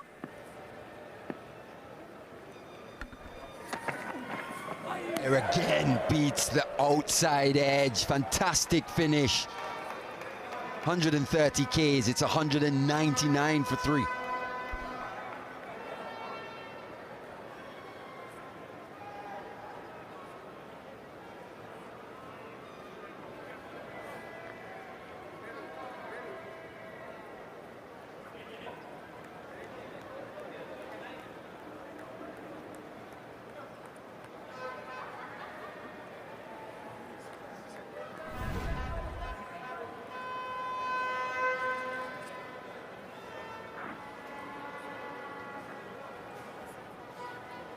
Yeah, 4 and 4 in session 1 and 2 identical. 2 so far in this session. Any more to go? Who knows? Pakistan will be hoping no more for the rest of today. And no doubt they'll check that light again as West Indies look set to change the bowling from the northern end. Shamar Joseph will replace Jumel Warrican. But how's the light out there? Let's see what the reading says. And I think it's not suitable. West Indies, they brought on the fast bowl, and as soon as they did that, light meter brought out. Shamar Joseph will have to wait until tomorrow. 199 for 3. Shan Masood has been the pillar for Pakistan. Unbeaten on 88. Salman Aliaga smiles because it can be tricky this last couple of overs. Start afresh tomorrow, but we saw what a new day brings. West Indies were looking very comfortable at the end of day 1. Things changed significantly at the start of day 2. What does tomorrow have in store for us? This partnership, very young, just the two. Wonderful knock from Shan Masood though. His first 50 in quick time. Remaining runs accumulated through grit and application. Well appreciated by his teammates. Having a view as we look towards the west. Right, just a reflection on Pakistan's innings. Azan without scoring, Imam a half century, a wonderful partnership between those two, 155. Baba Azam fell for 23. There's Rizwan to come and then into the bowlers. And that's what Ravi Rampal and Darren Sammy would be saying to his team. Kemar Roach, Seals and Joseph a wicket. None for Graves. Working 14 wicketless overs so far.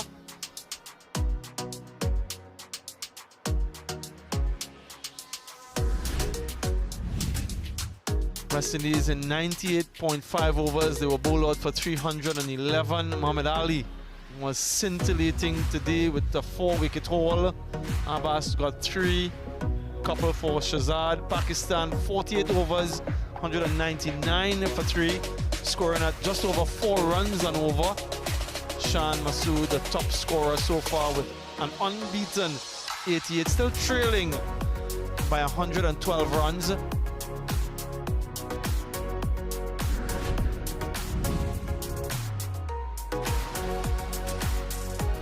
Players will just get a little knock up. They'll do what they need to do to get themselves set for tomorrow. Those players who are not in the starting 11, they usually do a little fitness work, strength and conditioning. Let's head pitch side though, where Gerard is positioned. Yeah, I've got Imam Haq with me. Imam, just let's start with your performance. You had a pretty good intention coming out here to bat. How did you plan your innings given the target you wanted to get done? Look, when we were coming here, we knew that it's going to swing. The Duke ball always swings and it's not going to be easy. But obviously, we had a great last month as a training group. So we just had a simple plan that, you know, we have to be, we should, as an opener coming here, we should know where is your off stump. So I was just trying to, my main focus was how I can leave the ball well, and then I was just waiting for them to come in my zone, and then I score runs, and lucky enough, it was my day. Let's go back to early in the day now. Exactly which point do you think Pakistan really provided an opening for themselves? Look, we thought that we bowled well the last day as well. We were unlucky. Some of the chances didn't go in our side, but we had that belief that we will come stronger today, and I think bowlers did a very good job. Mohammad Ali, Mohammad Abbas. We always wanted to just control the run rate, and we knew from the Duke ball the game gonna move very quickly. Suddenly 3 to 4 wickets, and then we are back again, and now it's up to the batsmen. We really hope that we had a very good batting day today, and it's just tomorrow we come, and the first session is going to be very important for both the teams, and I really want the guys stick together and just had a great partnership. Well played to you today, and good luck tomorrow. Thank you. Yeah, some cerebral insights from Imam Ul Haq.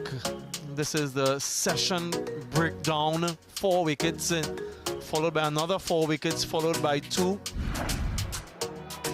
Just a reminder, if you missed it, in this session, Shan Masood swept his way to a 4. He was looking really compact, these 2 southpaws, along with Imam Ul Haq. They looked to put away anything that was loose. They got a few full tosses along the way. Imam got to a half century. Was really looking to push on. Look at that for a shot straight down the ground, all along the carpet. Looking to go through extra cover. Shamar Joseph with the breakthrough. A good catch by Justin Graves. West Indies desperately needed that. Baba Azam came in and he looked in supreme touch. A couple boundaries early on. That was a beauty to look at from Baba Azam. He was looking in punishing form. Has the responsibility as captain. And that was a huge shout, not given on field. Jaden Seals wanted it immediately, and it was just outside. The umpire's call. Had it been given out, it would have stayed out. Instead, not out, it remained. Shan smiled. Jaden Seals was pumped up though and got the wicket of Baba Azam, the important wicket of the Pakistan captain. And that's all the action we had in this session. Pakistan end on 199 for 3. They still trail by 112 runs, 7 wickets in hand, and a lot of action in store. Slightly earlier start tomorrow. First ball at 9:56 a.m. Day 3 will be on air from 9:26 a.m. local time. If you're around the area, please come down. But Day 3 promises a lot of action. We'll take a short break, and on the other side, we'll have some analysis of Day 2's play.